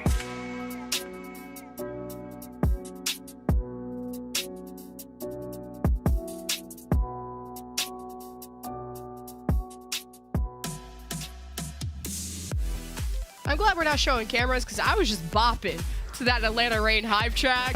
I was straight vibing, and so are the rest of the Atlanta Reign. It was a close call though, 99-99 both rounds. I do gotta say though, the Venom versus Sparkle or Edison Tracer battle has been pretty entertaining. Yeah, and we've seen Sparkle also pick up that Echo again and again, sort of making more of a Houston Outlaws-esque lean, although it's more old Houston Outlaws than nouveau Houston Outlaws. On the side of Atlanta Reign though, what a performance from Venom. At the end there, the clutch factor of this Tracer definitely reflects that of a team that came second place in, oh no, not second place, third place, pardon me, in the kickoff clash. And Kai, of course, is very dangerous on this Sojourn, but I think that Dallas Fuel did a good job of adjusting to that threat, Lemon. Yeah, even just adjusting against Edison's Widow, because, you know, you don't expect much from Widows on Ruins. Even teams with Widowmaker players don't actually play Widow too much on Ruins anymore. But Edison still opted for it and was getting 1 to 3 picks every fight, which forced Hawk to redirect his attention towards him. And I think that's what Atlanta Reign ended up doing really well, and what won them the map is how they were able to assess the threats and what's turning fights for Fuel and going towards that. But my compliment for the Fuel is their decision making on support ultimates. Few times that you saw the Nano onto Hanbin from Chio, that's what won them the Lighthouse round. And then you had the Fielder Transcendence from the Fuel that won them the fight that got them to 99%. But like I said, the Reign were good at just flipping fights based off of who was the biggest threat, and in that case it was Edison's Widow. But we'll see if that will still be the case now that he's on Sojourn. Well, hello. I also wonder if we're going to see Hawk on the defensive side after their push, of course, play a little bit of a Sigma. Because we know Hawk's got an incredibly good Sigma. He has played across multiple seasons of Overwatch League, and in many cases has been under-recognized, but I don't think anyone could deny last year when Atlanta Reign went so far towards the victory that Hawk is a fantastic off-tank player, be it on the Sigma or the Diva. Rolling out here, though, on the defense, it's going to be Hanbin by themselves playing with Sigma, and you've got to be careful here as a Sigma playing against a Doomfist that you don't get punched forward into the enemy team and have to try and negotiate yourself out of there. Yeah, I was really wondering... Oh. What? Well, Edison no longer wonders. He only sleeps in the grave. So, Atlanta, now off of that first pick, just get to swoop up Kai now. Okay, a little bit too swoopy there, just going inside of Metro, a little bit deeper than he would have wanted. Being on the edge of the staircase, he could have dropped down, but Atlanta Reign still will take the fight, I believe. I think they got actually a 3-on-3, and now that reinforcements are coming back from the defense, Atlanta Reign kind of choked that. Yeah, some gaming just occurred. Kai got a headshot and was like, I'm the best player in the world, and then inted his brains out. Yeah. But it's okay. There's still 3 minutes for Atlanta Reign, and they have got some advanced positions here. Dallas Fuel might have to spend some ultimates to get them back. Sparkle tries to drop off a bomb, is going to be dealt with, and so too will the Tracer casting it. There were way too many cooks in that kitchen, and Sparkle wanted none of that smoke. He tried to deliver some smoke, it just didn't connect. So Atlanta Reign, now with a few more picks, surely in a 4 versus 1, they can't choke this. So there we go. They're back on the point, just like they should have had in the first place. So what's interesting to me is Hawk opting for the Doomfist. Now, this is a guy who is incredible on the Doomfist. When it comes to these off takes, it's maybe just safer to play the Sigma, because you can just hold space and not have to, initiate a dive and to possibly inch your brains out. But when it comes to the Reign, Hawk is just feeling himself on the Doomfist, and we'll continue to synergize well with Venom on that. And Kai's got themselves a good high ground position here to be able to at least exchange fire with Edison. Knowing how accurate Kai is makes it very scary to stay within that sightline, and it might actually mean that Dallas Fuel's control of the high ground doesn't matter as much if they're too scared to actually take advantage of it by making these fights happen. Hawk's got a very fully charged fist here, and you've got to bear that in mind as the approach may come through. Oh, jeez, Chia got knocked out cold, and just when he thought the Fuel were doing a really good job of scouting, Hanbin drops down to contest cart, leaving his supports on the high ground completely just vulnerable. So I'd like to see the Fuel just hold on to the high ground more and just communicate to each other more if Hanbin's going to drop, because he's kind of the main peeler when it comes to Hawk diving them. Hawk's very well practiced when it comes to the short charge on those fists to make sure that enough of a stun is delivered to get all of the left clicks you need. Secure a kill on a squishy target, especially like Chia. Once again, a charged fist for Hawk, looking for Hanbin. That's a long stun, but can they be saved? Oh, Kai's mechanics at range. We'll see if it pays off for the Rain. And Matrix on the other side. 4 ultimates being used at once for the Fuel. Isn't enough to kill the Rain. You already get a pick onto Kai. Hanbin just Goomba stomping the Rain. And this tree's getting it too. And the Fuel will get back to high ground. Unexpected item in bagging area. Leave that tree alone. Hanbin for now, just going to continue poking. Hawk, that wasn't quite the slide he wanted, but Atlanta Reign have been sent scurrying for a moment. And they also invested just as heavily as Dallas Fuel did in that previous fight. Hawk once again with a charged up fist. This could prove very dangerous, but of course doesn't want to commit being this low. Yeah, he was 50%, just kind of went around the side, got healed back up. The Air Matrix, too, from Ultraviolet was enough to just zone the Fuel off the high ground, as Fuel are just going to play as deep into point B as they can, rely on Hanbin to approach when he has the shield space to do so, and Kai approaches and kills Edison. And without Hawk, though, do Rain really have a point of engage? Will they have the space? They just got to continue to brawl, and it's up to Sparkle to keep this point alive. He's the only one remaining, and the Fuel are just getting dismantled, so the Rain will be able to sail away to point B. And this is going very fast. I mean, this is going to be almost 4 minutes on the clock as we enter the Grand Central Terminal. And Kai already looking for that charge towards the fully powered railgun. Dallas Fuel at the moment, they're going to have a little bit of trouble controlling high ground. How do they siege up there with a Sigma? How do you dislodge Kai? Well, you could try and duel him as Edison, but it's not going well so far, Lemon. And Kai is continuing to prove a menace on the Sojourn.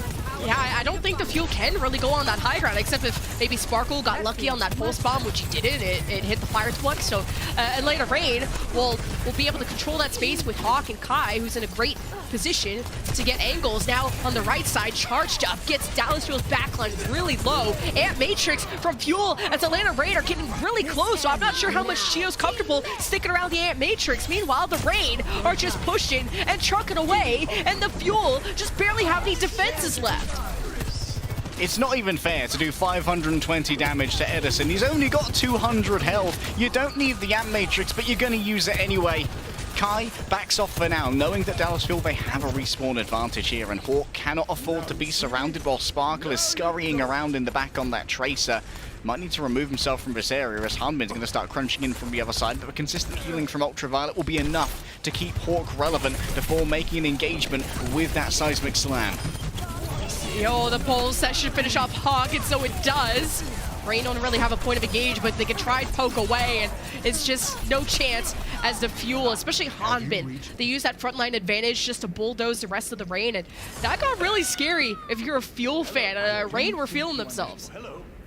Kai's been consistently winning the long-range sniper duel against Edison by charging up the railgun off of the Sigma shield, so they don't have to actually engage in that fight before the railgun is available. But at the same time, it does mean that Kai isn't doing quite as much against the mainstay of the Dallas Fuel sort of defensive line. And I think that the distraction that Edison provides on the Widowmaker, even if he isn't fragging out here, is conferring some real value. I like that Kai holds on to his charge too until he finds the right target. He's not just spraying and praying and into Hansman's shield. That's not really Sojourn's role is to be a shield breaker. It's more to get those picks. And if Kai's going to be that accessible, I wonder if Sparkle is ever going to show his face and harass him. And you see Sparkle in the back, he's more focused on getting after Ultraviolet no G, forcing out Immortality and making a play after that, but Sparkle isn't making that much of a splash at thus far, and Venom can't seem to best Fielder. Got real close though, Fielder was 1 HP. Atlanta Rain and Matrix hosing down the Fuel defenses, who have respawn advantage, forcing out the Transcendence of Fielder will help him and Sparkle stabilize, but Sparkle has to get a kill, and as soon as the Transcendence is gone, so is Sparkle and the rest of the Fuel. The Rain will cap with a minute. Hawk just walked up to the Chio amplification matrix, just Giga Chad floats on up to it, kills one player with the double hyperspheres, and then turns around and punches the other in the head. An unbelievable performance from Hawk to just walk up to that, get a quick double, and make sure that Dallas Fuel, with their primary tool for the retake, the amplification matrix, had no one worthwhile behind it, because Edison was sitting there. And if Edison is able to get body shots through that amp matrix, they are dealing 240 damage each. If he's hitting headshots, they're dealing 600 damage each, and Hawk can't survive that. So it was imperative that they managed to move all the way through there and get that double. Dallas Fuel now needs to run their own attack. Atlanta Rain at least have under a minute when it comes to that time bank, so Dallas Fuel, if they cap in overtime, will get a second chance. So when I said Hanbin on the Sigma would just be able to be a lot safer, right? Because you get to just sit there and wait, but that's kind of a boon and also a con against them of just sitting and waiting. And that's all the Rain did, was just approach and just completely bully them out of every fight. And the Fuel, what they have to hope for is that Edison either gets a pick at range, which it's been more of a Kai situation, and Sparker's pulses are just summoning immortalities, which aren't sparking any kind of fights for the Fuel in any favor to them. So Fuel just kept getting pushed and pushed and pushed without really much presence until the ultimates came out. So now that it's their turn to push, I'm worried if they're going to have the strength to do so with the Sigma as their front line. So Hanbin has to be very smart on how he moves forward and back, and those are the picks that you need if you're the Fuel. That's great for Fielder. Venom down. That means Fielder's also got a lot more space to work with. Edison with only 72 HP, but into the safety of all of these. What? Why is he going into SMG? Lemon, what's he thinking? What? What? Hawk just killed 2. I almost said 3 because of the immortality, but yeah, that's the thing of Fuel have to be so careful of where Hawk is, because once Rain engage, it is just murder. I can't believe Edison just saw 4 people and went, yes, it is time for Melee Widow. Edison, old boy, you've done it again. Swapping over now, onto the Hangzhou. I wondered if the Widowmaker, being vaguely ubiquitous, might be the new Dallas identity that might bring them success, but I'm afraid up against Kai and Hawk, not quite so doable. And remember, that was Dallas Fuel in a 4 versus 5. This time, it's the other way around as Chio gets decimated by Kai. Yeah, the only win con for Dallas Fuel is picks, because Rain don't have a shield, but Fuel do, so they have a little bit of Fuel have safety to work with until Rain get up in their face, and then it's gonna be ugly. So Fuel are now also losing out on the poke battle, because Kai gets charged up off of Hanbin's shield and then blasts someone's face off. So the Fuel are just not having as many win conditions as the Rain. Hawk already with a charged fist. I keep saying it because it remains relevant. That multi-CC is absolutely heinous to deal with, as Venom hears the approach of both the Tracer and now the Hangzhou as well, who's doing a little bit of flapping around, and that means Ultraviolet can pre-fire Sparkle and take him out as he takes that corner.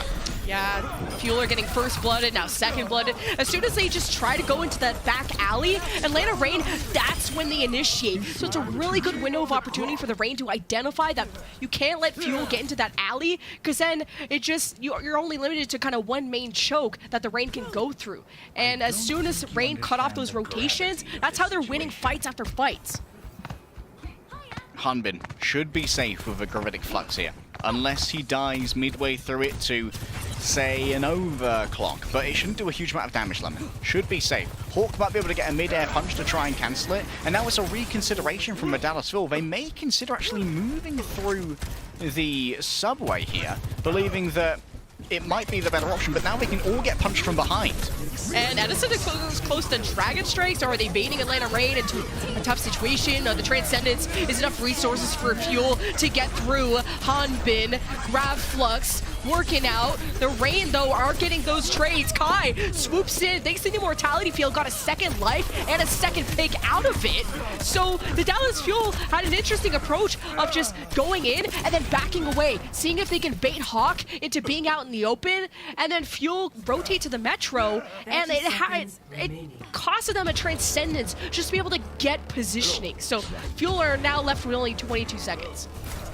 Hawk went for Obi-Wan. What do we do about the trap? Well, it's time to spring the trap. Goes around the back, gets multi-CC onto everybody, and also punches Hanbin out of their Gravitic Flux. Now Hanbin's going for the Doom Mirror. Edison has themselves a Dragon Strike, but Atlanta Rain, they have no reason to stay in its area of effect. All it's going to do is zone and maybe bisect the Atlanta Rain for this final fight. Can they even touch? It's going to have... Oh my god. Oh my god. Sparkle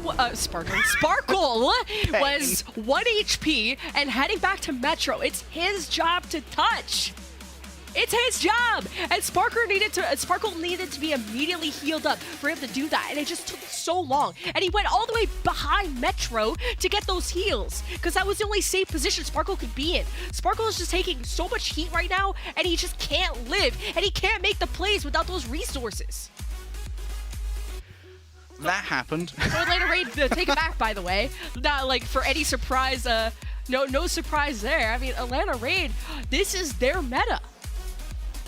This is their meta. I mean, you're absolutely right. Hawk is looking divine on the Doomfist. Kai is such a threat on the Sojourn. And Venom is doing such a good job of just keeping Sparkle in check in the Tracer versus Tracer. We had some concerns. Ultraviolet and OG, are they going to win out on the double flex support? Turns out, doesn't matter. Stick OG on Brigitte, let him slap him around. And Dallas Fuel are feeling a little bit slapped around at the moment, so quick cuddle and a quick cry during this break.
TMP here. TMP is massive, particularly in wave. Dallas Fuel. Himself though, once more wants to build it. The shield dead! But here's the air matrix, man. What a gravitic flux! That is absurd! Not a big deal. Charles, it's gigantic today! Goes to burn blue, burn brightest! Have you picked up your legendary Luchador Reaper skin yet? Well, the Kickoff Clash legendary skin is still on sale through June 25th for just 200 League tokens. So don't miss your chance to own a piece of Overwatch League history. Because I'm sure Dallas Fuel miss actually having a Reaper and a Zarya Reaper. Maybe they miss even dominating, because Dallas Fuel are currently getting dominated. I'm not sure if Azai would make Hawk happy though, Lemon. He was asking to mirror Doom over on Midtown and was not obliged by Hanbin until just towards the end when it was a mad dash to touch. But looking at Dallas Fuel's camps right now, it's a little bit sullen over in the Lone Star State. Maybe contemplating what is to come as we head over to Gibraltar. Gurio has been subbed in for Edison, and Edison's been playing a uncanny amount of Widowmaker in scenarios where I'd say it's of suspect usefulness. But Gurio here is definitely going to play some Widow over on Gibraltar. It feels like 3 of our escort maps in Gibraltar, Dorado, and of course Circuit Royale are dominated by Widow play. Only really Route 66 is in the pool at the moment that doesn't feature heavy Widow usage. And the thing is, you can bring in Gurio, who's a fantastic Widow, but might have to go up against Kai, which is not an enviable situation to be in if you're a Widow rookie, Lemon. Yeah, Kai has been getting a lot of the first bloods for the Atlanta Reign. My also question is the choice of tank heroes. Now, Atlanta Reign, they don't have to change what's been working for them. What my question is for the Fuel is on the defense, sure, the Sigma makes sense, but on the offense, I wouldn't mind seeing Hanbin return to Hammond to have some kind of sieging tool for these high grounds. Because when it comes to Gibraltar, point A, point B, and C, there are very important power positions on the map that you need someone to dislodge someone like Kai or just any ranged hit scan that are going to be sitting up there. And if Hanbin continues to Sigma, Dallas Fuel are not going to have a great attacking phase with that. They're probably going to get dominated again. So this is great for the defense, but I'm more curious about what the offense is going to look like. But the Reign not opting for the Doomfist on the attack, or at least not really sure of it, as we're kind of hovering back and forth. Maybe having the initial shield there from Hawk just to block any charged shots from Gurio, but we'll see if Hawk sticks with it. Hold up, Lemon. Praise the sun and feast in thanks. Dallas Fuel are playing Sojourn. They're playing the DLC character. They have unlocked her in character select somehow. Never mind. It's gone. And it's gone. And I think they played Sojourn.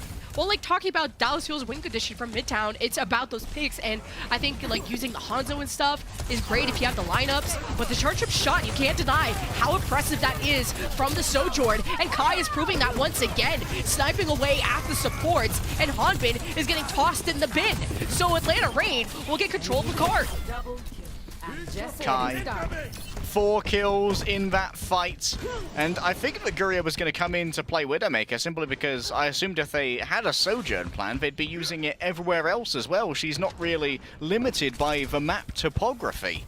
Alas, Gurio still going to continue to take this Dawn. I think it is still a good hero, even if Gurio has been outdone by Kai thus far. See if Gurio has, I mean, he has no space to work with. He's trying like every door. Door A, death. Door B, death. But finally he has found a corner where he can have some space to get some shots in. But Atlanta Reign are just owning every single real estate. The housing economy problem is because of the Reign. This has been a flawless point A push. Now they have 5 minutes. If Atlanta Reign carry this momentum into point B shift, if Fuel don't stabilize, this time bank is going to get so out of hand. We need ramp controls on the Atlanta Rain space, and we need them now.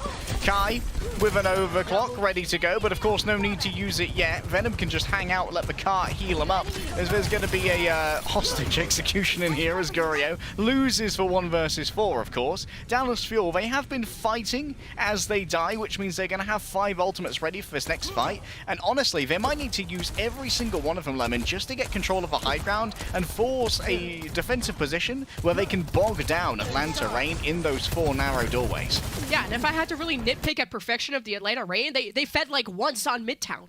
So as long as they don't feed forehead, I don't see how they lose point B. They have ship control. This power position is insane. Who can really go and contest Kai? Hanbin can't jump up there, and Sparkle can't access it either. So the Rain are going to continuously pummel Fuel into the dirt to the point you have a Simpsons meme of, well, the Fuel are already dead. Stop, Lemon. They're already dead. Hanbin gonna come in, double healing from Chio, but it doesn't even matter. No frisbee in time, even if it is ultimate, Chio can't even land. And Gurio sure does double damage through the Amp Matrix, but in the end it doesn't matter. 5 minutes on the clock for Atlanta Rain, and Dallas Fuel flash back to those depressed cams because I imagine they have only gotten sadder.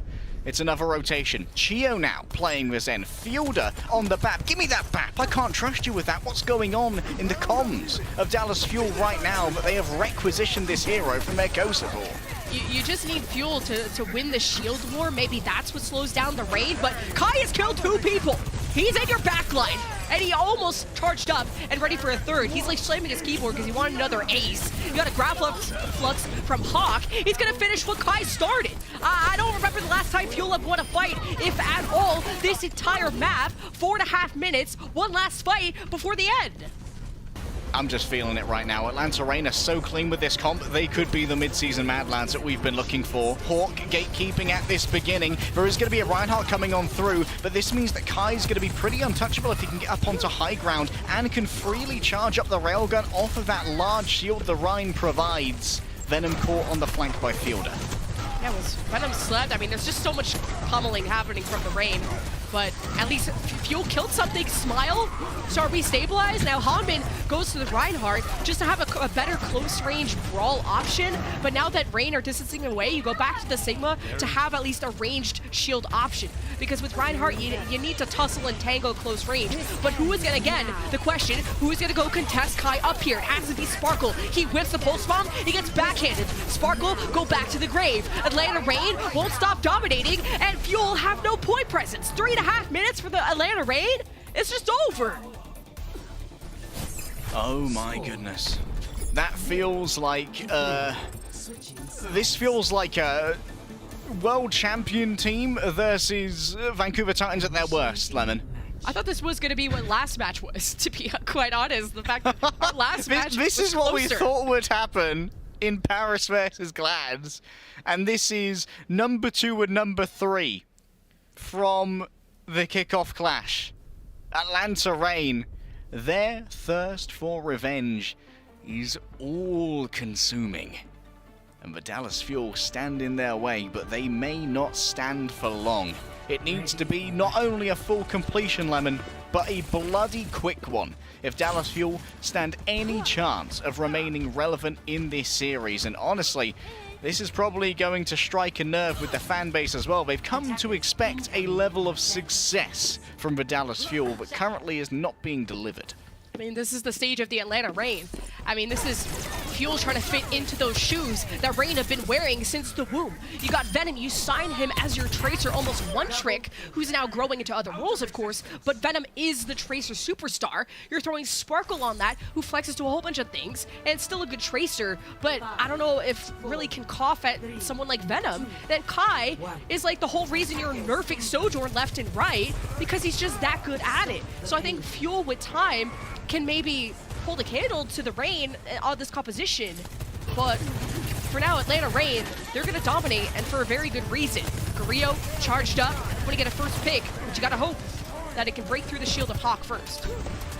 I'm pretty sure once you hit 100 charge, it doesn't fall away, so you can just hold on to that for as long as you like. But if it's under 100, it does start to go. Oh wait, no, there it goes.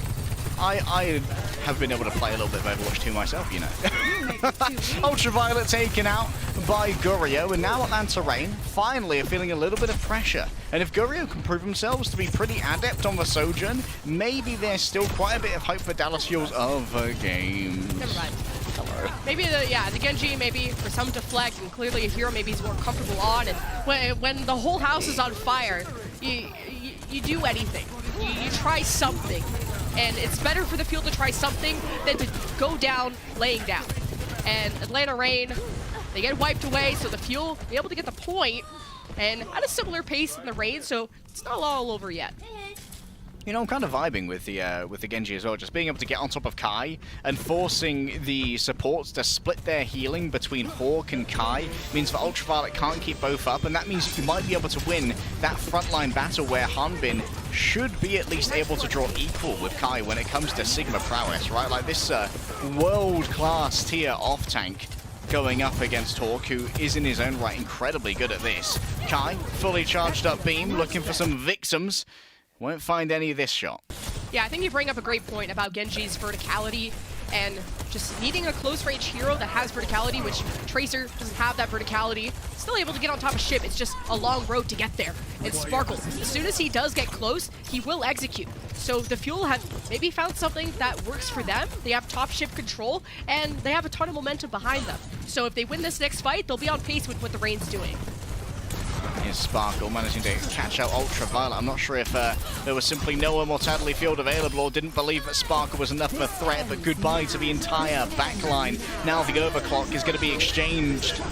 A Graflex from Hanbin, 3 ults from the Fuel. They know they saved their ultimates for this very moment. They've lost Sparkle, but that's really it. The Fuel in a great position. It's quite expensive, but Raid invested just as much. Raid know how important it is to hold this momentum, but really they're the ones getting shoved back. It's the Raid that have their backs against the wall, and the Fuel advance into point C with just as much time as the Raid had. So the Fuel, under this immense amount of pressure in an 0-2 situation, have found a composition that is making Rain sweat. And the thing here, Lemon, is that Atlanta Reign, they threw everything into that fight to try and get control of B and bog Dallas Fuel down in the weeds of B. Now there's no real firepower besides what you brought with you to try and stop Dallas Fuel's tirade forward. And momentum at the moment is really going to start weighing in the minds of Atlanta Reign as Sparkle's giving no space for Kai to operate. Sparkle not making any mistakes yet. Rain keeping Kai as safe as possible. Kai's not even opting for the high ground. Creeps around the corner, hoping to get a charge shot in. Ultraviolet is pretty safe up there too, although Sparkle is going to want to get access, forces Ultraviolet down. No one wants to tussle with Sparkle. No one wants to even get close. Deflection and dash kills Ultraviolet before the Immortality even came out. OG's 1 HP, another dash reset for Sparkle. He is turning this entire map around for the Dallas Fuel, and I am here for it. Kai, at least a passing shot means Hawk can survive a while longer without being overwhelmed. Virali moving forward though. Fielder and Chio have decided that this ends here, this ends now, and the Dallas Fuel will not kowtow to the pressure of the Rain. Wow, just through an 0-2 situation to getting absolutely boomed from the Atlanta Raid to just making a Genji swap to the Dallas Fuel looking like a brand new team. They advance, and guess what? They have more time than the Atlanta Raid. 21 seconds. Defense mod check? We're learning defense next week. Oh, next chapter. Gotcha. Dallas, it's time for us to seriously consider, though, the potential synergy scenarios between a Sojourn and a Genji. Because we're looking at 200 HP heroes, which means that if you can hit a body shot with the railgun, which with its projectile width is incredibly easy, you're doing 130 damage. A single shuriken from the Genji connecting alongside a dash would guarantee an execution. And I think that that is how we saw Ultraviolet and OG so easily fall so often to the Sparkle dashes. Because Dallas Fuel, all they need to do is target focus once they get out that railgun, and they can try and guarantee picks on these squishy targets. But the thing is, you can only do that with a railgun, and it means that you have a more reserved poking phase as well, where Sparkle isn't risking his life to make crazy assassination plays, because they're just like, okay, we're letting Gurio get up to 100, and then I'll make my move. Yeah, I definitely agree. This also relieves like a lot of stress on the Guerrillo, who now doesn't have to completely finish off a target, just get them low enough for Sparkle to get the dash reset. And you saw that Sparkle was very measured on his approaches, but Fuel also knew when to carry that momentum and keep pushing and keep pushing. As they got first bloods almost every round, point B ship phase was no problem for the Fuel, so only a 21-second advantage though. The Rain will be attacking first. They'll be setting up at range through this exchange where the shields and the communication have to be on point. If you're a Sigma and your shield drops, you have to make sure you communicate that your Brigitte steps up with a shield or that no one is LOSing. So Atlanta Reign have won the shield war. They started to approach, charge shots. Hanbin's in the corner. He didn't disengage fast enough with his shield breaks. That's a critical mistake for the Fuel, who have to give up this high ground. Sparkle. No more deflects, but no more escape and no more life either. Guerrillo spotted, Kai goes low, but still Atlanta Reign will control the server, control the physical cover, and control the cart as Fielder has to feed onto that objective to simply force his death at the hands of the Atlanta Reign. Momentum looking good thus far, but already a minute has been burned. Venom's getting critically close to that pulse bomb. That could force out an early ammo field from Fielder if it does connect. Yeah, Atlanta Reign just went into server and rotated to top right to just pressure and take space away from the Fuel even more. Sparkle, he's taking a lot of damage on the cart, but he's getting pocketed too. So he's keeping that presence for the Fuel to deny this capture point from Atlanta Reign, but it's too little too late. As soon as Sparkle is gone, so is his objective. And the second that Sparkle's gone as well, your ability to contest the cart is heavily limited, yes. Because Sparkle's kind of fulfilling the role of a Tracer as well in being the one who goes to cart, who gives away their position because it can be recovered so easily. A good block there on the slow orb and a rally within the ship. This is a dangerous place to be, Lemon, with a Gravitic Flux. Well, that was a great disruptor shot from Kai 2 to zone it off, but Dallas Fuel fighting to the nail. Fortis position back, grab Flux, rally, and Amp Matrix from the defense. Rain forced to drop down and play on the cart. Fuel with the high ground, they have the decision on when they want to fight. Hanbin's going to drop on the other side just to contest the cart and not allow Rain to maximize distance as Venom drops into the back. Pulse misses as it's up to Kai to connect on these shots, and he does onto the double jump of Sparkle, and Fielder is gone too. Can anyone stop Kai? It's Guerrillo in the back, but with so many members of the Rain, Guerrillo just has to drop to his death, and Atlanta Reign will be capping B. So no defense? Sparkle. No defense? Sparkle ready to blade with 1 HP. Might even get out of here. Could actually be cut off. Oh no, Hawker's read it. Oh, look at that, the AoE heals. Sparkle will survive. There's some weird hitbox things going on there, Lemon. He's missing. And here's the blade. Oh, there's the blade right in the middle. And OG trying to hit the bashes. Sparkle's getting pocketed through all of this. Still kills the supports of the Rain. And just like he did on the attack, turns this fight and the whole map around for the Fuel. The Rain, though, won't go down without a fight. On the card, it's a 1 versus 1. Sigma versus Tracer. And this, eventually, the Rain overwhelm Hanbin with the damage. Who barely has a shield. He keeps his own life, though. That's important for the Fuel. You lose the fight, but you can win the war at the end. It's overtime for the Rain. Grab Flux at the ready. Hawk presents himself as the Fuel scatter. Hanbin is already low. Surely this Grab Flux will end him. The accretion gets him on his knees, and Hawk is begging for Hanbin to bark back. But the Rain have lost OG. Limited heals with only Ultraviolet on the Lucio. Sparkle gets chased down by Venom, and this is still a good fight for the Rain, but reinforcements are closer from the Fuel. It's a 3-on-2. Venom, he blinks past the accretion. He gives attention to Chio, who's dangerously low, but the Inspire brings him back up to full health, and Venom cannot keep this going, and the Rain will end this attack right here. A critical couple of extra meters, though, gained in that overtime scrum, Lemon. Atlanta Reign, with only 2 minutes on the clock, get themselves 2 points to play with, and every single one of them on Gibraltar can be such a defensive bastion. Both of these teams, and it seems like all of their firepower has been front-loaded into the offense here, and Sparkle certainly has been able to get a little bit more done on the Genji, but certainly also a little bit better suited to the offense, where you can make these cheeky plays with the Swift Strike and then be able to get out a lot more easily. Still a very far push for the Atlanta Reign. Are we surprised? No, they didn't lose a fight on their first attack, so of course I expected this to be quite far. It's just, when was the first fight win gonna be for the Fuel? If it was on point B ship, then maybe they could have had like a full hold there, but Atlanta Reign, just so much momentum behind them, and even through being shook a little bit by the Sparkle Genji swap, I think Sparkle knows how to play around a Brigitte too, so OG having issues just, you know, being able to shield bash, and Sparkle is getting all the resources too. He drops down to 20 to 40 HP during Blade and doesn't die. Chio's is very good at cycling those packs with him, so Fuel have made the most out of this kind of bad situation. You're exactly right, but it's down to Chio cycling those packs, because we've got to think about how difficult it is for a Baptiste to be able to consistently heal an aerial target like a Genji, who's often double jumping. Gurio already charged up, of course, being able to spam through. Oh, hello. Prey has been detected. Gurio going to top off the railgun yet again, and then maybe look back towards it, hoping to find whoever dares to poke their head out. It's just important for these Sigmas to know when to disengage. We said that last time, and Hanbin made the mistake of overstaying his welcome and kind of crumbling that fight for the Fuel. But now it's the Reign that are overwhelmed, but they disengage early enough, and they haven't given up high ground yet. And the longer this fight takes, by the way, the less time that the Fuel have. And that was only a 21-second advantage. Keep that in mind that the Fuel had.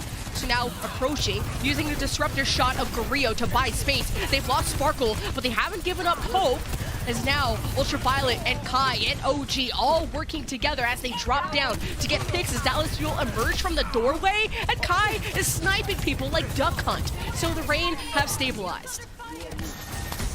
And this is one of the, I think this is the first defensive fight win we've seen in a while, Lemon. Ultraviolet, this is a position. A little bit of a scout, a little bit of an informational surplus given over to the Baptiste. And Atlanta Reign now. A huge advantage on the Gravitic Flux. That could mean everything, as Kai is going to look for an early hit here with the railgun to... If they could pick off the Baptiste, that would be huge. Guria, the target chosen, but no damage delivered. It's good time waste too from Kai to just place disruptor shots where Dallas Fuel are coming in from, and Fuel have already lost Fielder. At least you got the rally from Chio, but OG's matching that too. Fuel maybe playing at a deficit, although Yubi's gone too. That's a pulse from Venom. It kills Chio, and Fuel, I think they still have Fielder around somewhere, but I think he's on the high ground, so Sparkle's not going to get any help. And that's a good chase down from Venom. Reign have brought this down to 13 seconds. A little bit of a heartbreaker there as well for Hanbin, who actually managed to rock Hawk out of his flux. Venom going to move away after forcing Fielder to use that regen burst, no longer going to be available for at least a couple of seconds. Down goes the amplification matrix, and that clears a path towards the payload, but now they have to push it, Lemon. Overclock is good to go, but can Gurio work against Kai, who is also ready to throw this many railgun shots out? Gurio has to go big with this ultimate, but he's dealing with a tank, and maybe that's the recipe to success. Dallas Fuel also can't leave the cart, so they already have a split push going. Dallas Fuel have to take this overtime and run almost till the end of the map if they want to survive this series. Hawk is getting pummeled and has somehow lived through all of it. Fuel just could not finish off this tank before Venom and Kai made their presence known in the backline. But finally, with Hawk gone, with a Venom removed, or not, I guess it's Pulse Bomb whiffs though. Fuel's still on the cart with the number advantage. It's like a 4-on-2. Surely Fuel can't choke this, and I don't think Reign will be able to do much to contest this. And this is a heartbreaker of a fight to lose, Lemon, because now they're heading up against a Rally, Amplification Matrix, and critically, Dragon Blade. Heading into this point B, Sparkle's going to be able to try and commandeer the high ground. If they can force out an Immo Field from Ultraviolet, this could be everything. It could be the ultimate that buys Dallas Fuel back into this entire series and maybe back into the good graces of fans here in the mid-season madness. Good shield bash from Chio to get out of that disruptor shot. He got so low, and Fuel cannot afford a single mistake as Sparkle goes big with the blade, already claiming 1. Reign down 2. Ultraviolet with the Amp Matrix, hoping to get the trades. Immediately zoned off by Sparkle. Really good awareness from the Dallas Fuel. That's 1 fight down, maybe 1 more to go before the end of point B. All depends if Reign get back for a ring contest. Venom's around the back. Will be able to top themselves up with this health pack here, and Hawk's actually on the Doomfist. The respawns are so long in overtime at the moment, but it takes Hawk so long to get back. Kai has to consider moving on in. Venom draws over Crosshairs, but no one from Atlanta Reign can simply play it. So now it might be a two-fight frenzy towards the end of point C, but Dallas Fuel draw inexorably closer to victory. Oh, the shield bash from Chio gets Hawk on his knees, and that's what makes the front line of Rain crumble. But Fielder's gone too. Pulse from Venom onto Hanbin while he was full health. Not the kill, not the execution that Venom needed, but the Rain are still assaulting the backline, and Fuel barely have anyone left, and overtime goes away, and there you have it. The Atlanta Reign sweep the Dallas Fuel. Venom there drawing the crosshairs towards her back allowed for Kai and OG to survive their approach. Even if they couldn't touch the cart, Atlanta Reign knew that they were going to get 2 fights on C, and they needed to take the early one here. While the door was open, while they had the initiative of enough people being close, Hawk arrives and everything works out just as anticipated. It wasn't a defensive masterclass from either of these teams, but when it comes to the Sojourn and when it comes to this meta, Kai and Venom are a bloody scary duo, Lemon. That was not the match I was expecting, but a one that I would happily watch again. Dallas Fuel, like in an 0-2 situation, still were able to get a better time bank on Gibraltar, but was it a fluke? They couldn't do it again. And that's just the adjustments that Atlanta Reign did time and time again. It started off already with Atlanta Reign Hawk going after Edison when he was starting to pipe up a little bit too much on the Widowmaker on Ruins. And Atlanta Reign are just good all around at identifying threats and executing every single time. Well, Lemon, we have our player of the match, and it's the one who turned around the first map and clutched a 3-0 from what could have been a huge start to the Dallas Fuel. It is, of course, Venom, the maestro of the clutch, the man who pushes the limits when it comes to the lady with the chronal accelerator on her chest. Venom has been remarkable, proving themselves a worthy DPS duo for Kai.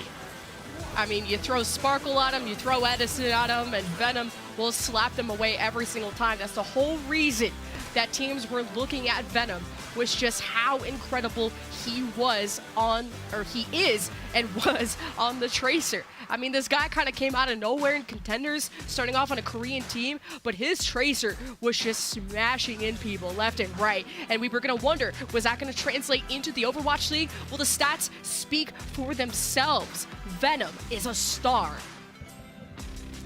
Venom, very much built different. Final blows per 10 at 6.3. But Venom also does what is needed the most, and that is distract the enemy to give Kai the space to hit those nasty headshots and make sure that Hawk can survive as a solo Sigma, who can feel like a bit of a squishy individual if you can force out those cooldowns early. And that's why he is our player of the match in this particular exchange. Lemon, 3-0, the Atlanta Reign over Dallas Fuel. Coming in for certified Gigabanger.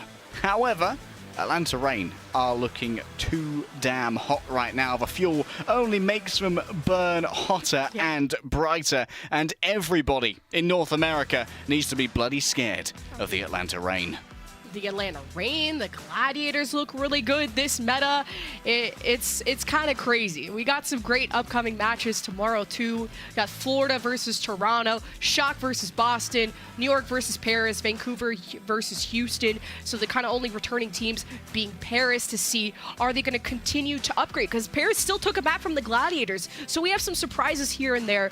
But when it comes to the Fuel, not coming out swinging out the gates like they did at the start of the stage, but it's all about adjustments and that long-term plan. You sign rookies for Paris. What are they going to look like down the road? Fuel, what's their interpretation of the meta going to be? Are they going to use Fearless more than Hanbin? What's going to be their go-to tank setup? Because they sure got crushed when it came to the Sigma versus the Doomfist recipe from the Atlanta Reign. That was still an entertaining series to kind of show us, because everyone's trying to figure out the meta right now, but Atlanta Reign surely proved that Doomfist supremacy is here to stay.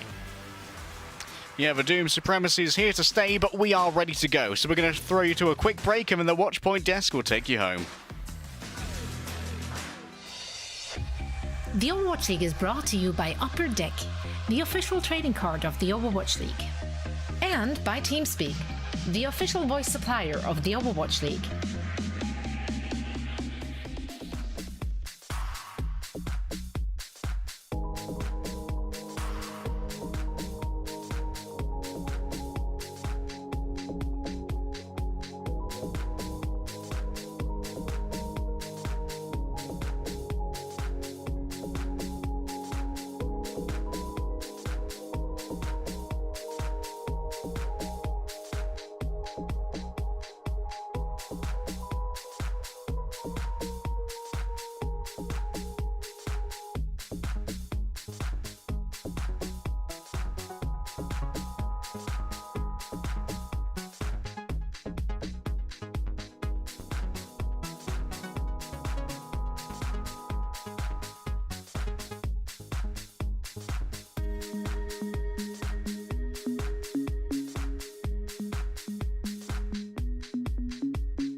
Welcome to the post show, everybody. I'm here joined by Hawk from Atlanta Reign. Hawk, congratulations on the win. Thank you.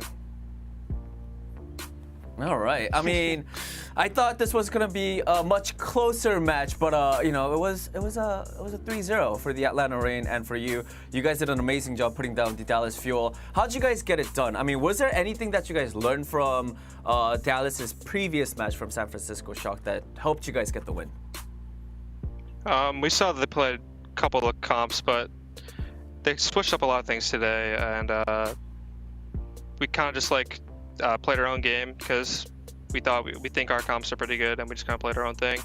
And there's many tank players in the league that can play Sig and Doom so I was just able to flex pretty easily to both heroes without having to swap a player in, and it's that's about it. Yeah, I mean, and talking about composition, I mean, you were really good on Sigma, but also, like, Doomfist is sort of your signature hero now, and you've been just killing on the Doomfist. Yeah. What do you think makes Doomfist as a tank so good right now? I mean, he was good during stage 1, but even right now, Doomfist has been a main pick for, you know, not only for you, but for a lot of different teams as well. With the nerfs, or with the buffs of the supports, Monkey's a little harder to play, and the meta just shifted to the Batbrig or Zen, Batbrig Zen, so Doom's pretty good into that. He's able to get in and get out pretty easily, and he's just a good hero. I don't know. He just built for 5v5, and it's just fun. So yeah. Just overall, just a fun and really strong hero. All right. Yep. I mean, I think another really fun to watch, at least. I mean, I'm not really good at Sojourn, but I think Sojourn is another hero that a lot of teams are starting to use. Where do you see Sojourn sort of fitting into the meta? Do you think it's going to be a mainstay for the meta, or even for the whole stage for stage 2? As of right now, I think it's probably going to be meta for the entire stage. It kind of like just replace Soldier, but it also like has pick potential. It's faster. The ult is like crazy good. It pairs well with window. If you throw your grenade through window, it does double damage. I'm pretty sure. If you shoot through your window, it does double damage. It's just a crazy hero that's just really good. I don't know. Yeah. Well, so much good info. So. Hawk, thank you so much. Yeah, and you guys. I mean, yeah, Kai. I just want to say, Kai though. You and Kai. That's it. That's it for the interview. I just wanted to say you guys were fantastic today. Thank you so much for your time, Hawk, and again, congratulations on the win. Thank you. Thanks for having me. All right. Thank you so much, Hawk. A huge congratulations to the Atlanta Reign. A well-deserved W on the board for them. And for Dallas Fuel, it's back to the drawing board. They have to figure something out which might work. Right, Danny? What did we learn? What did we learn today? Here's the thing. I think Zoe. I think what you said was literally the answer that I needed. Because we were watching the game, and to Costa and Zoe, I was just like, I don't know what I don't like about Dallas Fuel. It wasn't the comp. It wasn't individual play. Something was a little bit off. And then Zoe, you said. Well, I said that they feel disconnected. Yeah. Like they used to be a hive mind. Like they went in with. Like I think that's it. Exactly. Exactly. That was like a Zerg unit, right? So like they were all on the same page. It does not seem like they're on the same page, not in this meta, which is very unfortunate because, as you say, the individual talent is there, obviously. Yeah. So they have every piece they need to be one of the best teams in the league. Now, unfortunately, it's just not quite coming together. And yeah, that's just leading to those little mistakes here and there, getting picked off, out of position. It's just unlucky, a little unfortunate. However, fortunate and very lucky. No, not lucky, just skilled actually. Yeah. Was the Atlanta Reign. Oh yeah, 100%. Because, I mean, all right, we've got to address the guy in the room. The guy though. The guy though. Rob, first of all, robbed, absolutely robbed the player in the match. Yeah. He can't get it every time. Yeah, he can't get it that's every true. time. Actually, he can. He can, I don't actually. think No, we I have lied. rules for that. No, I mean, It was this shot right here.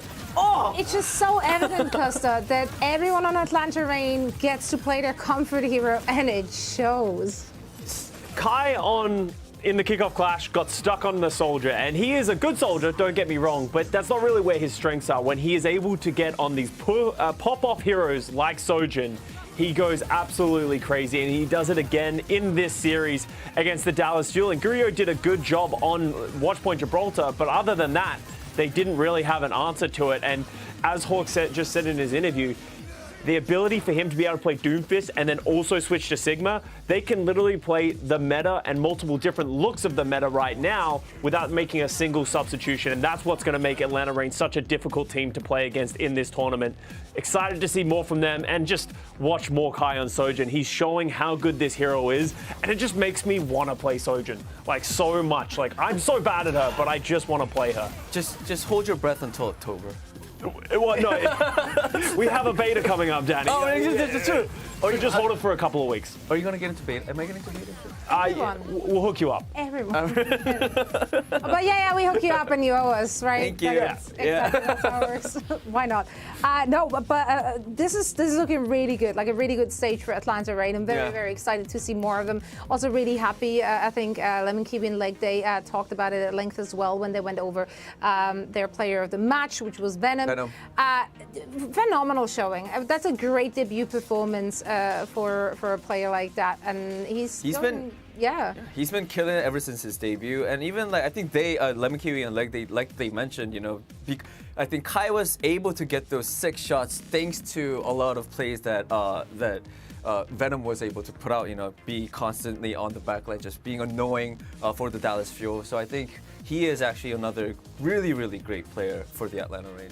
Yeah, absolutely. You can't go wrong. Venom has always been known as a Tracer player. It's his signature hero, and he does what he needs to do when he's in on that roster. And this is a good meta. As I said, Atlanta Rain, honestly, there are very few teams we've seen so far in this tournament that I think can go toe-to-toe them. They did have that 5-mapper against Boston, but I think that was some mistakes from their end. I think they are going to be one of the more dominant teams in this tournament. Yeah, couldn't agree more. Now, of course, we had 3 full matches today that led to plenty of highlight-worthy moments, a lot of them featuring Sojourn again. So let's see what we got for our best of the day. I'm going to kick this one off, and to absolute no one's surprise, it does feature a Sojourn, but not alone. This one is coming to the rescue, a real hero, if you will. Krillin sitting on that payload, waiting to die, really. Just like one last ditch effort to like stall it out in Dorado. He's like, he knows that it was coming. It's like, there you go. I'm gonna die. Like, well, I have 3 seconds left. two enemies surrounding you, waiting to shoot their shot, and then Happy just slides into their DMs and kills them. Oh, man. That's not what you want. That's not what you want to happen. He's so clean. Look at that. Happy was phenomenal. Oh, yeah, phenomenal. I mean, he always is, right? Yeah. He always is phenomenal. Don't use big words if you can't pronounce them, Zoe. Or do, I don't know. I'm not my own mother, I guess. Either way, Costa. Yeah, well, Happy is a great Sojourn, but Jack just made a tweet about it. I think Kai is the best Sojourn in the world right now. And the reason we believe that, yes, he's played it the most, but just look at the clip. The clip speaks for itself. He is an aggressive player. When he presses that overclock, he just seems to like have an aimbot when he does it as well. He's mixed Soldier and Sojourn together to have an aimbot hit. Gets a great pick onto Fielder off the beginning, pops the ultimate, and he just runs down That Theo. shot is just... That's a hard shot to hit. Gets the kill on the Tracer, gets another one onto Sparkle, cleans up Hanbin. That's a 5K. And it's just crazy to see because we don't really know what the limit is for Sojourn as she's such a new hero right now, but Kai's definitely pushing that.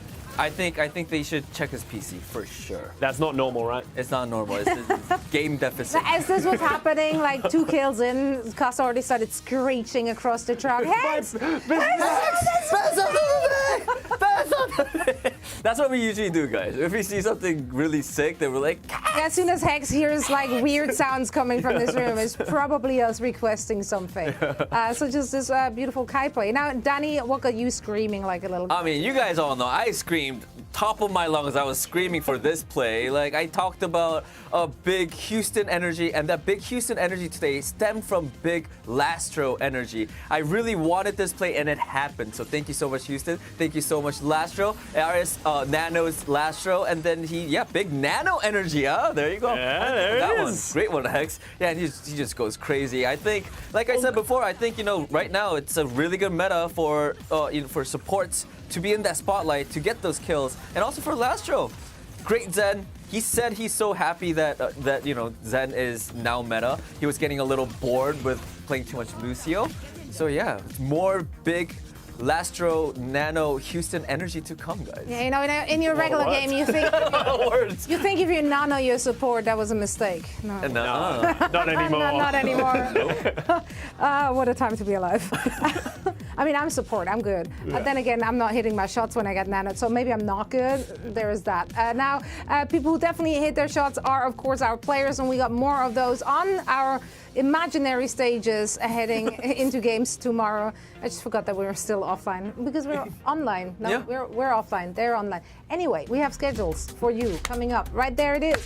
Four matches tomorrow. That's right. Four matches to round out our first week of this very stage. Starting off with the Toronto Defiant taking on the Mayhem. Afterwards, the Boston Uprising will go up against the San Francisco Shock, followed by the New York Excelsior, who will take on the Paris Eternal. And last but not least, the Vancouver Titans will be fighting it out with the Houston Outlaws. 4 matches, lots to play for.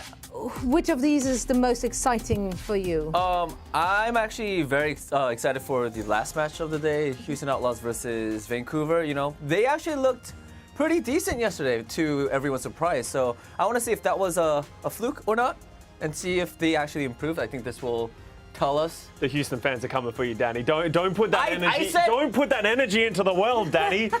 I've been talking about big Lastro energy the whole day. I could just say that I want to see. Now Vancouver. there's big Vancouver energy, and they got Shockwave coming for them on the Sojourn. So we'll see. I agree. That's probably going to be the match that if there's going to be upset potential, there's a couple of those one-sided, a couple of close ones. There's going to be upset potential. It's in that one. Vancouver have been looking better, like Danny said. Absolutely. But are they going to be good enough to take down the Houston Outlaws, who, by our assessment, should be feeling very strong and very good in the current meta? Let's see if they can clean it up a little bit for that match against Vancouver tomorrow. Either way, we have 4 matches on the board for you today. We start at the same place, same time as always, and we hope to see you there again. Thank you so much for joining, and have a good night. See you tomorrow, everybody.